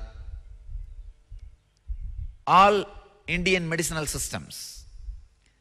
This truth is base for our dressing systems, the way we dress. This system, this truth is base for the whole Samudriga Lakshana. Means by studying the physical image, the measurements, the mental setup is studied. The revelations about the mental setup is understood. The truths about the mental setup is revealed. Please understand. This theory forms the base of yoga. For example, Samudriga Lakshana says, the face, see this size they keep it as, they call as one unit. The edge of this ear edge and this edge, this they call it as one unit. It is supposed to be this size. This I am giving you the exact science of Samudriga. If you put your hand like this, the distance between this tip and this tip, the thumb and the little finger, this is called one unit. And the distance between the two ear tips is supposed to be one unit. If you measure it with a straight line, this is supposed to be one unit. And the distance between this edge and this edge should be 3 units. And the distance between the hip, the lowest point, should be again 1 unit. Now we may laugh. Our Samudriga describes, the tradition describes, if this is as per the measurement, what will be the personality? If this comes down or goes up, what will be the personality? The cross section of your body, the belly button to the back, should never be more than 1 unit. Then death is waiting. No, our See, I'm not only talking about the belly button, it means the optimum space. From this to that should not be more than 1 unit. Of course, it cannot be more than a unit, then it is too much. So how a size should be, they are describing very clearly. If this shoulder to shoulder is less than 2.5 unit, the person will never be able to have larger understandings. The broad mind, he cannot see his whole life in a larger picture. He will be too silly, just making decisions out of small things, flaring up, not having a clear, larger vision about the purpose of life, mission of life. I have seen, please understand, our masters are not liars. They have done amazing research on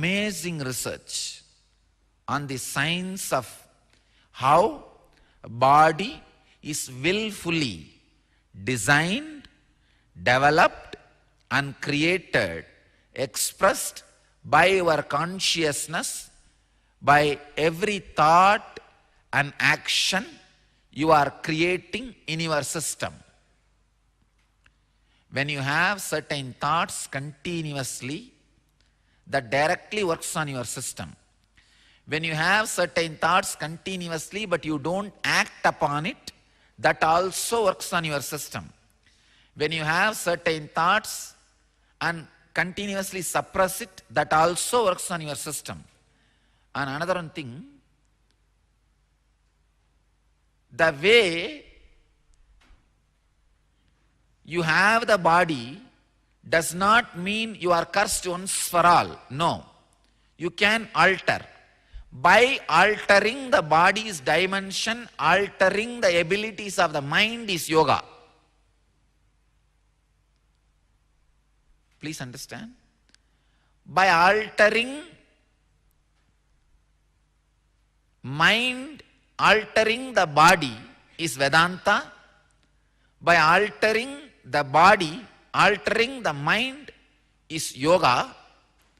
By analyzing the structure of the mind, by analyzing the structure of the body, understanding the mind is Samudrika Lakshana. Here Patanjali talks about the great science of Samudrika Lakshana. If you alter your body, I tell you, if you alter your body, major samskaras of your system can be completely uprooted. Major samskaras can be uprooted.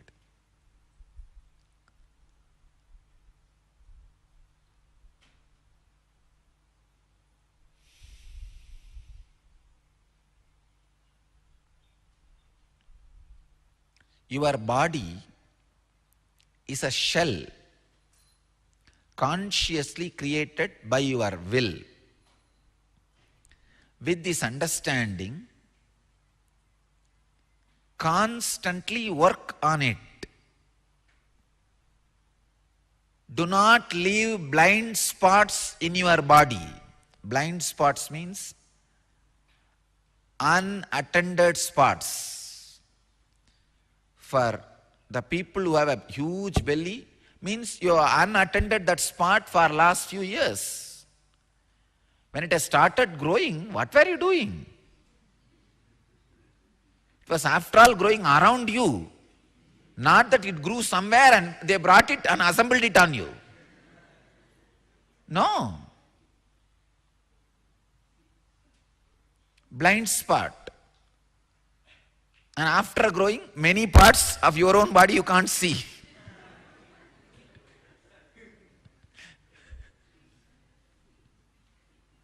I am giving you one example.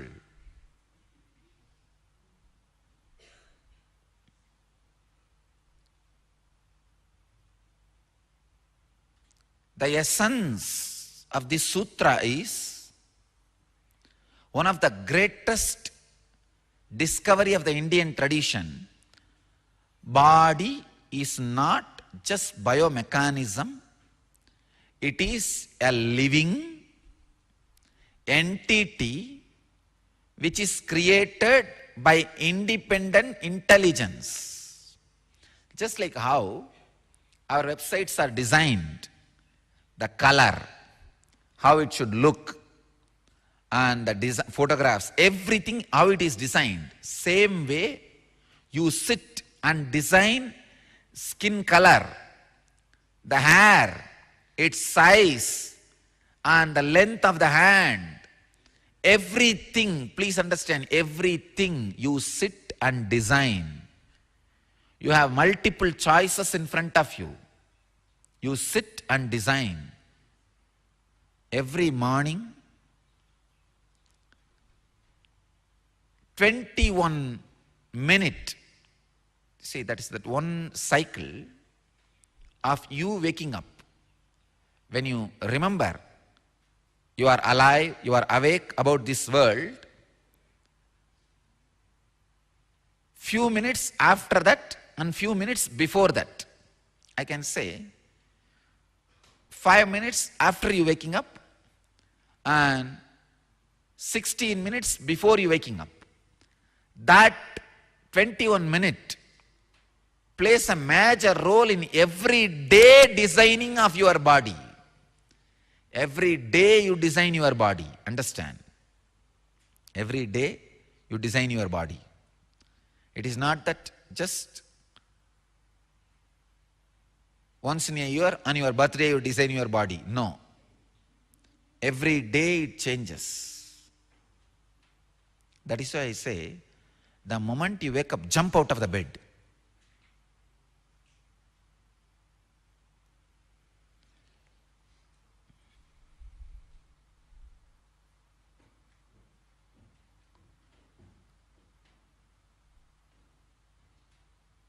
Every day you design your body. You design how you should look, how you should feel, how you should feel about you, how others should feel about you. But unfortunately, this whole process goes on unconsciously. So two things you need to understand through the sutra. One, learning little bit of studying the body structure and mental setup. You don't even need to refer Samudriga Lakshana. No. You don't even need to refer those books. No need. Take 4 persons, major influence on your life. Pick up some 4 people who have major influence over your life. Maybe your spouse, or kids, your guru. Some 4 people. Pick up those 4 and try to study their body structure and mental setup. Of course, you cannot study my mental setup because I don't have mind. You may have some mentor in your life. You can never study a guru's mental setup because he doesn't have mind. That is where the whole problem comes. You try to impose your anger on him and wanted to see that he is angry, violent towards you. But suddenly, when your mind melts down, you know he is not angry, he is not violent. See, at least if you can confirm he is angry to me, you can make a decision in your life and move on. But you can't come to that decision also. And same way, your violence does not allow you to feel that he is intensely compassionate to you. That also your mind will not allow you to feel. Your mind will allow you to feel he is your friend and compassionate, nor your mind will allow you to feel he is your enemy, he is angry with you. Because you will not find any symptoms of anger or enmity in him.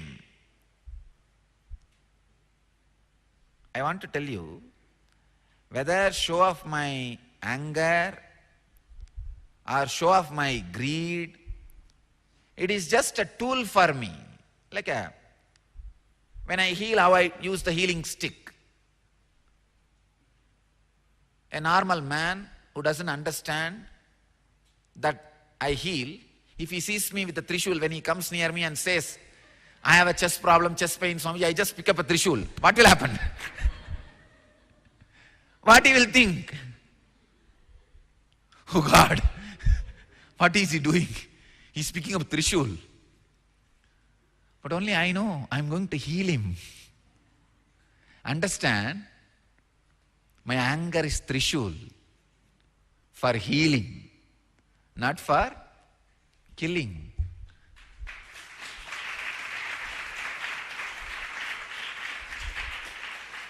But this funny mind goes on playing. And another worst thing is, at least if your mind can confirm, no, he is going to kill me, he is my enemy, then at least you will be free and carry on in your life. That also will not happen. Because the underlying energy in your inner space, which designs your body, is intelligent enough to catch the underlying current of the master's energy which designs his body. Understand? You will never be able to find studying my body, my mental setup. But the energy of your underlying consciousness which designs your body will catch by its own intuition as a smell. It will catch, no, he is not my enemy. He is not violent.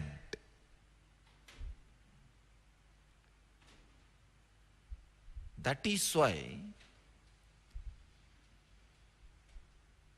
the love-hate relationship with master goes on till you get enlightened. This is the best word to define the guru-disciple relationship. That is why the Upanishad starts saying, Sahana vavatu sahanau bhunaktu. Let us not hurt each other, let us be friendly.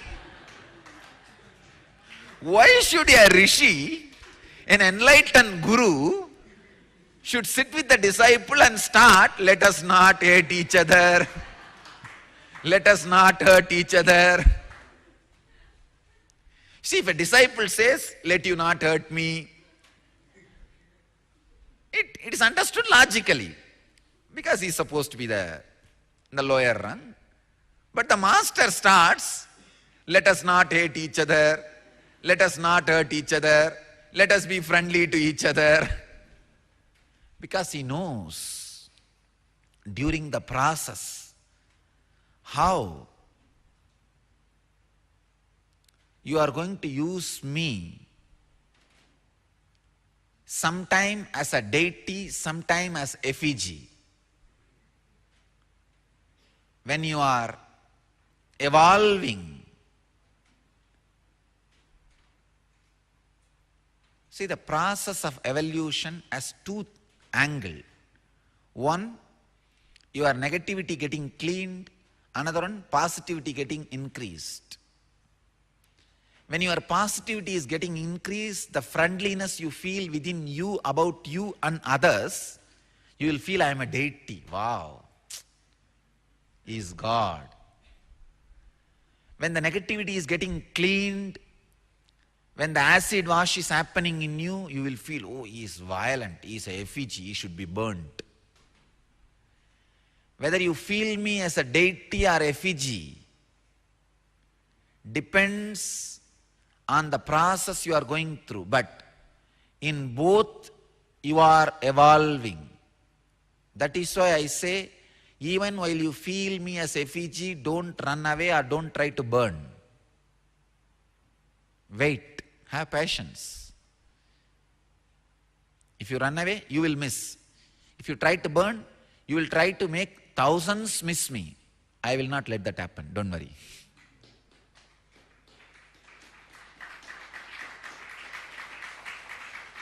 So it's an important truth. Decide to study 4 people, their body structure and their mental setup. You will have many revelations in you.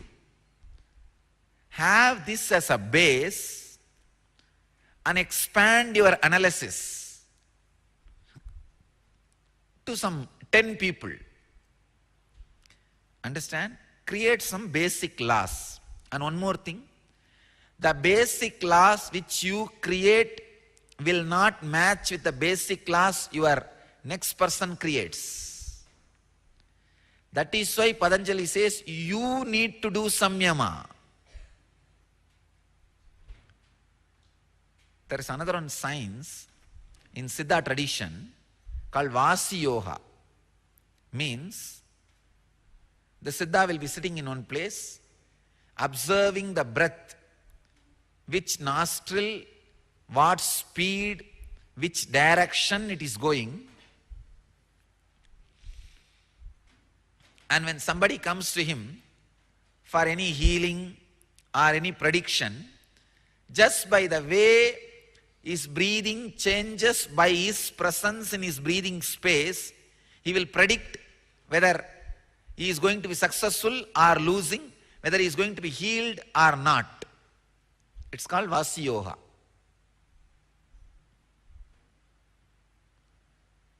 The moment you wanted to talk to me, I will know whether you are going to listen to me or not.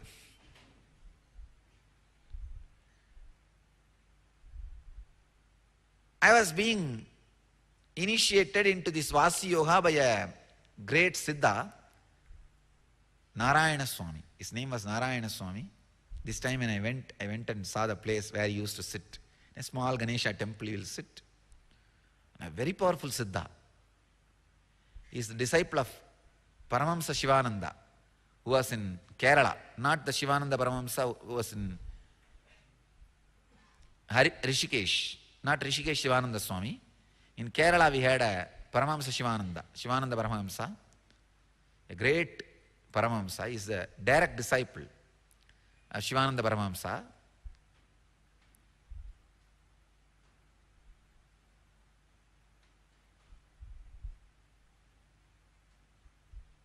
Very powerful Siddha. He was teaching me some of the basic rules. Then he said, now I am sitting, one person came to him for healing of the anal cancer, means continuous bleeding. Then immediately he looked at him and said, you will become all right. And he gave, the skin of the onion, peeled onion. See, next to the temple where he was sitting, there was an onion shop, village onion shop. You know how in the villages they will put the vegetable shop. On the road itself they will spread the gunny bag and heap all the vegetables and sell. There was an onion shop. And the onion skins were peeled and they were lying down in one corner. He just collected that and pressed his hand and gave it to him and said, make a small pillow with this and sit on it. You will be healed. And really in 3 months he got healed. That guy got healed. Anyhow,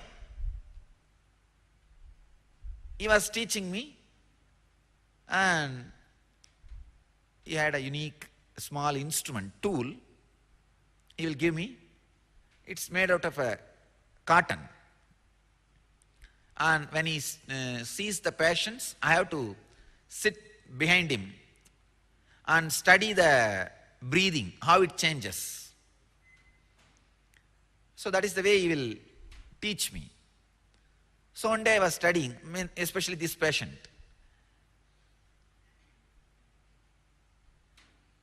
So the rule written in the book, there is a beautiful book called Periyanyana Kovai. It's a essence of the Vasi Yoga knowledge from the Siddha tradition. So the rule written in that book and the experience of him was not matching. See, that rule says, if the nadi changes to certain level, the person will be healed. But in him, the nadi was changing completely opposite, but he is telling that person will be healed. Then I asked him, how is it? He said, the understanding only can be picked up. The rule has to be studied by your individual body. That is what is called samyama. He says, you need to sit and see 10 passions and develop your own formula. That is why I am saying, you need to sit, study 4 people in your life who are closest to you, their body structure and mental structure. You will come up with your own formula. With that formula, study 10 more people who are close to you. Then you will develop the secondary formulas. By the time you develop secondary formulas, you will have the tremendous understanding about your own body and mental setup. Please understand. This samyama will do 2 jobs. 1, understanding about others who come to you, whom you see every day, their body and mental structure. Second, understanding about your own body and mental structure. If you know your own mental structure, you can avoid thousands of sufferings. You can avoid thousands of unnecessary sufferings. I tell you, just if you understand one truth. The other day, one of my brahmachari, to him I always used to tell, you project your father on me and suffer. But it was only an intellectual idea. He went and did some program. In that program, it has become experience. After that, I can see, just understanding of that one truth, he came out of that suffering. It is not there anymore. So whenever that suffering comes, he knows this mental setup is reason for it. This mental setup is culprit. Understanding about mental setup makes that setup as object, and you get the experience of seeing it objectively. It is no more a subject, part of you. You do not attribute the suffering created by that mental setup on you. You don't take it up. You do not attribute that suffering on your own inner space. You don't attribute it that on you. You know, this suffering is by mental setup, not by me. So I cannot take that up on me. I am not responsible. I should not attribute that suffering to me. No, I am different. The suffering mental setup is different. Studying doing samyama on the sutra will help you to develop amazing, purpose-fulfilling relationships. Understand? Learn to further the relationships which fulfills your purpose, and learn to curtail the relationships which bring suffering. That knowledge, that understanding will happen to you if you do samyama on the sutra.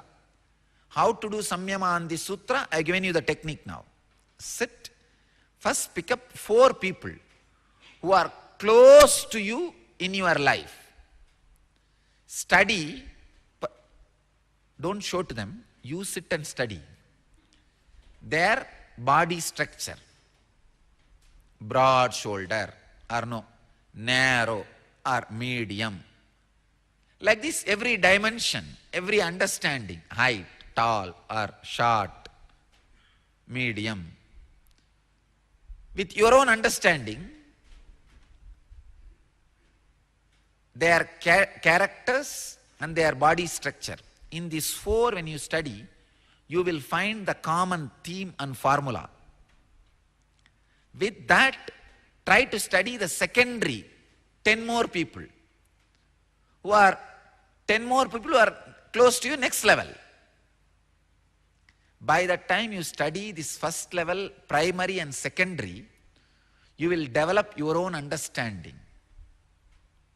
With that, anybody comes in your breathing space, you know whether to further your relationship with that person or maintain a distance. Understand?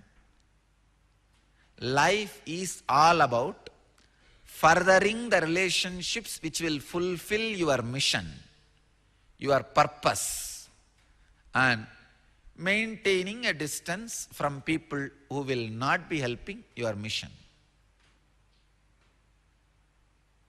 I can give you a clear understanding with this one technique. You will have a clear understanding with this one technique. Try. Not only this will lead finally to the understanding of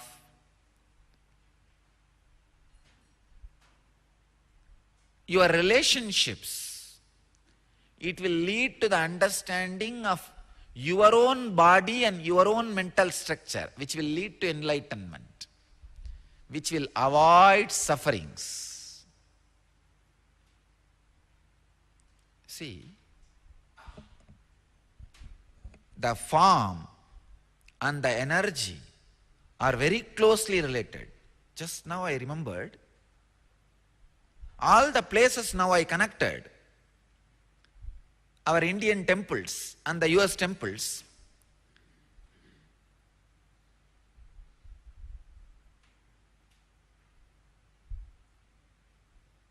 I am surprised. There is a unique energy connection. See, I said Los Angeles is representing Arunachala. Arunachala is fire. Los Angeles is continuously suffering with fire. Now that will be stopped. See, Los Angeles has some wounded fire energy. That is why the forest fire is the biggest problem of California. Now this fire energy will heal it. And Phoenix, earth energy, desert. Kanchipuram. And Ohio, river energy. Prayag.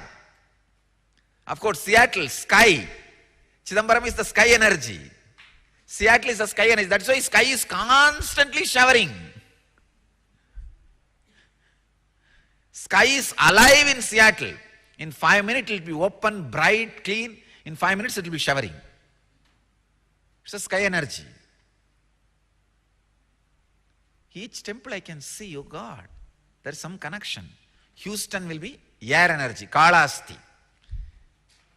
Too many cyclones. We will put Kalasti Ishvara in Houston and stop all the natural calamities by the air.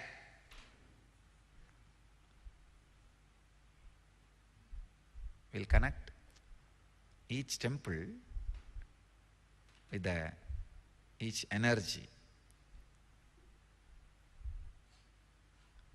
We only need now water energy.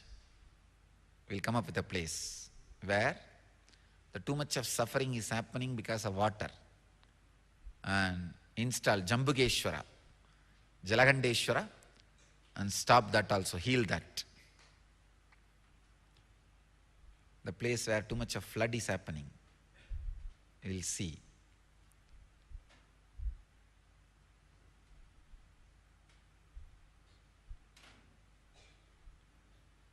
In Panchabhuta Kshetras we created already Arunachala, Chidambaram, Kanchi.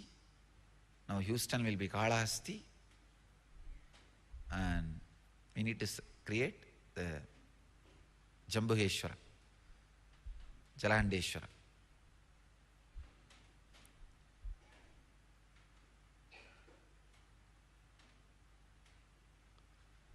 Place and energy connects. Body and consciousness connects. They are connected to each other, related to each other. So study this sutra, do samyama on this sutra.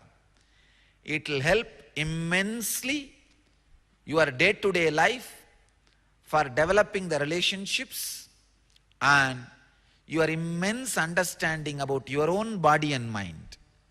See, once you know your body and the mental structures, you know how to alter it and alter the mental structure. It can free from many of the mental structural sufferings you are carrying and liberate you and lead you to enlightenment. So I bless all of you who are sitting with us at this moment in 687 locations in 222 cities in 29 countries. I bless you all to achieve, live, experience, express, radiate, and share the eternal bliss. Nithyananda. Thank you.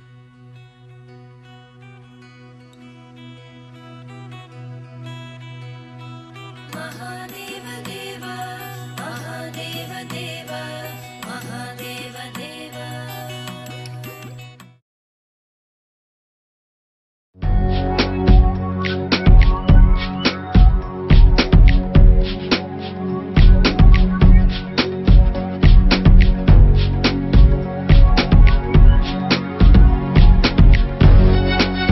All that I taste, all that I smell, I offer to you, Swami Nithyananda.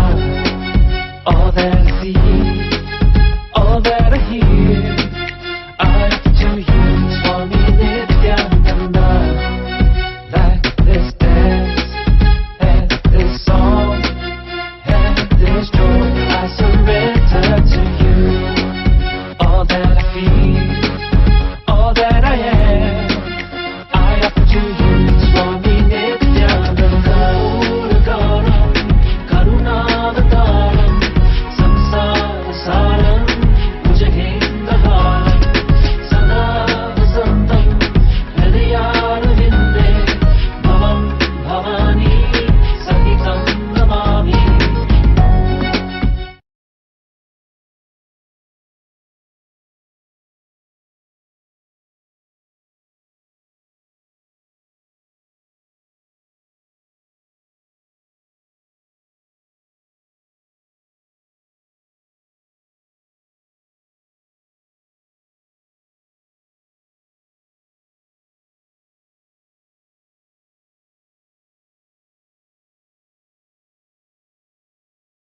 Sada Shiva Samarambam Shankaracharya Madhyamam Asmadacharya Paryantam Vande Guru Paramparam.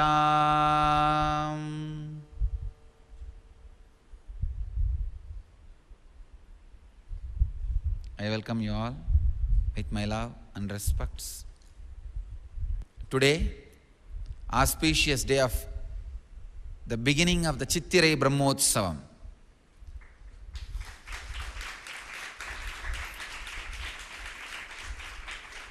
The divine ceremony of Meenakshi's marriage and coronation.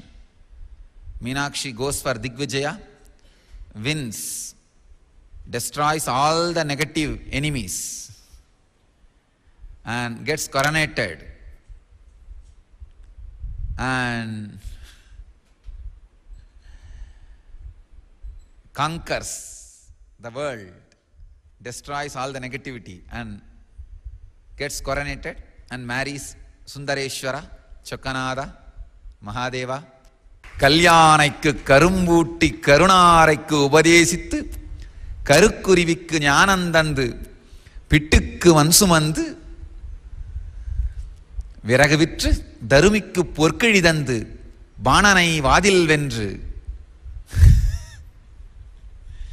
பன்றிக்குட்டிக்கு பால் கொடுத்து வைகை ஆற்றை அடைத்து நரியலாம் பரியாக்கி கிழடுகளை இளசாக்கி எல்லாம் வல்ல சித்தராய் ஈசனே வந்திறங்கி மதுரையில் செய்த லீலையெல்லாம் இன்றும் இவ்வுடலாய் வெளிப்படட்டும்.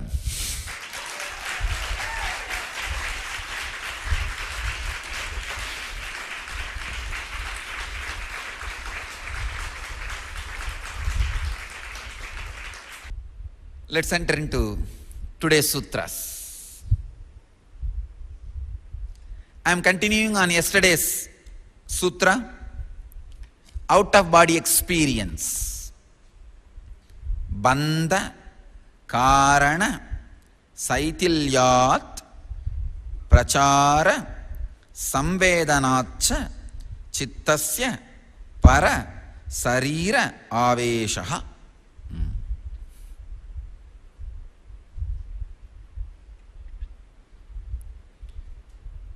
Today I'll add some of the references from Hatha Yoga literatures. Hatha Yoga literatures are vast. Hatha Yoga Sutra forms, Hatha Yoga Pratipika forms a base, but there are a lot of methods and techniques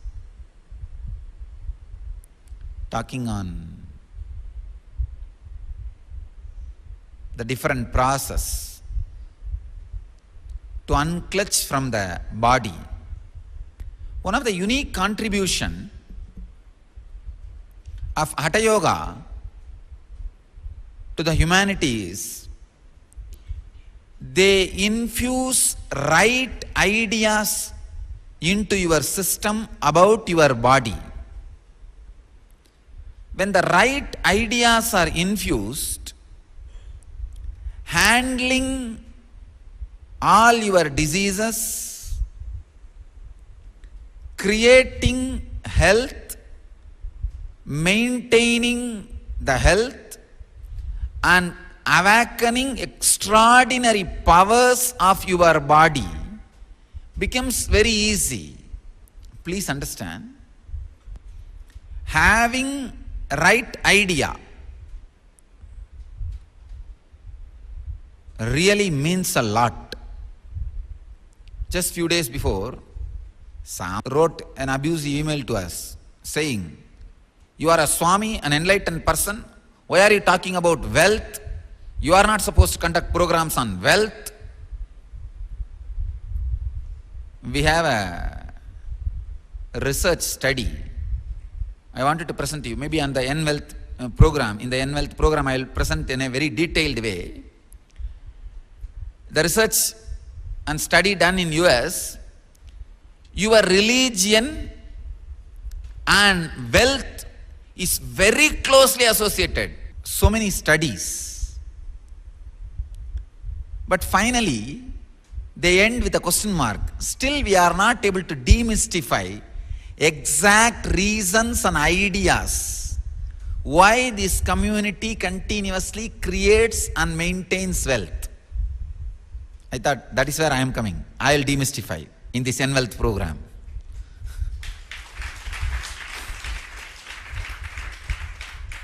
First thing, the mental setup you carry plays a major role in your wealth and health. That is why an enlightened master is needed to speak about wealth. Many of these researchers are giving a deep understanding that religion and your faith plays a major role in your wealth, whether you being a wealthy or poor. In these 2 days, the main theme, core, is going to be creating a mental setup to attract and maintain wealth. See, basically all Indian kids, whether inside India or outside India, if you are a middle-aged Indian, you are infused with a fanaticism about education. You give up everything, is fanatic about education. But a middle-aged Indian is not fanatic about wealth. I want you guys to know another one important thing. A middle-aged Indian living in India, wealth is more or less like a fluke or a fortune. They don't believe it is a science. That's the biggest flaw. We don't believe it is a science. You go through this kind of systems, you will create. No, it is just fluke. Either become an assistant of some corrupt politician and become binami to him, you will become wealthy, or grab somebody's property. It is more or less like a fluke, or sit and pray for some lottery to fall on your head. It's almost like a fluke. That's a big problem. I'll give you the exact mental setup necessary to create and celebrate wealth. I don't even want to use the word maintain. Maintenance word is almost loaded, kind of a weight, heavy. Celebrate wealth. Create and celebrate wealth.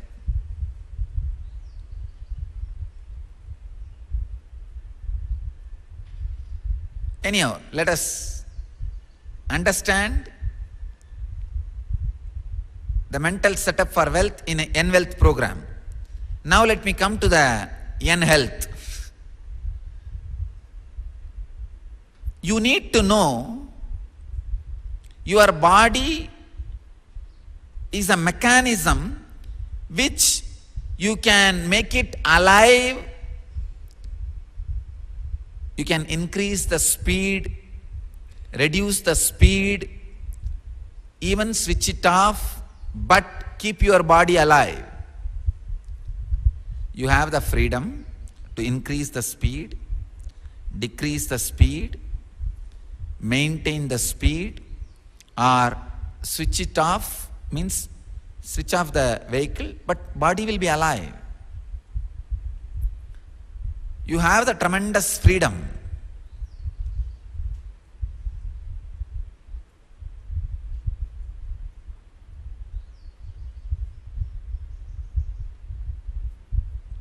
There are some techniques created, installed,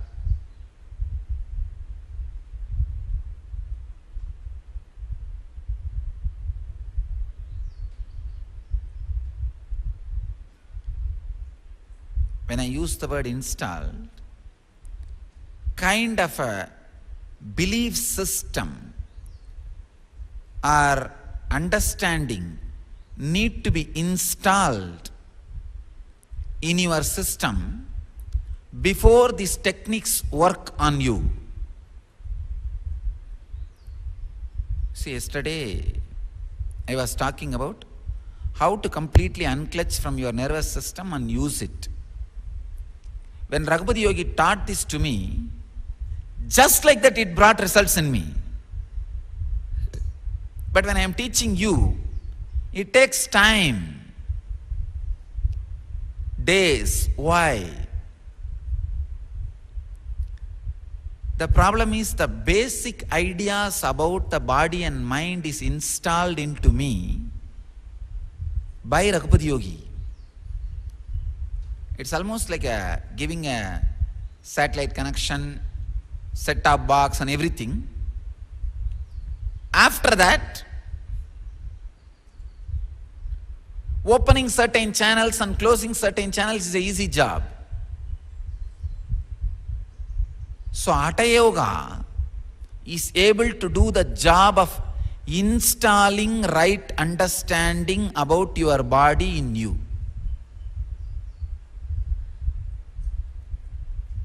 about your nervous system in you. I think in the education system of new man, this should be a complete syllabus. Understanding your body, understanding your mind. It should be a one subject completely. If I am allowed to design a syllabus for new man, one subject, first subject will be understanding your body and mind. This will be the basic theory. In that, the second selective, you can select extraordinary experiences or extraordinary powers. That will be elective. You can choose. And the second subject will be understanding society and family. Please understand. This will be second subject. Understanding society and family. People with whom you work. When I say the word family, I mean the blood family or the team with which you work in your office, in your profession. This is what I call family. Group with which you live, you spend your time. So this should be another one subject. In that, elective will be wealth or power. If you are interested in working on the line of wealth, you need certain kind of a mental setup and understanding to handle the people who are around you and the society. You need to create people who have respect for wealth so that they will be loyal to you. You can keep them loyal to you by sharing the wealth. Same way, if you are interested in power, you should create people who are interested in power and you should go on sharing power with them so that they will be loyal to you. And you should understand the segment of the society which works on power. Along with power, certain responsibilities come. You should be able to be honest about the responsibility and commitment so that you can create power and cherish power. And the family you gather around you also enjoys power. You share power with them. A third subject should be understanding cosmos and celebrating its presence. I can say these three subjects should be the basic curriculum for new man.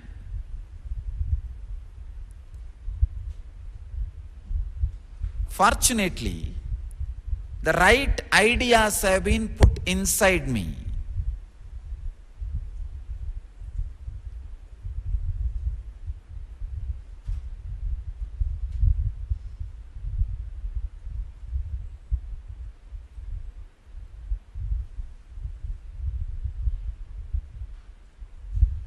Still I remember every year, next day to Mahashivaratri, in my native place there used to be a ceremony for the Devi.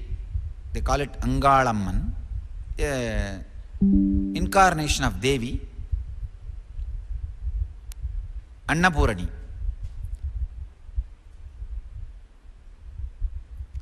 People will pray to her and perform certain kind of penance, like poking the needles in their cheek, in their back.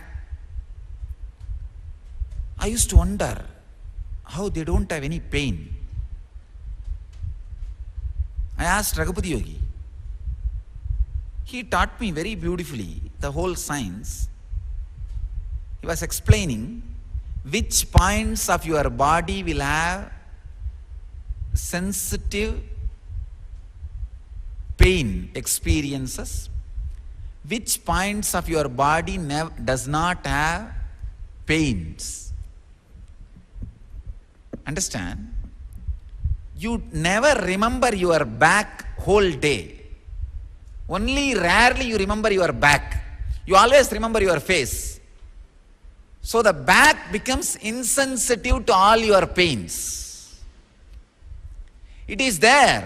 It is just running with you because it cannot become independent. Like a connected train bogies. It is not that they want to be with you, because they are already hooked, they have to be with you. They are with you. But consciously, because you don't live with them continuously, they do not feel the pain. I realized all the poking, majority is done in the back only. They will tie the lemon fruit in the back. Then another one important knack he taught me, when the high sound is created rhythmically by beating the skin, understand, skin, any animal skin, if you beat and a high rhythmic sound is created, your skin experiences the same vibration and becomes insensitive to pain, and it opens up. I was shocked. Whatever he said exactly was true, because the place where they poke the back, they beat only the animal skin drums. They create sound only on the animal skin. He revealed a secret. The animal skin and your skin vibrates in same frequency. When that skin is beaten strongly, your skin feels that blow, feels that vibration, and it becomes insensitive to pain. So easily, and not only that, a kind of a chemical happens below the skin, you don't feel the pain. Just casually, like acupuncture, they make holes in the skin and hang the lemon.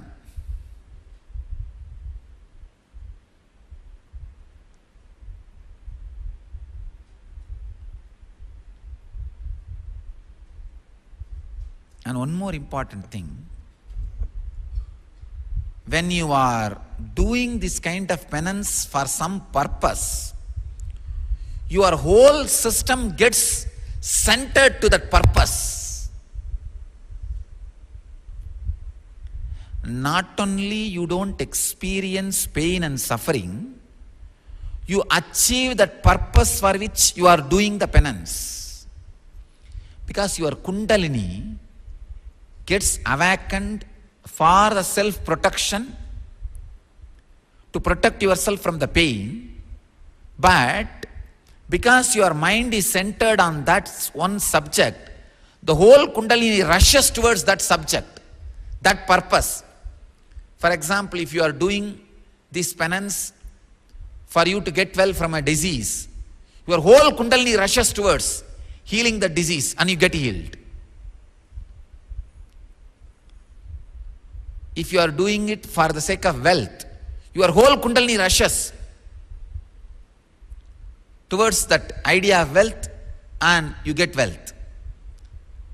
Another one, strange penance is done in a place in Tamil Nadu called Valangaiman. That ceremony is called Padakkavadi. Means, if somebody dies in Indian villages, they will create a special stretcher. It's called Padai. They will make it out of bamboo and coconut leaf and tie it with coconut fiber ritualistically, and the dead body will be put on that. Garlands will be put. 4 people or 8 people, certain relatives, cousins, they all will carry that body from house to the burial ground. It is supposed to be very inauspicious. You will be surprised. But during the festival in the temple, Devi temple, all the people who prayed to the Devi will enact the same ritual. They will lie down like a dead body. And the traditional stretcher will be created. People will carry them all around the temple, even inside the temple. And after that, they will get up and do all the prayers and offerings to the Devi, rituals. And you will be surprised, every year, thousands of people do this ritual. It's a traditional way of doing death meditation. Only once, if you sincerely do the death meditation, one strand of your DNA gets awakened. What will happen? Majority of the diseases you have will be healed and cured. Our masters are so intelligent. If they ask you to do this death meditation as a meditation process, you will not do. You will say, no, I am busy with this work, that work. They made it like a ritual. Pray to the Devi, do this process, you will become all right. I myself have seen with my own eyes, people walked out of the cancer after doing this ceremony. The Devi is called Valangaiman Padagatti Mariyamman. Very powerful deity.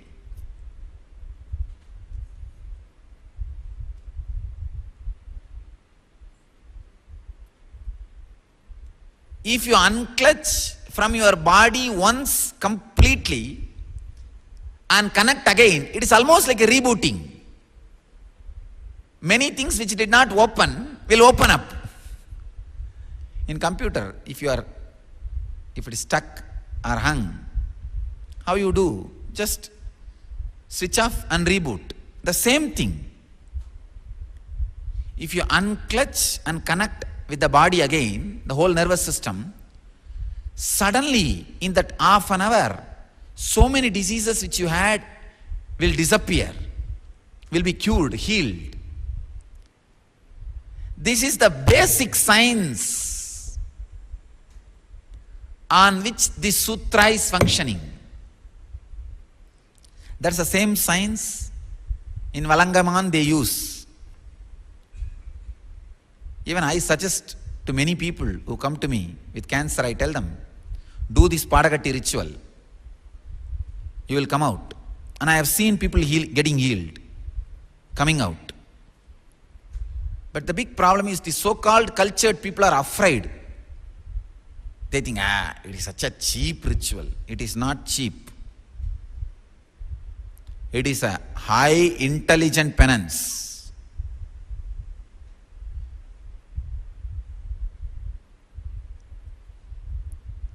Lying down as a dead body, and literally they will do the ceremony. All the relatives will sit around and cry and lift that stretcher and go around the temple with all the fire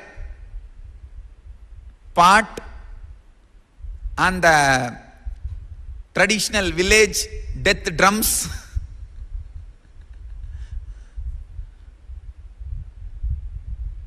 And they will tie your mouth, just like how the dead body's legs are tied, legs and hands are tied, mouth is tied, same way. But they will allow you to breathe, that is different. But for that 1 hour, you almost feel you are a dead body. I have seen many people really switch off and on.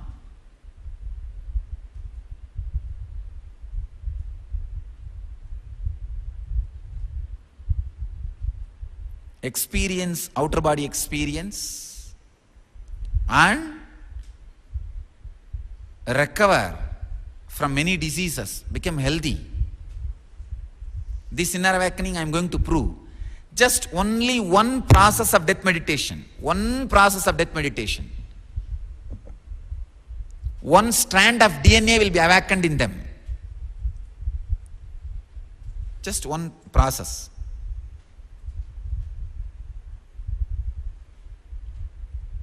That is based on this sutra only. If you know how to unclutch and reboot, your whole system and energy will be awakened. That's all.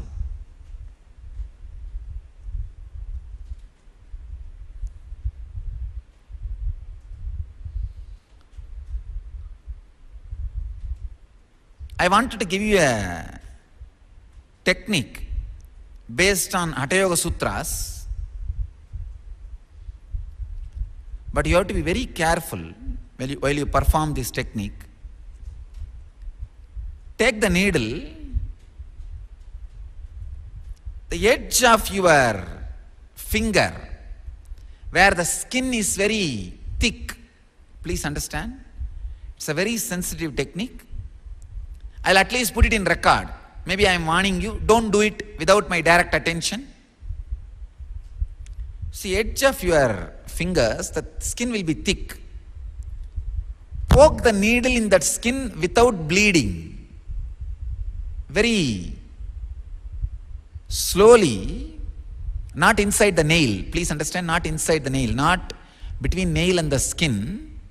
The thick skin which is on the tip of the finger, very slowly poke, and with closed eyes feel from which point to which point you feel the pain and fear.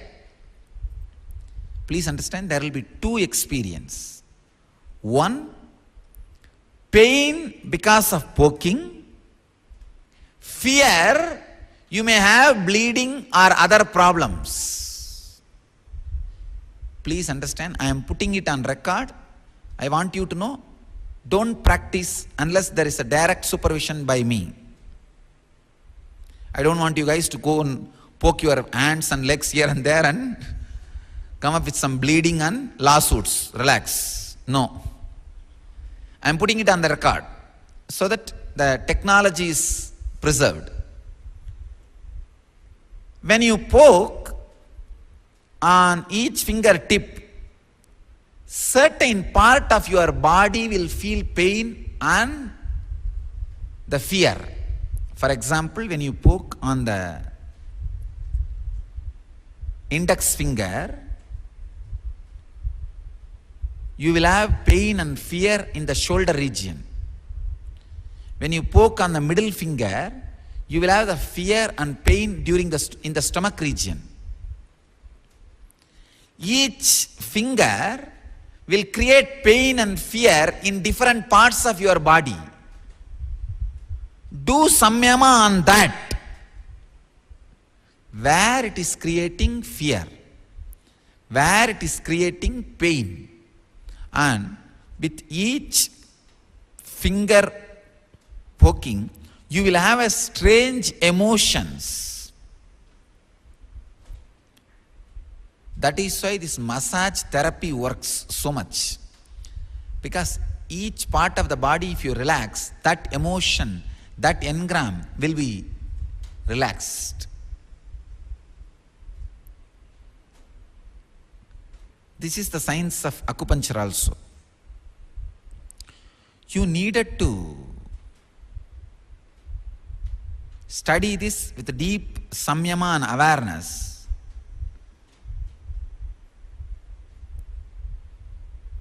This will give you the right idea about the body and how unclutching from the body helps you. Maybe I'll make a clear table and present it to you all.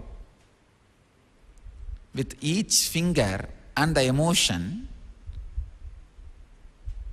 and clear idea about the body, I can do one thing. All the basic ideas you need to have about your body, the right ideas, I'll make it like a clear instruction from Hatha Yoga literatures and posted in the website.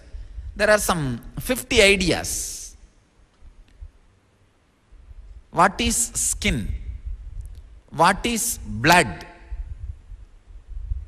How your food and blood is related. How your food and skin is related. How your food and saliva is related. How your emotion and these 9 pashanas of your body fluids are related.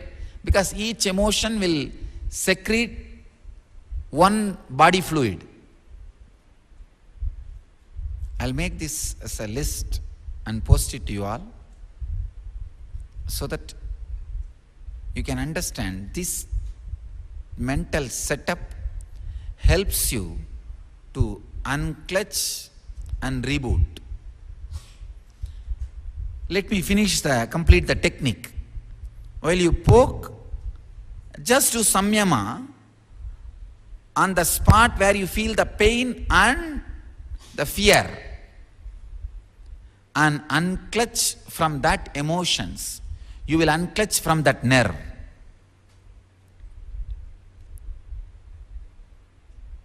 You will unclutch from that nerve. If you poke all over your back with the right trained person, your whole kundalini will be awakened.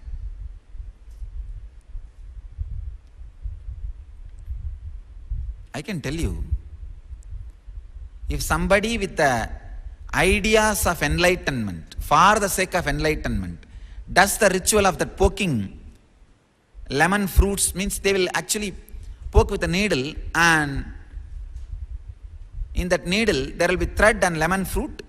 They'll tie it. Practically 108 lemon will be hanging in your back.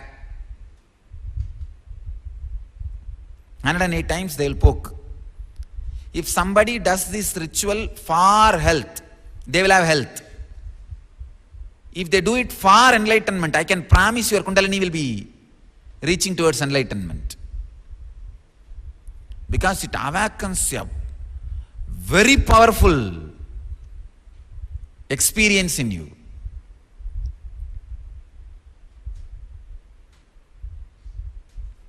Very crude form it may look like. It is a highly sensitive, scientific, intelligent form of tapas. My ancestors, they are intelligent.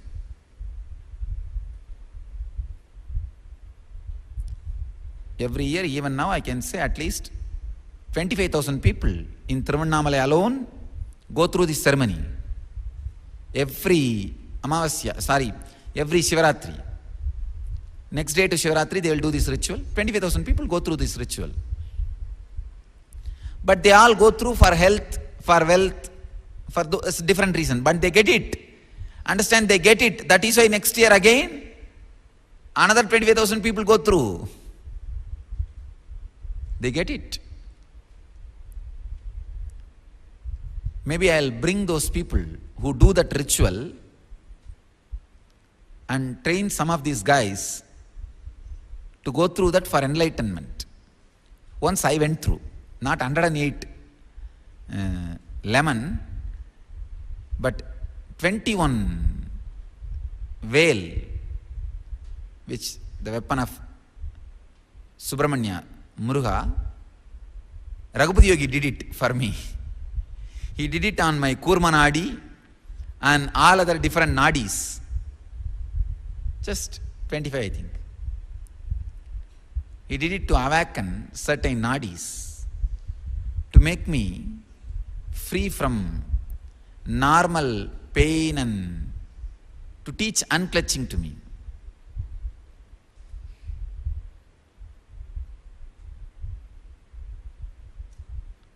It's possible. It helps. But only thing, you should do that poking with samyama, so that you can unclutch from your nervous system and experience the outer body experience, connect again and operate with your body. Maybe within next 1 month, I'll get the right person from Thiruvannamalai and do that ceremony here in the ashram and give you guys the report. That will be helping all of you. Maybe in this inner awakening, 108 you guys may not be able to sustain or stand. Maybe 10 or 11 lemons, I'll do it. Of course, if you are willing, don't worry. This can be a very powerful way to teach you unclutching. To teach you unclutching. I really wanted to revive these two ceremonies. The ceremony of Padagatti means the death ritual, enacting the death ritual, and this poking the lemon in the back.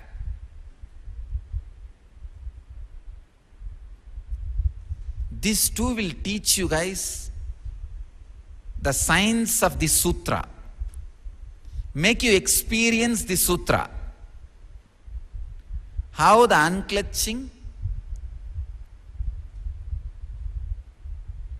leads to healing and outer body experience, like a rebooting, leading to outer body experience.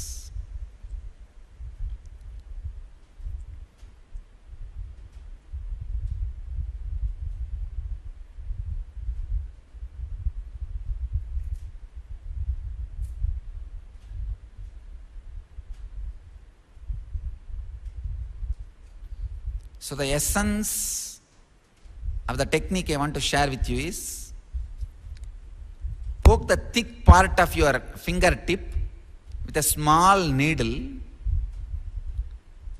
and feel where all you feel the pain and the fear and other emotions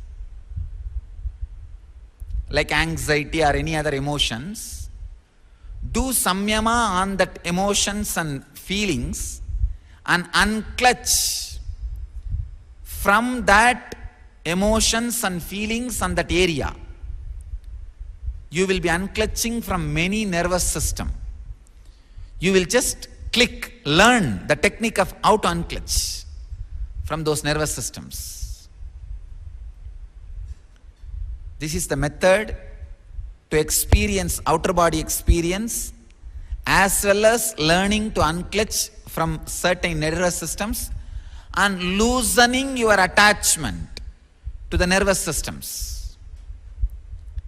Drinking orange juice during this process will help you a lot. If you take the fresh orange juice before doing this process, you will have the high awareness and alertness to this pain and to do this samyama. And even if you smash orange juice on your skin and the hand before you do this process, it will help you. Again, I wanted to warn, I am putting this technique on record, but do not try on your own unless there is a direct supervision by me.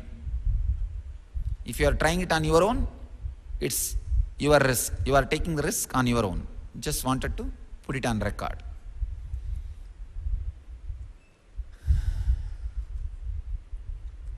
I bless you all. I bless you all. Let all of us experience, achieve, experience, live, express, radiate and share the eternal bliss, Nithyananda. Thank you.